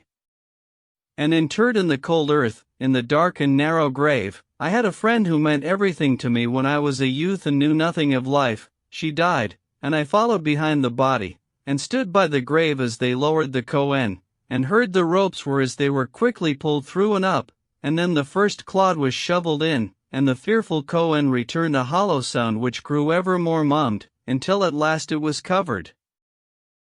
I flung myself on the ground beside the grave, moved and torn apart within, smitten with fear, shattered, and yet I did not grasp what was happening, nor what lay ahead of me, to die.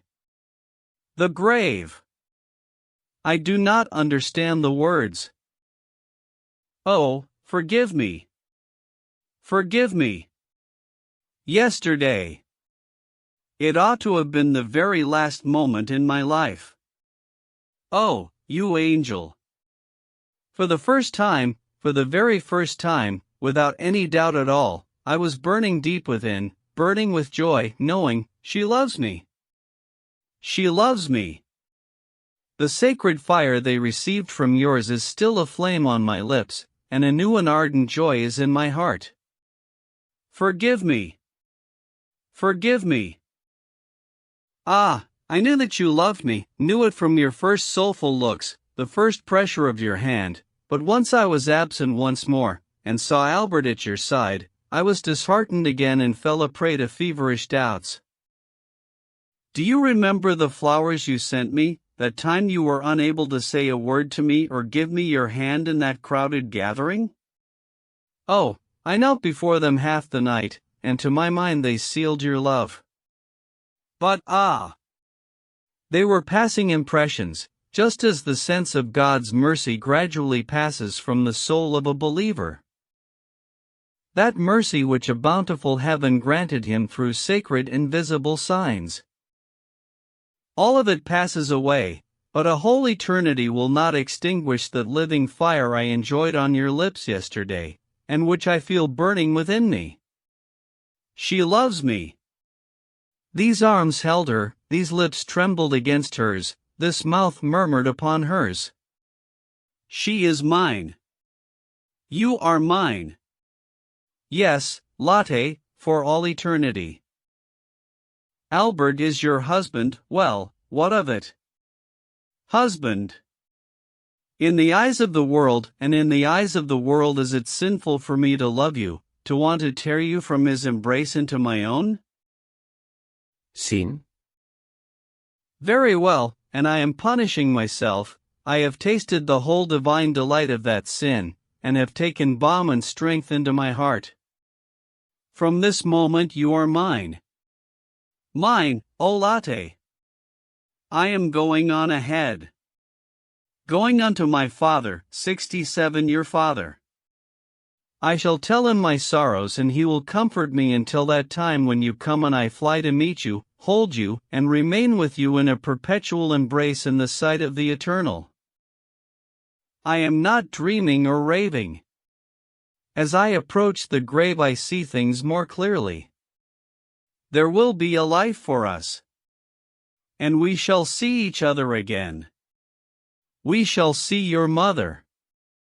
I shall see her, I shall find her, and I shall pour out all my heart to her. Your mother, the image of you. About 11 o'clock Werther asked his servant if Albert had returned. The servant replied that he had, since he had seen his horse led past. At this, his master gave him an unsealed note to deliver, which read as follows. Would you be so kind as to lend me your pistols for a journey I am about to make? Farewell, 68. Lotte had slept little that last night. All of her fears had been confirmed, in a way that she could have neither foreseen nor avoided. Her pure and untroubled blood was feverishly agitated, and 1,000 different feelings rent her virtuous heart. Was it the fire of Werther's embraces that she felt in her bosom? Was it resentment of his outrageous behavior? Was it the sad comparison of her present state with earlier times of ease, freedom, innocence, and unruined confidence in herself? How was she to approach her husband and confess a scene which she had no reason to conceal and which she was nevertheless loath to tell him of? They had kept their silence with each other for so long. Should she be the first to break it in this untimely way by revealing so unexpected an incident to her husband? She was even afraid that the mere news of Werther's visit would make an unpleasant impression on him, not to mention this unanticipated disaster. Could she hope to be seen in the correct light by her husband, and to be heard without prejudice? Could she wish, on the other hand, to have him read her inmost soul? Or again, could she offer some pretense to the man before whom she had always been as open and clear as crystal, and from whom she had never kept her feelings a secret, or been able to? The alternatives worried and embarrassed her, and repeatedly her thoughts turned to Werther, who was now lost to her, whom she could not let go of, whom she must now, alas, leave to his own devices, and who had nothing left if he had lost her. The lack of communication which had recently prevailed between them lay heavily upon her now, though she was not fully aware of it at that moment. People as understanding and good as they turned to mutual silence on account of some inner differences, each thought himself in the right and the other in the wrong and brooded on it, and things became so complicated and volatile that it proved impossible to untie the knot at that critical moment on which everything depended. If they had been brought closer again at some earlier stage, in a spirit of happy intimacy, a mutual love and consideration would have arisen between them, and would have opened their hearts, and perhaps our friend might yet have been saved. There was a further remarkable circumstance. Werther, as we have seen from his letters, had never made a secret of his longing to quit this world. Albert had frequently debated the question with him, and he and Lotte had also talked of it at times. Albert had a decisive aversion to the act of suicide and had often stated, with a vehemence that was uncharacteristic, that he found real cause to doubt the seriousness of Werther's intention, and he had even joked about it and told Lotte of his skepticism. It is true that this set her mind at rest, on the one hand, whenever her thoughts turned to the tragic subject, but, on the other, she felt that it prevented her from confiding in her husband the worries that tormented her at such moments. Albert returned, and Lotte went to meet him with nervous haste. He was out of humor, his business had been left unfinished, the docile he had called on in the neighborhood had proved to be an inflexible, pusillanimous person. And the bad conditions on the road had put him further out of sorts. He asked whether anything had happened, and she replied over hastily that Werther had called the previous evening. He asked if any letters had come, and was told that there were a letter and some packages in his study. He then went in, and Lotte was left alone. The presence of the man she loved and honored had kindled new feelings in her heart. The recollection of his noble spirit, goodness, and love had soothed her mind, and she felt a deep impulse to follow him, took up her work, and went to his room, as she often did. She found him occupied, breaking the seals on the packages and reading. Some of them seemed hardly to contain the most agreeable news. She put a few questions, which he answered briefly, and then he stood at his writing stand to pen replies. They spent an hour together in this way, and the darkness in Lotte's spirit grew deeper. She sensed how difficult she would find it to tell her husband what lay so heavily on her heart even if he were in the best of tempers. She lapsed into a melancholy gloom that upset her the more deeply, the more she tried to hide it and swallow her tears. The appearance of Werther's servant caused her the greatest embarrassment. He handed Albert the note, and the latter turned coolly to his wife and said, "Give him the pistols."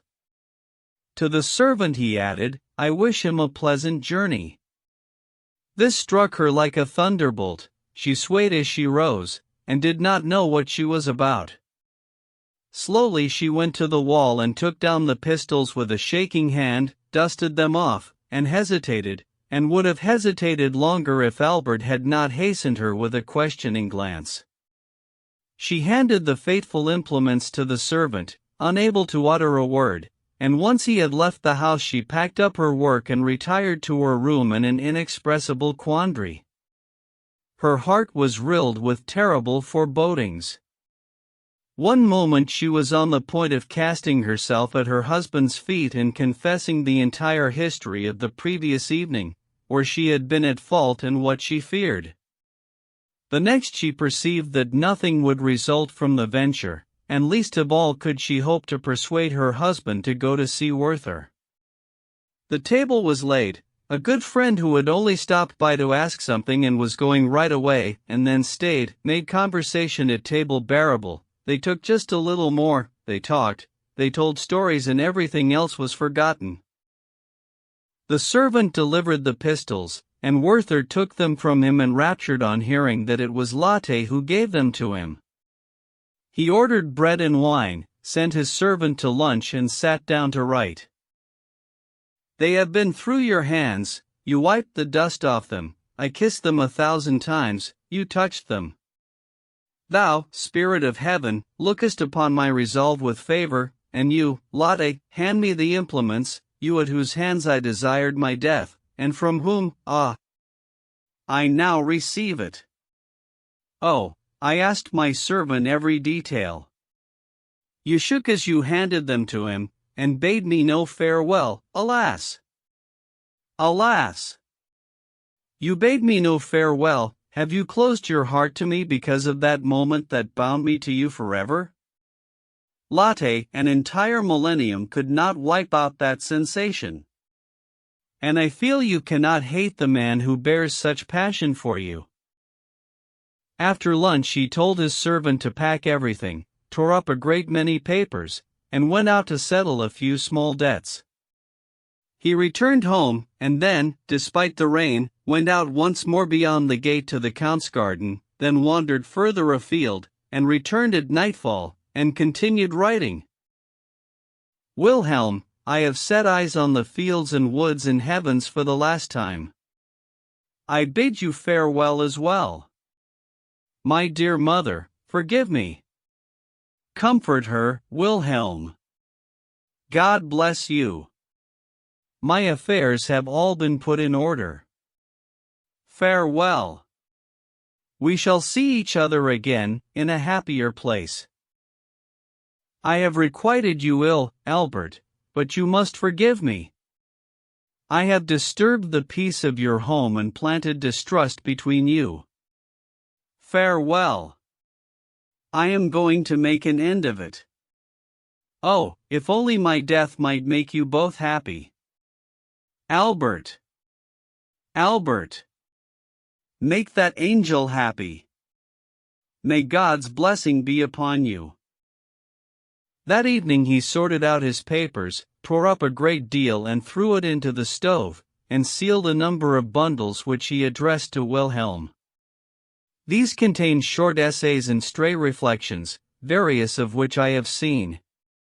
He had the fire made up at 10, and had a bottle of wine brought to him, then dismissed his servant, whose room was at the far back of the house, as was the family bedroom. The servant lay down on his bed without undressing, in order to be up and doing at an early hour, since his master had said the post-horses would be at the door before 6 o'clock. Past 11. All around me is so silent, and my soul is so calm. I thank thee, God, for granting this warmth and strength in my last moments. I step to the window, dearest, and through the tempestuous clouds being driven by I can still see a few of the stars of eternal heaven. No, the stars will not fall. The Eternal One bears them in his heart, as he bears me. I can see the stars that make the shaft of the plow, my favorite of all the heavenly bodies. When I used to leave you at night, and step out through your gate, it would be there above me. Often I have gazed at it, drunk with rapture, and often I have raised my hands to revere it as a symbol and sacred image of my present happiness. And then, but oh, Lotte, what is there that does not remind me of you? You are all about me. And, like a child, I have insatiably seized upon every little thing that you might have touched, dear saint. And this dear silhouette profile. I am leaving it to you, Lotte, and beg you to cherish it. I have implanted 1,000 kisses on it, and 1,000 times I have passed the time of day with it on leaving or returning home. I have written a note to your father, requesting him to take my body into his protection. In the churchyard there are 2 linden trees in the far corner near the field. That is where I should like to lie. 69 He can and will do this for his friend. Do you ask it of him too? I do not mean to impose on pious Christians who might not care to lie immediately beside some poor unfortunate. Ah, I wish you would bury me by the wayside, or in a lonely valley, where the priest and Levite might call blessings upon themselves and pass by the stone that marks my grave, and the Samaritan 70 might shed a tear. You see, Lotte, I do not flinch from taking the cold and terrible cup 71 from which I must drink the sleep of death. You handed it to me, and I do not hesitate. So now all of my life's wishes and hopes have been fulfilled. Cold and numb I knock at the brazen portals of death. To think that I might have enjoyed the happiness of dying for you, of sacrificing myself for you, Lotte. I should that courageously and gladly if I knew I could restore to you the joy and tranquility of your life. But it has been given to only a few noble beings to shed their blood for those they love, and by their death to create a new life 100 times better for their friends. I wish to be buried in these clothes, Lotte. You touch them and they are sacred. I have made the request of your father also. My soul will be keeping watch over my Cohen. I do not want anyone going through my pockets. This pink ribbon you wore at your breast the first time I saw you amongst your children, oh, give them 1,000 kisses, and tell them the fate of your wretched friend. The dear creatures. I can almost feel them romping about me. Ah, how attached I have been to you. How impossible it has been to leave you since that first moment. This ribbon is to be buried with me. You gave it to me on my birthday.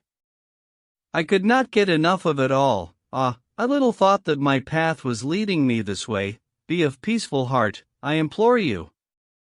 Be of peaceful heart. They are loaded, it is striking 12. So be it, Lotte. Lotte, farewell. Farewell. A neighbor saw the flash of the powder and heard the shot, but, since everything remained quiet, he thought no more about it. Next morning at 6 o'clock the servant came in with a candle. He found his master on the floor, saw the pistol and the blood, called out and shook him, but Werther made no reply, and merely groaned. The servant ran to fetch a doctor and Albert. Lotte heard the doorbell being pulled and a shudder went to rough her. She woke her husband, they rose, the servant came in weeping and stammered out the news, and Lotte fainted away at Albert's feet. When the surgeon reached the unfortunate man he found him on the floor, beyond hope. His pulse was still beating but his limbs were powerless. He had shot himself above the right eye, blowing out his brains. To crown it all, a vein was opened in his arm, the blood flowed, he still continued to breathe. From the blood on the backrest of the chair it could be deduced that he committed the deed sitting at his desk, then sank to the floor, thrashing convulsively about the chair. He was found lying on his back near the window, all strength gone, fully clothed, wearing his boots and his blue coat and buff waistcoat. The household, the neighborhood, and the entire town were in commotion. Albert entered. Werther had been laid on his bed, his head bandaged, his face already deathlike, he could not move his limbs. His lungs still produced a fearful death rattle, one moment feebly, the next louder, his end was expected soon. He had drunk only a single glass of the wine. Emilia Galati 72 lay open on his desk. Of Albert's consternation and Lotte's misery I shall say nothing.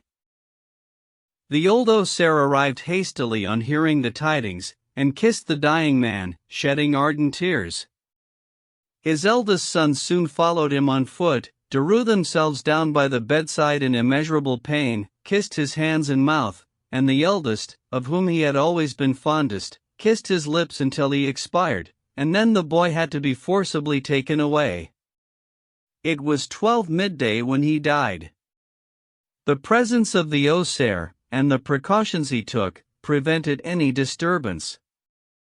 About 11 that night he had him buried at the place he had chosen for himself.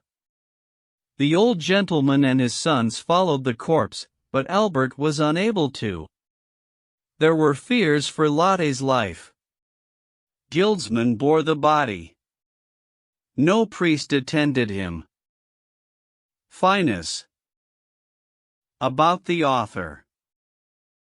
Johann Wolfgang von Goethe, 1749–1832, was a German poet, playwright, novelist, and statesman, one of the towering figures of world literature. A genius of many disciplines, Goethe's works range from lyric poetry to scientific treatises and dramatic epics.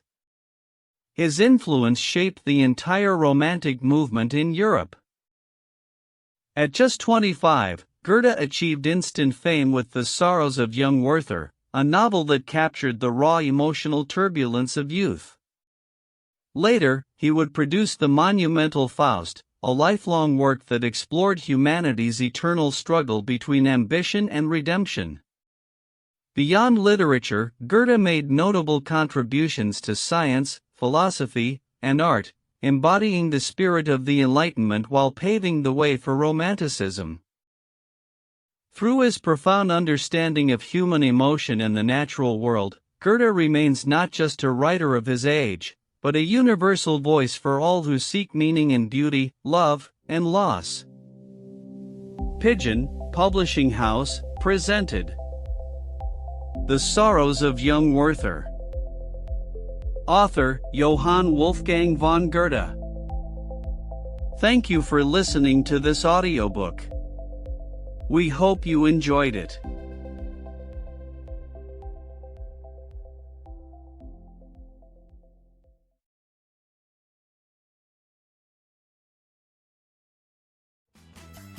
If you enjoyed this classic, follow the show and leave a quick review, and join us every Tuesday and Thursday for more timeless stories.